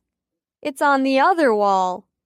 Stumbling, Janie bumps against the door, trying to push it, and finally tries pulling it. It opens, and Mr. Durbin is on the bed. There are 3 girls from class with him, and he's taking their clothes off as they lie there. Janie finds this fascinating. But now she remembers that she wants milk, so she walks carefully out of the bedroom, trying not to bang into anything. Mr. Wang is standing by the slider door in his underwear, letting the cool air inside the house. "That feels great," Janie says. She breathes it in. It smells like cigarette smoke. She stands there spinning. There it is again. That thing that feels funny. Coach Crater comes down the hallway toward them as Janie tries to remember why she came to the kitchen. "Hey, there you are, Buffy," he says. Surprisingly, he's wearing jeans and a shirt, although his shirt is open and his chest hair shows. Janie looks around, walks back to look in the great room. Everyone is practically naked. How bizarre, she thinks, and goes back to feel the cold air again. And then Coach Crater grabs her by the shoulders and turns her toward him. He plants a big wet kiss on her mouth and moves on. He's tripping as he walks to get more punch. She remembers that she doesn't think she likes him, but maybe that's not really true. It's so hard to decide what is true. She smells more cigarette smoke, and she has an urge to go outside to have a cigarette. So she goes to the door. Outside on the deck, it's dark. Mr. Wang follows her out there in his Calvin Klein briefs. Janie breathes in the cold air. She holds on tightly to the railing when Mr. Wang starts touching her. "I smelled smoke," she explains, but she doesn't see anyone smoking. And then Coach Crater comes out too. Mr. Wang is kissing her neck, and Coach is telling her how hot she is and feeling her up, and he says something about bench pressing. Finally, she remembers why she hates him. And she remembers that she smelled smoke, but no one is smoking. Then, in her mind, while the 2 men kiss and touch her, is Miss Steuben, telling her something. Janie struggles to listen. She remembers liking that old lady for some reason. "Cigarette," Miss Steuben says in Janie's mind. "I need a cigarette," Janie whispers. "Use your lighter," Miss Steuben says, "in your pocket." "I need a cigarette," Janie says louder. "Now." Coach Crater goes inside and comes back with a joint. "How's this, Buffy?" "Okay." Janie takes the joint with a shrug and reaches into her pocket. She didn't know she had a lighter. Maybe the old maid put it there. And then the words register from what Coach Crater just said. Janie does not like to be called Buffy. Janie reels back against the deck's handrail, stumbling, grabs Coach's arm off her breast, wrenches his elbow around so he twirls and faces the other way, and she kicks him hard in the kidneys. "Don't call me Buffy," she says mildly. "Ever again." His feet splay sideways, and he lands with a thud on the wet deck, moaning. Janie pulls the lighter from her pocket as Mr. Wang stares. She examines it, puts the joint in her mouth, and pulls back the lid. She tries lighting it.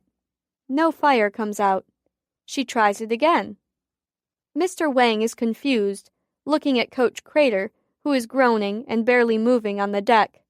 "Get me a fucking lighter that works or I'll beat the shit out of you, too," she says to Mr. Wang, and sinks to the deck, exhausted. When her hip starts buzzing, she just figures it's one of those weird things that have been happening all night. She looks at Coach Crater. He's sprawled every which way. His hands are reaching for her leg. She watches them like it's not happening to her. She focuses on his fingers, thinking how weird fingers are, like little animals, all their own. He's wearing a strange square ring. She wants it, sort of. It looks cool, like he belongs to something. Mr. Wang returns with a lighter just as Janie's hip buzzes again. Maybe she'll have to have her whole leg amputated, she thinks sadly. That would really suck. She lights the joint and inhales the smoke, holds it in, lets it out slowly. Mr. Wang falls to the deck next to her and starts kissing her cleavage. She doesn't like that, she decides. He's in her way. She's trying to smoke a joint here. She makes a peace sign with her fingers, marveling over them. Then, when Mr. Wang grabs her nipple in his mouth, she stabs him in the eyeballs. She learned that somewhere. She doesn't know where. Mr. Wang swings his fist wildly, crying out in pain. He catches her on the jaw, her head flies back and hits the deck's rail, and she blacks out. The joint burns down between her fingers. Not all right. March 5, 2006, 6:13 a.m. Janie is dreaming. She's dreaming Stacy's dream over and over again, and she's dreaming that she can't pull out of it. She tries hard, but she's stuck on the rapist in the back seat. Over and over again, the dream pauses on the rapist's hands, and then she sees it. She gasps awake and sits up wildly even though she's numb. "Oh, God," she croaks, her voice gone. She can't see, but someone is talking, rubbing her hands, her arms, soothing her with his voice. She's breathing hard, in and out, and she cries hot tears because all she wants is to open her eyes, but they feel open. "I need my glasses," she cries out in a broken voice. "I can't see." "Janie, it's me, Cable. I'm right here. I have your glasses and you'll be able to see in a few minutes. You're safe." His voice breaks and he pauses. "You're safe? Just sit back and rest. Wait for it. You'll see shadows in a minute, and then everything else will come back, okay?" Janie slumps back. She shudders, but she can't remember why. She tries to breathe, in and out. "What time is it?" she whispers. 6:15. She hesitates. "Morning?" she guesses. "Yes, morning." She breathes again. "What day?" There is a short silence. "It's Sunday morning, sweetheart. March 5th. "Is Stacy O'Grady in this room?" "No, baby, she's down the hall." "Is the door closed?" "Yes." Janie doesn't understand, but her brain is still fuzzy, like her eyes. And then slowly, bits of things return. And she knows there are two very important things she told herself to remember, even when everything was out of control. She speaks slowly. "Cable?" "Yes." "GHB. Mr. Durbin cooked it up himself out of paint stripper and lye. That's my guess. I looked it up before. I didn't see him do it, but he has the stuff. and obviously the ability. She breathes, exhausted. Only 12 hours before it's out of the body. Urine tests. Every one. Every fucking one. She doesn't see him blink. Good job, he murmurs, and he's on the cell phone, talking gibberish. She's trying hard to focus. There's something else. What is it? She can't remember. He stops talking on the phone, and he's rubbing her arm. And then she remembers. Meatballs, she says. The drug was in the punch, but I swear to God I didn't drink the punch. Not that I can remember. I tested it. The tests are in my jeans pocket, right side. She pauses, sobs a little. You must have put the GHB in the meatball sauce when I was in the bathroom testing the punch. God, I'm so stupid. She drifts off, still blind, and sleeps fitfully for a few hours. 9:01 a.m. Janie blinks awake. The light above her on the ceiling is blinding. Where the hell am I? She asks. Fieldridge General, Cabe says. She sits up slowly. Her head aches. She holds her hands to her face. What the fuck? She says. Janie, can you see? Of course I can see, you asshole. He does a double take, looks at the woman next to him, who chuckles, and he closes his eyes briefly. You feel like talking? He asks carefully. She blinks a few more times, sits up. Where the fuck am I? She asks again. Cable plants his forehead in his hands. Captain steps to the plate. Janie, do you know who I am? Janie peers at her. Yes, sir. Good. And who is this? Cable Strumheller, sir. You remember him, don't you? Captain buries a grin. I do, now that you mention it. She pauses. What do you remember? Janie closes her eyes. Her head aches. She thinks for a long time. They wait. She finally speaks. I went to the party at Durbin's house. Yes, Captain says. Cable slips out of his chair and begins to pace the floor. I remember setting up the food. She strains against the fuzziness. That's good, Janie. Take your time, we've got all day. Janie pauses again. Oh, God, she says. Her voice shivers and falls. It's okay, Janie. You were drugged. A tear slips down Janie's cheek. That wasn't supposed to happen, she whispers. Captain takes her hand. You did everything right. No worries, just take your time. Janie sobs quietly for a moment. Cabe's gonna be mad, she whispers to Captain. No, Janie, he's fine. Right, Cabe? Cable looks at Captain and Janie. His face is ashen. I'm fine, Janie. He manages to croak. Captain captures Janie's eyes. You know this, Hannigan, goddammit. Anything that happened as a result of you being drugged against your will is not your fault, right? You know your stuff, and you know that. And whoever did anything to you will go to jail, okay? Not your fault. Don't turn soft on me, Janie, she adds. You're a strong woman. The world needs more like you. Janie swallows hard and turns her head away. She wants to bury herself under the covers and disappear. Yes, sir. Would it help you remember if I mention some of the names? Captain asks. Maybe, Janie says. I don't remember much. Just wisps of things. Okay, let's start with Durbin. What happened with him? Janie sighs. Then she opens her eyes wide. GHB, she says and sits up. GHB. Cable gives Captain a frightened look. Settle, she says to him under her breath. She doesn't remember talking earlier. It's normal. She turns back to Janie. What about GHB, Janie? Janie thinks. I tested the first punch, she says. I thought for sure there'd be roofies in it, but it was clean, just vodka. That's what he told me. Good job, you are a professional. And then people started getting weird. Durbin brought out a new bowl. The wisps are a little stronger.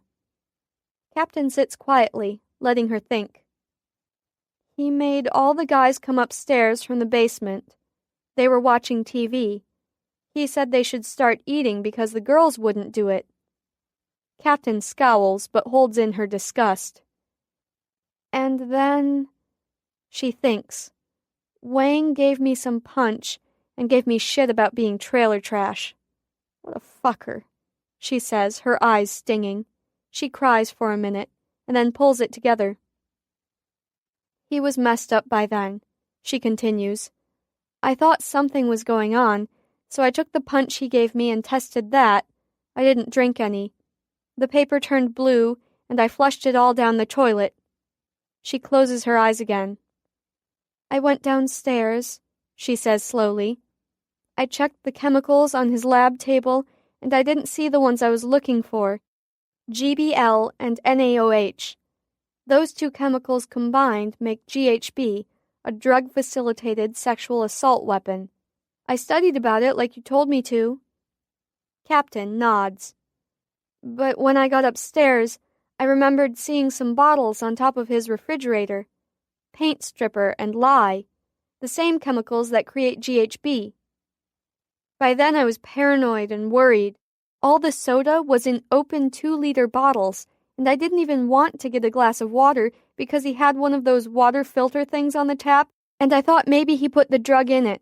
So I grabbed a beer, I'm so sorry, Captain, and drank it sort of fast, but I had food by then too. And a beer honestly is not too much for me. I don't know what happened, she says, crying again, covering her face. I screwed up, didn't I? Captain closes her eyes. No, Janie, you did fine. We should have thought to send you with some individual water bottles or something. Cable stops pacing and rests his forehead against the window, bounces it against the glass a few times, mutters unintelligibly. Captain carefully continues. You told us a few hours ago something about the meatballs. Do you remember that? Janie is silent, confused. I don't remember meatballs. Captain nods at Cable. He looks quizzically at her, then he nods. He dials his phone, talks to someone, eventually hangs up. GHB confirmed in the meatballs and in the veggie dip, he says. Jesus Christ. He takes off his rugby, leaving his t-shirt on, begins pacing some more. I didn't know you could put it in food. Apparently, Durbin wanted to cover his bases, Captain says quietly, eyeing Cable carefully. She turns back to Janie. Is there anything else you remember? Don't worry if you can't. I expect that's probably about it. Janie remains quiet for a long time. Finally, she says, This is weird, but I know Coach Crater raped Stacy. Not this time. Last semester. The room rings in silence. How do you know, Janie? Captain asks. Janie hesitates. I can't prove it. That's okay. Give me your hunch. Remember, we can't solve crimes without leads. Janie nods, tells her the car dream Stacy's had since last fall, and then tells her about pausing the dream and not being able to see the face. But I saw his hand, she says. In the dream, he's wearing a square fraternity ring. I remember seeing the same ring on Crater's right hand last night. Silence. And more silence. Cable makes another phone call. Captain ventures another question with an almost smile on her face. Do you remember when you activated the panic button? Janie looks at her, shakes her head no. So, you don't remember beating the shit out of Crater and Wang? Janie stares. What? Captain smiles. You were amazing, Janie. I hope someday you remember it, because you should be very proud of yourself, like I am of you. Janie closes her eyes. Finally, she says, Cabe, can you step out for a minute? He gives her a fleeting look, then goes. "Captain," Janie says, "did anything happen, with me?" Captain holds her hand. "Nothing below the belt, kiddo. When Baker and Cobb found you, your sweater was off your shoulder. That's it. The doctors did an exam. You stopped them, Janie." Janie sighs in relief. "Thanks, sir." 6:23 p.m. Cable drives Janie to his house. 21 positives on the GHB, Janie." Cable's voice is harsh. "Everyone at the party was drugged. Durbin even drugged himself. Rumor has it the drug is known to enhance stamina." He pauses. "Ew." They both shudder. When Baker and Cobb and the backup crew arrived, Durbin had 3 female students in his bed with him. Janie is quiet. "He's going to jail for a long time, Janie." "What about Wang?" "Him too. Sadly, he raped Stacy before Baker and Cobb got there. They found his DNA. She asked for the morning after pill. She doesn't remember anything that happened last night." Cable's hands grip the steering wheel. His knuckles are white. Janie's quiet. "Fuck," she says. She should have done better. Done better for Stacy. Janie's headache dulls by evening. She eats everything Cable gives her and then declares herself fit. "Stop babying me already," she says with a cautious grin. She knows Cable hasn't slept. Cable gives her an exhausted, lost look, sucks in a breath as his face crumbles. He nods. "I'm done," he says. "Excuse me." He walks out of the room, and Janie hears him in his bedroom, yelling into his pillow. Janie cringes, realizes now she was in way over her head, and maybe so was Cable. After a while, he is quiet. Janie ventures a peek into his bedroom, and he's asleep on his stomach, fully clothed, glasses flung on the nightstand, his arm and leg hanging off the edge of the bed, tears still clumping his eyelashes, cheeks flushed, not dreaming. Janie kneels next to the bed, smooths his hair from his cheek, and watches him for a very long time. March 9, 2006, 3:40 p.m. The uproar at Fieldridge High School has settled some. Janie's 3 substitute teachers are less than exciting, which is okay because Janie's having trouble concentrating anyway. Not because of Mr. Durbin's party, but because of what happened after with Cable. After school, Janie's at home, lying on the couch, staring at the ceiling, when Carrie pops her head inside Janie's front door. Janie sits up and forces a smile. "Hey, happy. Did you do anything fun for your birthday?" She hands Carrie a small gift bag that's been sitting on the coffee table for days. "The usual, nothing fancy. Stu thinks I should go register to vote, of all things. I hope he's joking." Janie attempts a laugh, even though she feels numb. "You should register to vote. It's your right as an American." "Did you?" "Yes." "Oh my God!" Carrie exclaims, slapping her hand to her mouth. "Did I miss your birthday?" Janie shrugs. "When have you ever remembered it?"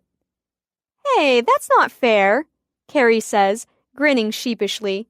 But Janie knows it's true. So does Carrie. Not that it matters. That's just the way things are with them. Carrie oohs over the CD Janie bought her, and they are okay.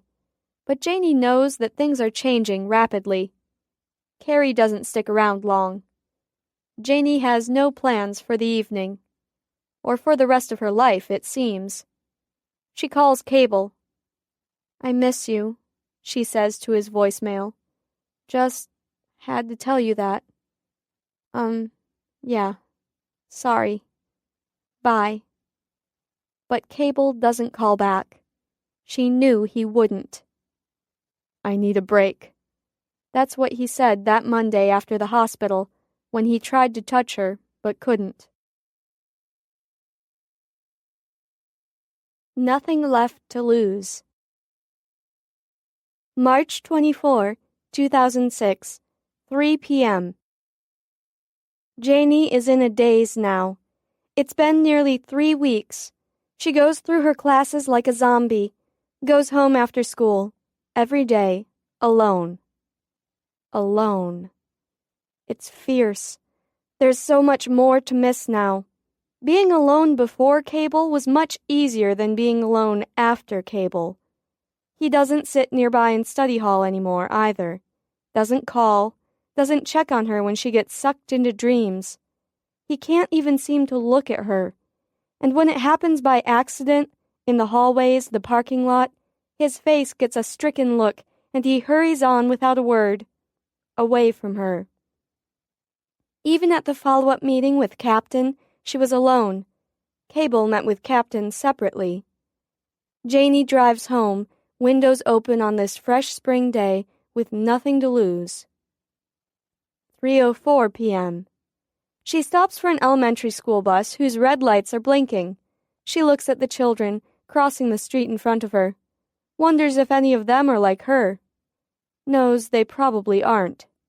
And then she's taken by surprise, blind, sucked into a little kid's dream. Falling off a mountain. Janie gasps silently. Her foot slips from the brake pedal. The bus horn wails and screams. She grips the steering wheel frantically and struggles with her mind to focus. Pulls herself out of the dream as Ethel strays dangerously close to the street-crossing children. Slams a numb, heavy foot on the brake and blindly reaches for the keys in the ignition. Ethel conks out and dies as Janie's sight returns. The bus driver gives Janie a hateful look. The children scurry to the side of the road, staring at Janie, eyes wide in fear. Janie, horrified, shakes her head to clear it. "I'm so sorry," she mouths. She feels sick to her stomach. The bus roars away. While the drivers who are lined up behind Janie begin honking impatiently, Janie struggles to start Ethel, bawling her eyes out, hating her life, wondering what the fuck is going to happen to her, wondering how she's going to get through life without killing somebody.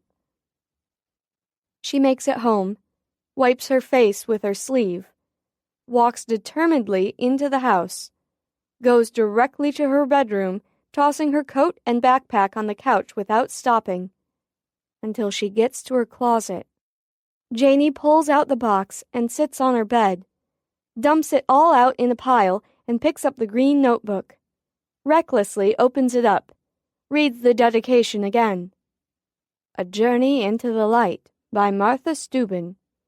This journal is dedicated to dream catchers. It's written expressly for those who follow in my footsteps once I am gone. The information I have to share is made up of 2 things, delight and dread. If you do not want to know what waits for you, please close this journal now. Don't turn the page. But if you have the stomach for it, and the desire to fight against the worst of it, you may be better off knowing. Then again, it may haunt you for the rest of your life. Please consider this in all seriousness. What you are about to read contains much more dread than delight. I'm sorry to say I can't make the decision for you, nor can anyone else. You must do it alone.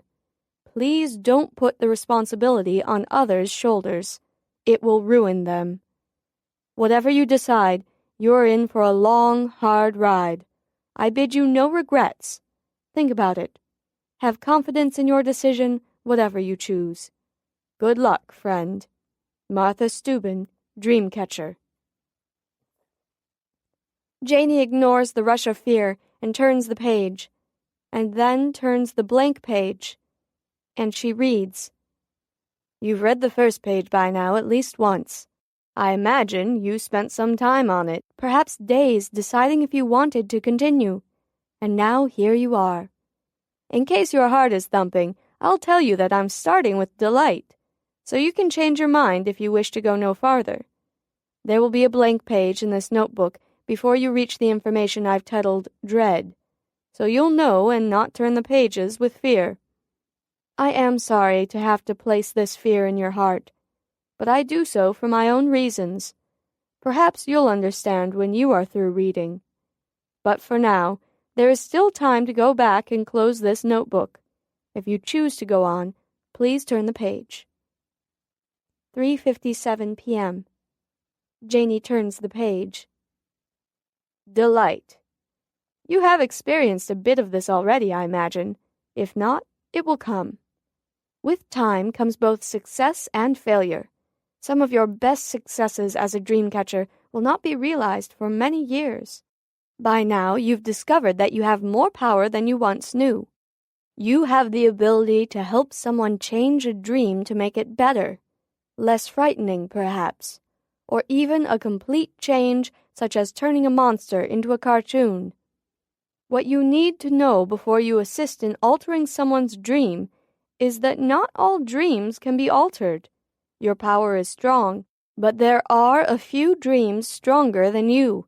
Please don't expect you can change the course of the world. That said, I, Martha Steuben, have been in the dreams of many successful individuals. They arrived at success only after their dreams changed. Can I take credit for these things? Of course not. But I was a factor in the future of many a business person. While I will not reveal names, as the individuals are still alive at the time I write this, I might ask you to think about the computer industry, and that will give you a clue. You have the ability to influence the unconscious mind, my dear dream catcher. Marriages have been saved, relationships rekindled, sports events won, lives lived in confidence rather than fear, because our power is motivating and gives momentum and ownership of changes to those who dream of failure. This is a most redeeming job when things go right, and you can change a community. You are a rarely gifted individual. You can use your power to help create or restore peace in a troubled community, whether it's a school, a church, a place of business, or a government entity. You have more power to solve crime than anyone with a badge. Do not forget this. As you hone your skill, your gift, you will be able to assist the law in ways the keepers of them cannot imagine, and in ways that are impossible in their minds. You have tremendous power to do good. Use it if you dare. You will never be without a job. Think big. The country's many law enforcement agencies will get wind of your existence.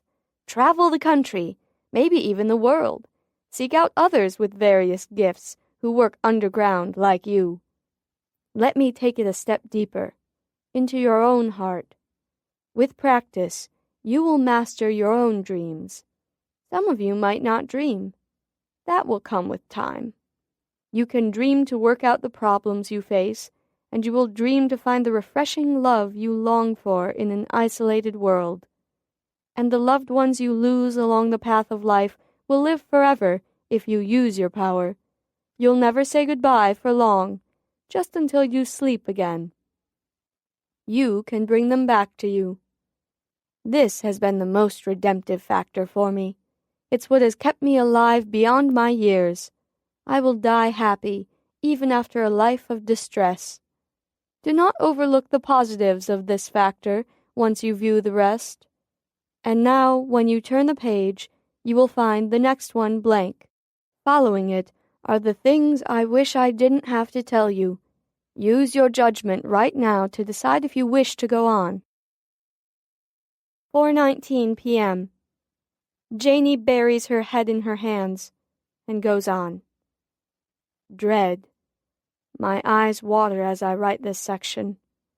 There are things about yourself you may not want to hear or know.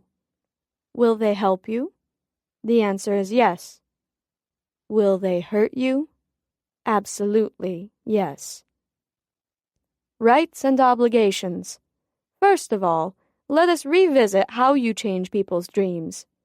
Because you have the power does not always mean you have the right or the obligation. And because you have the power of manipulation, some of you will use that to hurt people. I can't stop you from doing that. I can only implore you to resist the temptation to hurt others in this fashion. It's been done, and it's been ugly. People die. Here are some facts you should know. There is no cure should you see this as a disease. Until the reason for the dream-catcher's gift is discovered, there will be no cure. I've spent 50 years trying to change it, and all I can do is control it, sometimes. Driving. You might already be aware of the hazards of driving. Perhaps you've had a rare incident, and you're still alive. But because of the stray possibilities, even with the windows closed, I must add, you are a time bomb. It's happened before. You've seen it in the papers, haven't you? Somebody blacks out on the highway, crosses the line, kills a family of 3 in the oncoming lane. Dream catchers, catching, by accident, the dreams of the sleeper in the car next door, right through the glass windows of both cars. It happens. It has happened. And I've never forgiven myself. Don't drive. You risk not only your life, but the lives of innocent others. You can ignore me. I'm asking you not to. If you wish to continue, please turn the page. 4:53 p.m. Janie, shaking, crying, remembering the school children, continues. Side effects. This is the hardest section. If you make it through this, you are done. And maybe you won't think it's as bad as I made it out to be. I hope for that. There are several side effects of being a dream catcher. You've experienced the caloric drain by now. It gets worse as you age. The stronger you are, the more prepared you are, the better you'll fare. Have nourishment with you at all times. Dreams are where you least expect them. The more dreams you enter, the more you can help people. This is true, it's the law of averages. But for a dream catcher, the more dreams you enter, the worse the side effects. The faster you decline. You must work at controlling which dreams you enter. Practice pulling out of them, as I explained in the many files of cases I've participated in. Study them. Practice the moves, the thought processes, the relaxation exercises. However, you must realize by now that it's a catch-22, because the more practice you get, the harder it is on your body. You must choose your dreams carefully if you choose to use your gift to help others. Or there is the alternative. Isolation. If you isolate yourself, you might live a normal life. As normal as isolation allows, of course. And now, you can still stop reading here. Your last chance. 5:39 p.m. Janie looks away, reads that part over again. Her head is pounding, and she continues to the bitter end. Quality of life. I knew, personally, 3 dream catchers in my life besides myself. I am the last one alive. At the time of this writing, I know of no others, but I am convinced you are out there. I'll tell you first that the handwriting in this journal is not from my hand. My assistant writes to you in this book because my hands are gnarled beyond use. I lost the function of my hands and fingers at age 34. My 3 dreamcatcher friends were 35, 31, and 33 respectively when they could no longer hold a pen. That is what these dreams are doing to you. 6 p.m. Tears stream down Janie's face. She holds her sodden sleeve to her mouth and continues. And finally, what I see as the worst. I was 11 at the time of my first dream catch, or at least, that's as far back as I can recall. The dreams came few and far between at first, as I expect they did for you, unless you shared a room with someone. By high school, the number of dreams grew. College, in class, the library, walking across campus on a spring day, not to mention having a roommate. In college, dreams are everywhere, some of the worst experiences you'll ever see. And then, one day, you won't. You won't see, because you'll be completely, irreversibly, heartlessly blind. My dream-catcher acquaintances, 23, 26, 21. I was 22. The more dreams you enter, the sooner you'll be blind. You suspected already, didn't you? Perhaps you've already lost some of your vision. I'm so sorry, dear friend. Choose your profession wisely. All the hope I can add is this. Once you are blind, each dream journey you take will bring you back into the light, and you will see things in the dreams as if you are seeing them in life. These dreams of others are your windows. They are all the light you'll see. You will be encased in darkness except for the dreams. And since that is the case, I ask you, who would not live for one more dream, one more chance to see your loved one as he ages, one more chance to see yourself if he dreams of you? You don't have a choice. You are stuck with this gift, this curse. Now you know what lies ahead. I leave you with a note of hope, and it is this. I don't regret my decisions to help others through catching dreams. Not a single instance would I take back. Now is a good time to sit and think, to mourn, and then to get back up. Find your confidant. Since you are reading this, you have one. Tell him or her what to expect. You can get to work, or you can hide forever and delay the effects. It's your decision. No regrets. Martha Steuben, Dreamcatcher. Janie stares at the book, turns that page, knowing there's nothing more, knowing it's not a joke. She looks at her hands, flexes her fingers, sees them, their wrinkly knuckles and short fingernails, the way they bend and straighten, and then she looks around the room, takes off her glasses, thinks hard and knows the answer already. The dreams, the headaches, Miss Steuben's gnarled hands and blind eyes, Janie's own failing eyesight. Janie knew it for a while now. She just didn't want to think about it, didn't want to believe it. Maybe Cable knows already, she thinks. His stupid eye charts. Maybe that's really why he needs a break. He knows she's falling apart, and he can't handle one more problem with Janie. Janie is so stunned she cannot cry anymore. She grabs her car keys and rushes to the door before she remembers.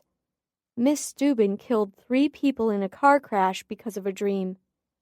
Janie looks at Ethel through the window, and then slowly she falls down to the floor, sobbing as her world comes to an end. She doesn't get up.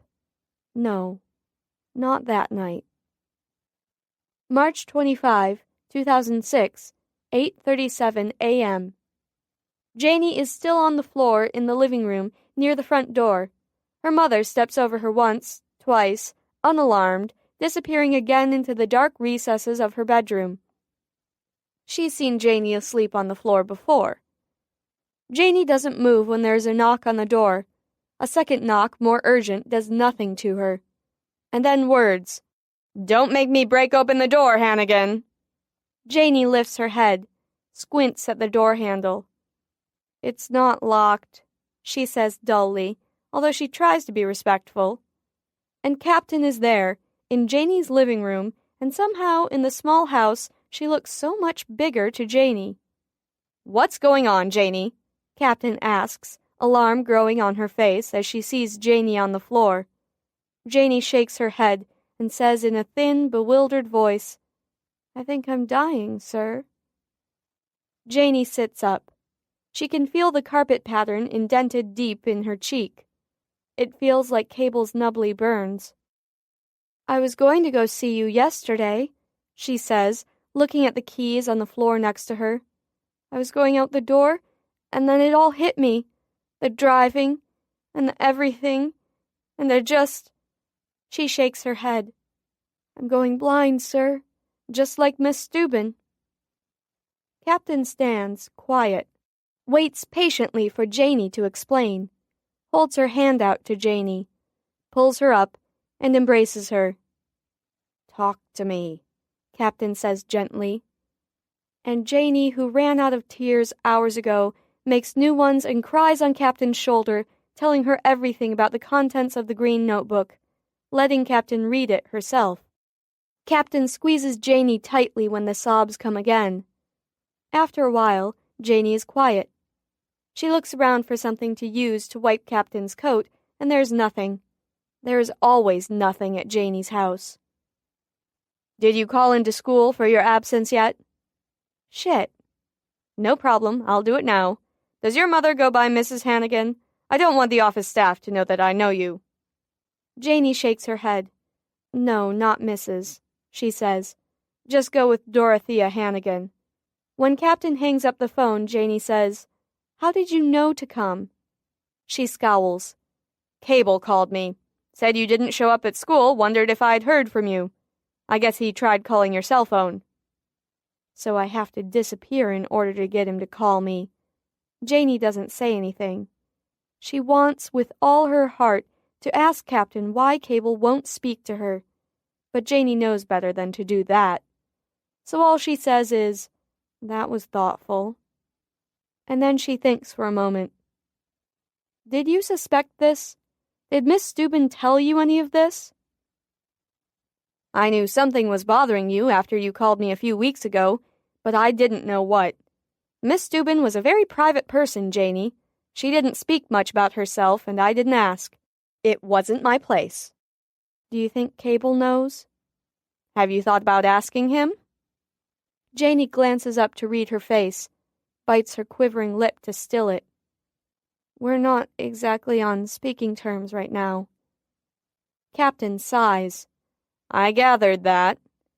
Carefully, she says, Cable has his own demons, and if he doesn't get on with killing them soon, I'm going to kick his ass. He's having trouble dealing with some things right now. Janie shakes her head. I don't understand. Captain is silent. Maybe you should ask him. Tell him what you're going through, too. Why? So that when I tell him I'm going to be a blind cripple, he'll never want to come near me again? Captain smiles ruefully. I can't predict the future, Janie, but I doubt a few physical ailments would turn him off, if you know what I mean. But nobody says you have to tell him either. She pauses. You look like you could use some breakfast. Let's go for a ride, Janie, she says. Janie looks down at herself, rumpled in her clothes from yesterday. Sure, why not, she says. She takes a few minutes to brush through her hair, and she looks in the mirror, looks at her eyes. Captain takes Janie to Ann Arbor. They stop for breakfast at Angelo's, where Captain apparently knows everybody in the place, including Victor, the short-order cook. Victor himself delivers a feast to their table. Janie, not having eaten since lunch the day before, wolfs down the meal gratefully. After breakfast, Captain drives around the campus of the University of Michigan. Some of the finest research and medical facilities are here, Janie. Maybe there's something. Captain shrugs. Keep in mind, Martha Steuben lost her eyesight 50 years ago. A lot has changed in the medical world since then. Don't doom yourself before you know what doctors can do now. And not just your eyes, your hands, too. And perhaps your dreams. See that building? Captain points. That's the sleep study. Perhaps something can be arranged to accommodate you properly sometime. I have a couple of friends on campus I trust. They knew about Martha. They'll help us. Janie looks around at everything, feels a tiny surge of hope. She and Cable had planned to come out here a few times over the upcoming summer, once they could be seen together. Now Janie doesn't know what to think. Maybe Cable would be back, and maybe he would be scared away again. Janie doesn't know how many more breakups and fixes she can handle in their relationship. Why does everything have to be so hard? She asks out loud, and then she blushes. Rhetorical question. Sorry, Captain. Captain smiles. What made you read it, finally? Janie swallows hard. Now that Cable won't come near me, I figured I didn't have much else to lose. Joke's on me, huh? Captain purses her lips as she drives and mutters something under her breath. "Okay," she says. "And how do you feel about being a dream catcher now?" Janie thinks. I guess I don't know any different. Captain gets a curious look on her face. "How does your mother play into this picture?" She doesn't. "And your father?" Doesn't exist as far as I know. "I see." Captain pauses. "Are you sorry you read it?" Janie is quiet for a moment. No, sir. They sit in silence, and then Captain points out a few more buildings on the U of M campus. "Do you want to quit your job with me, Janie? Isolate yourself?" Janie looks at Captain. Do you want me to quit? "Of course not. You're brilliant at it." I'd like to stay on if you have more assignments for me, sir. Captain smiles, and then she turns serious again. "Do you think you can still work with Cable, even if you don't resume your romantic relationship with him?" Janie sighs. If he can handle it without being an ass, I can. And then her voice catches. She shakes her head and collects her wits, not wanting to cry. Captain glares through the windshield, bites her lip, shakes her head. I swear to God I'm going to smack that boy. "Listen, Janie, Cable doesn't have much. He has a mother who abandoned him, a father who nearly killed him, and now when he's with you, he desperately wants to keep you safe in his pocket all the time, but he knows he can't. He's got to learn how to handle that." Janie takes this in. But, Captain, he couldn't even bear to touch me after the Durban bust. She starts crying. It's like he was so disgusted that they had touched me or something. She reaches for a tissue from between the car seats.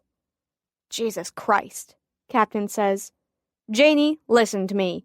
You're a good detective already. You know that in our work we have hunches and we seek out the answers. You do this so well in your work. Why don't you follow that same line of logic in your personal life? You'll need to talk to Cable if you want answers.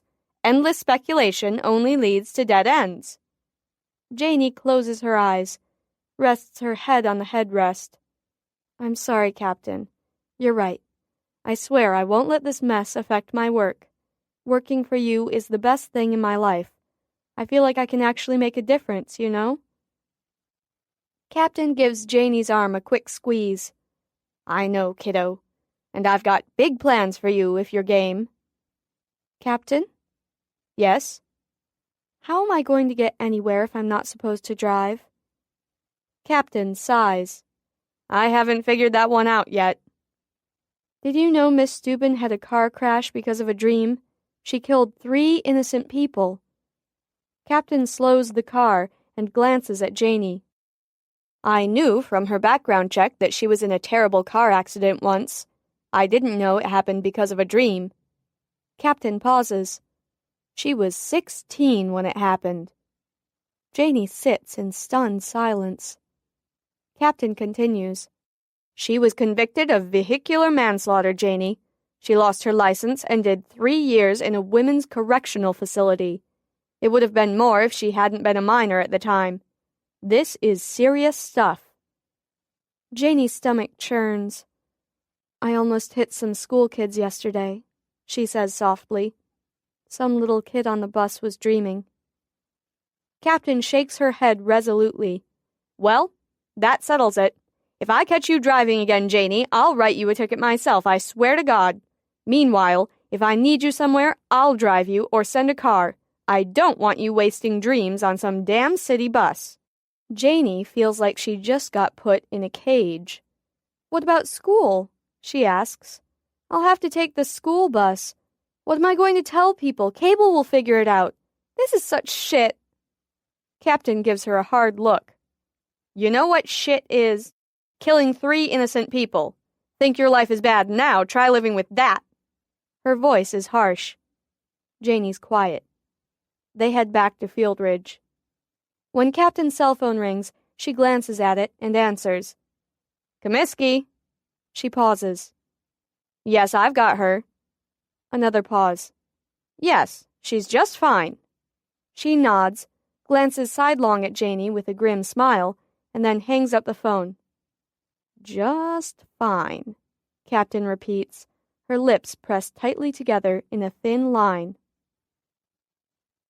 12:36 p.m. Captain drops Janey off at home and gives her a swift hug.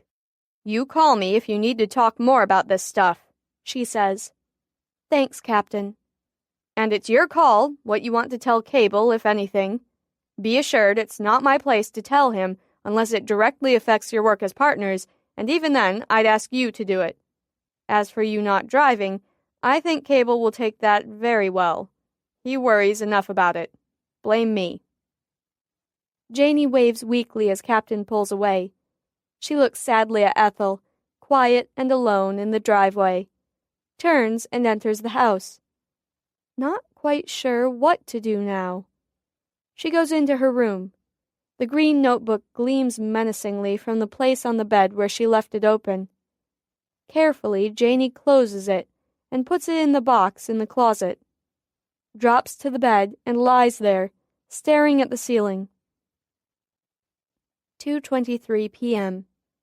The cool, damp wind blows briskly through Miss Steuben's dusky Center Street purgatory. "Now you know as much as I know, Janey." Janey sits silently next to Miss Steuben. Tears trickle from the old woman's blind eyes. There are no more words to say, only an understanding, a resolution, a small strength passes and grows between them, and a release. Miss Steuben's work is done. This is goodbye. Slowly, Miss Steuben squeezes Janey's hand with her own gnarled fingers. "I must go see my soldier now." And then she begins to fade away. "Will I ever see you again?" Janey calls out anxiously. "Not here, Janey." "Somewhere else, then?" Her voice is hopeful, but the old woman is already gone. Janey looks around, bites her lip. In front of the dry goods store strolls a young man in uniform and a bright-eyed young woman who turns to look over her shoulder. She blows a kiss at Janey as they turn the corner into the alley and disappear from sight. Janey remains seated on the cold, wet park bench, alone. March 31, 2006, 2:25 p.m. Cable dreams of layering clothes and more clothes on his body. Janey pulls herself out of it. She can't stand to watch him. She knows what the dream means.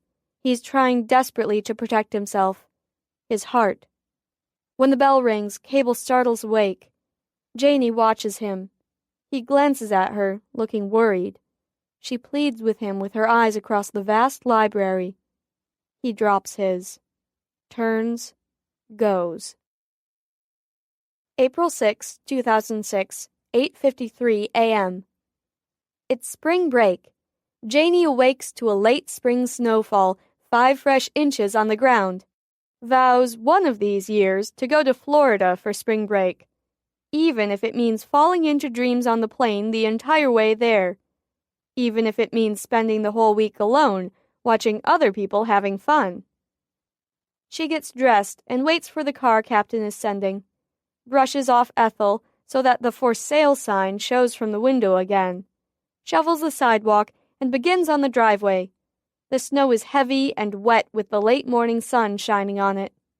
When Carrie bursts from her house next door and sprints through the yard, Janey grins. "Hey," she says. "Janey Hannigan," Carrie says. "How dare you sell Ethel? Poor girl, Stu's a wreck over it." Janey has been ready for this question. "I can't afford the insurance and the gas anymore, Carrie. Tell Stu I'm really sorry." Carrie grins impishly, whips out a wad of cash from her coat pocket. "How much?" she asks. "I'm selling my piece of junk. Ethel told me she wants to stay in the hood." Janey's eyes light up. "No way!" "So way!" Carrie giggles. "How much?"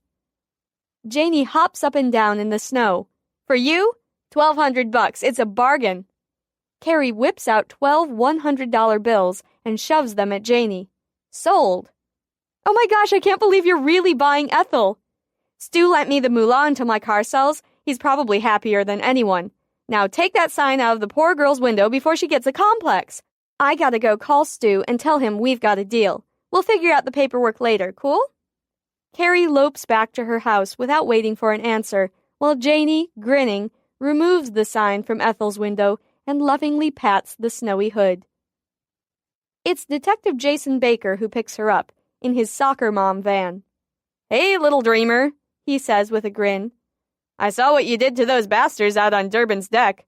Remind me not to get in your way." "I wish I remembered it," Janie says. She likes both Baker and Cobb. "Still no memory of any of it, huh?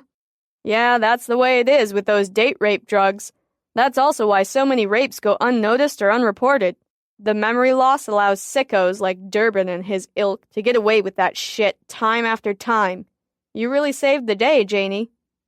Janie blushes and looks at her hands. She doesn't feel like much of a hero. Inside the police station, Janie knocks on Captain's door. "Come," Captain yells, as usual. Janie grins and enters. Stops short. Cable is there, too. His smile is formal and strained as Janie gathers her composure and sits down next to him. Captain gets down to business immediately. "Stacy O'Grady will be returning to Field Ridge High after all.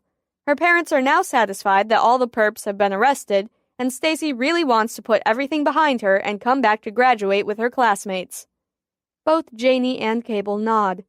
Janie's glad to hear it. "There are several lawsuits in the works from various angry parents, and I don't blame them. But I'm afraid we're likely going to need you to testify, Janie. The hearings are set for June. You'll meet beforehand with the DA to go over your testimony. It could be difficult, so be prepared for some horrible questions to be asked of you by the defense attorneys. And you'll have to do it while Durbin, Wang, and Crater are sitting there staring you down. You understand?" Janie presses her lips together to stop them from quivering. "Yes, sir." "Atta girl. We'll do everything within the law to keep your dream-catching ability a secret. However, it'll likely come out that you were at that party on assignment and working undercover for me.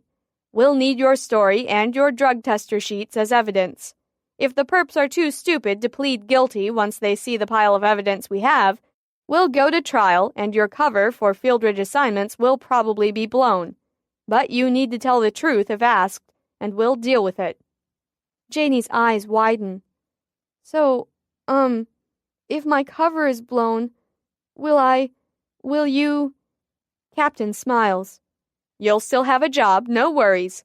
Martha had a few close calls too, but her secret was never revealed on the stand.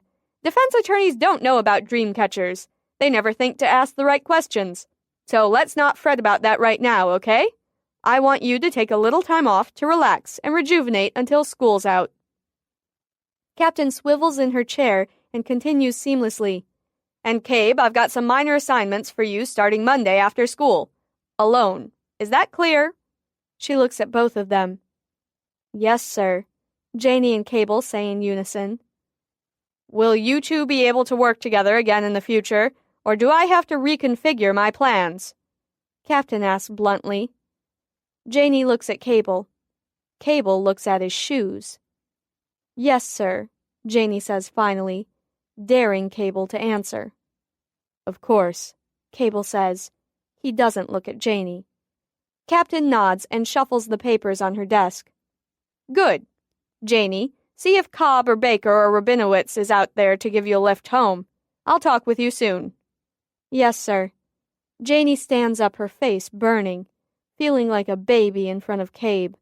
She flees out the door, leaving Cable and Captain standing there, and decides to walk home rather than beg for a ride.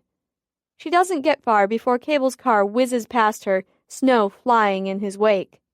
He slows, stops, backs up.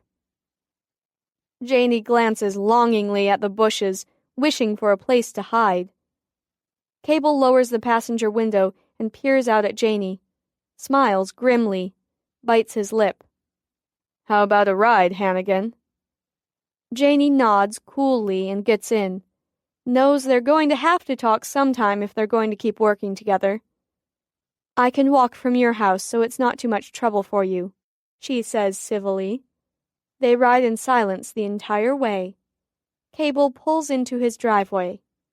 They get out, stare at each other for a minute, until Janie looks away, emotions welling up. She's angry, still doesn't understand why he broke up with her so suddenly. Feels like it was because the teachers touched her.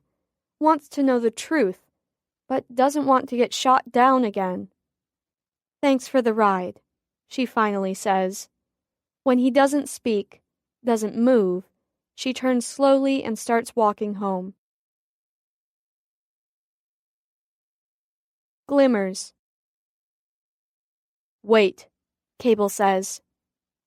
Janie's been waiting for answers, waiting for him to admit that he can't touch her because she'd been violated by the creeps. Janie doesn't want to wait anymore. She walks faster. He hesitates and then runs after her, stops her in the middle of the road. "Come inside with me," Cable says. He looks tired. "Please, we need to talk." Janie's eyes flash, but she follows him inside. Maybe at least she'll get some answers. Janie sits on the edge of the living room chair, leaving her coat on. She takes a deep breath and decides to get it over with. "You have 3 minutes to tell me that it's not because those bastards touched me." Cable reels. "What?" Janie looks at her watch. Cable begins to pace. "I can put up with the pacing," Janie says after a minute goes by. "I can put up with you having some issues you need to work out. I can even put up with you saying you just don't love me. I mean, I thought this weird dream curse would probably keep me from ever having a relationship, so I guess I'm lucky it lasted as long as it did. But when you suddenly decide you can't touch me anymore immediately after a bunch of jerks try to rape me, well, I just need to know if you are really that horrible. And if you are, it'll be a hell of a lot easier for me to walk out of here in..." She checks her watch. 1 minute and 24 seconds. He stares. His face is fraught with emotion. He walks over to Janie, kneels in front of her. His hands quiver as he touches her face. She watches him solemnly. Gives him a chance. "Janie," he finally says, "is this the way it's going to be with you?" Her eyes flash angrily as she squints at her watch. "What? Stop changing the subject. You have 1 minute to say it's not because they touched me. Is it? Is that really it, Cabe? They touched me and now I'm violated and you can't stand to think of being with me again?" "Oh God, you're serious?" Janie's voice pitches higher. 30 seconds! "Would you even believe me if I said it?" He's breathing hard, stands abruptly and turns his back to her. His fingers rake through his hair. 15 seconds. Janie's voice is even now. She stands up to leave. He whirls around and grabs her arm, pulls her to him, kisses her hard, tangling his fingers in her hair. His tongue darts into her mouth and finds hers, tasting her, an oasis in the desert, his body urgently pressing against hers as his hands caress her neck. Janie stands frozen for a moment, and then she moans and reaches for him. Cable slips her coat off her shoulders, and it falls to the floor, and he lifts her up, holds her until she wraps her legs around his waist. His lips move to her neck and strain at the buttons of her shirt. "Time's up," she says, gasping. He lifts his lips from her skin, runs his hand over her body. A button falls to the floor, bounces, and rolls under the chair. He walks, with her still attached, to the couch and sits with her on his lap. "Janie, oh God, I can't do it," he whispers and holds her tightly, squeezes her, just like she loves. "Janie," he says again, "I'm so messed up. Such an idiot. I'm sorry. No, I mean, the answer is no. It's not because they touched you. I just didn't know if I could handle this. You're too... I don't know, you're dangerous. I couldn't handle it. Couldn't handle loving you." "What the heck does that mean? You didn't seem to have a problem being in love before. What happened?" He gives her a miserable look. "What if I love you? Give you everything I have inside me, open my heart up, and something horrible happens? What if you did get raped? It would change you so much, Janie. Change you forever. What if you get sucked into a dream while you're driving again? Have you thought through the consequences? To you? To others? To me, for God's sake? Janie, my father, he lit me on fire. In that instant, everything changed. I became a different person. Crap like that changes you. It scarred me, fucked up my life, he says, in a bunch of ways. Cable fingers the scars through his shirt as he talks. I haven't let anybody inside since then except for you. It's hard, Janie. It feels impossible. And then you go off being all reckless and shit. He takes a breath. I needed safe, but I fell in love with you. Now I'm having a really shitty time dealing with the thought that something could happen to you, that you could change too, and I'd lose you. Janie, jaw dropped, blinks. You have a really funny way of showing it. I know, I'm fucked up.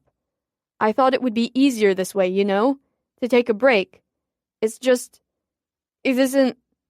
He struggles for words. This is intense, Janie. It scares the hell out of me. I wanted you to be my safe thing. No serious risks, just some simple dream stuff for Captain. Nothing like what you went through with Durbin. I mean, who the hell thought that would be your next assignment? God, wonder what comes next. So you broke up with me because you couldn't handle it if I changed or got hurt or left you. Is that what you're saying?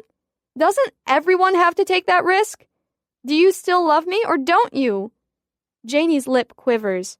She thinks about all the changes that will be happening to her in the next years and feels Cable slipping away again. I'm saying I love you and I'm still learning. I want to learn how to deal with that. All I know is that I thought this break would help, but all it's doing is making me batshit crazy. Cable pauses, smiles weakly. So, can you please just not do anything dangerous? Isn't life bad enough when you can't control what the nightmares do to you? Do you really have to take even more risks? Janie smiles ruefully. She wraps her arms around his neck and rests her head on his shoulder, thinking, what if I do get hurt? Or if something happens to me? Will you stop loving me? She asks quietly. How could I? Cable strokes her hair. But I have to learn how to handle the feelings that come with that. I'm just not used to caring about something, about someone, so much that it hurts. Not like this. Janie is quiet, thoughtful. Did you know that you were the first person I ever remember saying I love you to? I don't even remember saying it to my mother, which is really sad. I didn't know, he says. He lets his head fall back on the couch and takes a deep breath, lets it out. Do you still love me, Janie? Janie stares at him, incredulous. Yes, of course. I don't say it lightly. Say it lightly in my ear, he demands.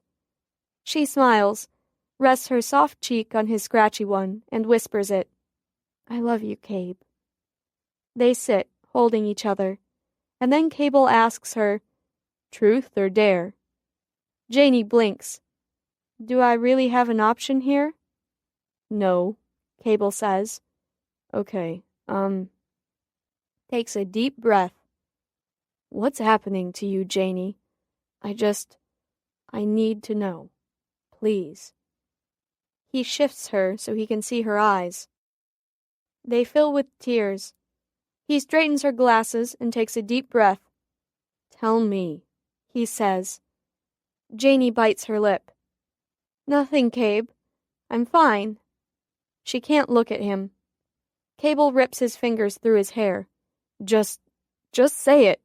Get it out there so we can deal with it. You're going blind from all the dreams, aren't you?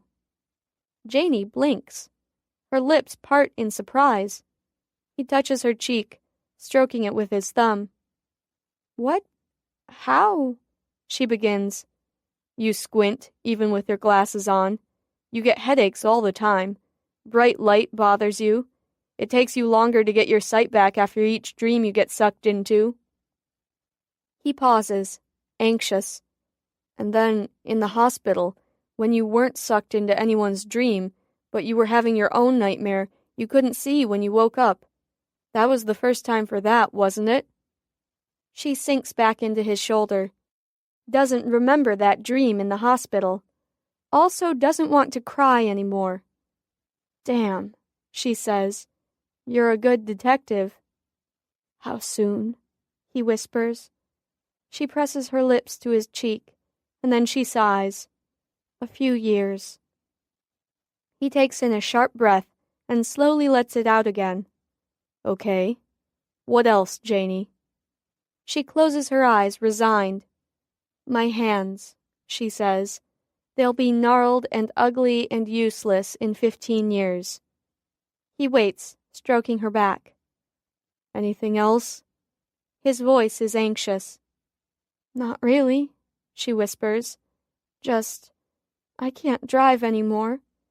Ever again. She loses her fight with the tears. Poor Ethel. At least she's got a good home now.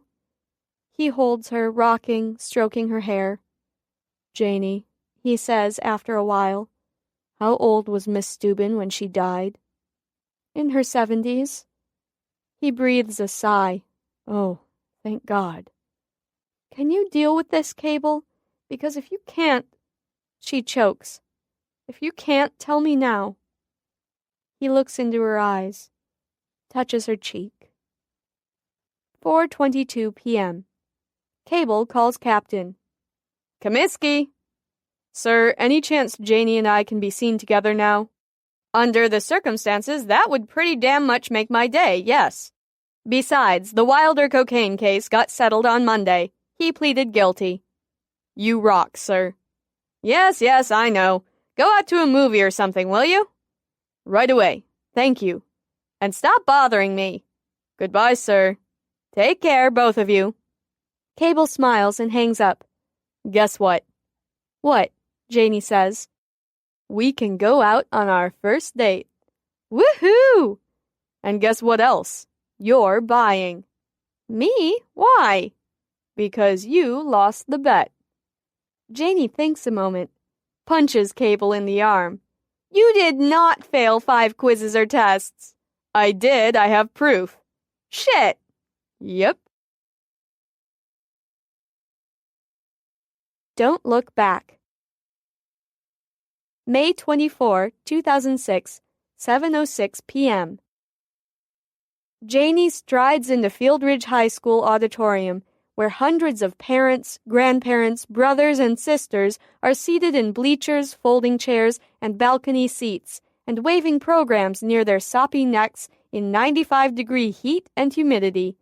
It seems the old building's air conditioning can't take the pressure of another graduation ceremony. She glances around and spots Cable several rows behind her. He blows an impish kiss, and she grins. Her cap's band threatens to squeeze her brain into mush, and she feels the sweat soaking into it. Janie looks in the other direction, scanning the audience. Some familiar faces. Carrie's parents sit off to the side on the wooden bleachers, and Janie offers a small smile, even though they aren't looking at her. Even with her newly updated prescription glasses, it's difficult to see far away. Colors bleed from one dress to the next. But finally, Janie spots her. It's the bronze hair contrasted with her dark skin that helps. Sitting next to Captain is a large man who looks like Denzel Washington 20 years from now. His arm is spread lazily across the back of Captain's chair. Janie can see Captain poke her husband and point. Janie squints and smiles, and then lowers her eyes. She's not sure why. The valedictorian takes the stage, and the crowd quiets, leaving only the rush of flapping programs. It's not Cable. Thankfully. He managed to pull his grades down successfully to a mere 3.93, third place, enough to keep him out of the limelight, which is all he wants, really. Janie's not far behind with a 3.85. She's thrilled. There are 3 faculty chairs empty in the auditorium this year. Doc, Happy, and Dumbass, suspended without pay, awaiting the hearing. Janie feels a pang of sadness for those chairs. Not for the men who sat there. Just so we're clear, even so, they are reminders of pain and embarrassment, horror wrapped up like a gift. Janie's glad that box exploded. Up at the microphone, Stacey O'Grady begins speaking. She has a different air about her now. New in the past few months. Reserved, solemn. A maturity, perhaps, or a sense of understanding that not all things turn out the way you'd wish them to. Janie's mother isn't there. Neither is Cable's, but no one expected her, although Cable's older brother, Charlie, and Charlie's wife, Megan, are somewhere in the crowd. Expectations. It's what they always talk about at these things. Making a difference in the future, striving for excellence, blah, blah, blah. Janie wipes a drop of sweat from her forehead, looks around as Stacey says from the podium, "The best years are yet to come," and Janie watches the room explode in applause. Janie doesn't join them. The ominous words ring in her ears. The crowd of seniors stands and, one by one, over the course of an hour, their names are called. Janie steps carefully across the stage, prays that the little sleeping baby nearby doesn't dream yet, and takes her diploma, shakes hands with Abernethy, moves her tassel over to the other side, walks lightly down the stage stairs and back to her folding chair to wait. When the stage is silent and Principal Abernethy gives one last word of congratulations, the hats fly and the voices around Janie rise to fill the auditorium. Janie takes her hat off her head and tucks it under her arm, waiting to be done, so she can say goodbye to this place once and for all. When the madhouse clears, she's still standing there. Only a few lingerers remain in the building that now feels like a rainforest after a downpour. She walks slowly down the aisle toward the exit steps, where she'll meet Cable and whoever else he's schmoozing with. But for now, she is alone. The custodian comes by with a broom, and he smiles at her. Janie nods and smiles in return, and he begins sweeping the wood-floored aisles that most often serve as a basketball court, and then the lights fade a bit. Janie blinks and leans against the wall, just in case. But it's no one's dream. It's just the end of some things, and the beginning of others. Fade was written by Lisa McMahon and read by Ellen Grafton. This has been a presentation of Simon & Schuster Audio. Fade is available in print from Simon & Schuster Books for Young Readers.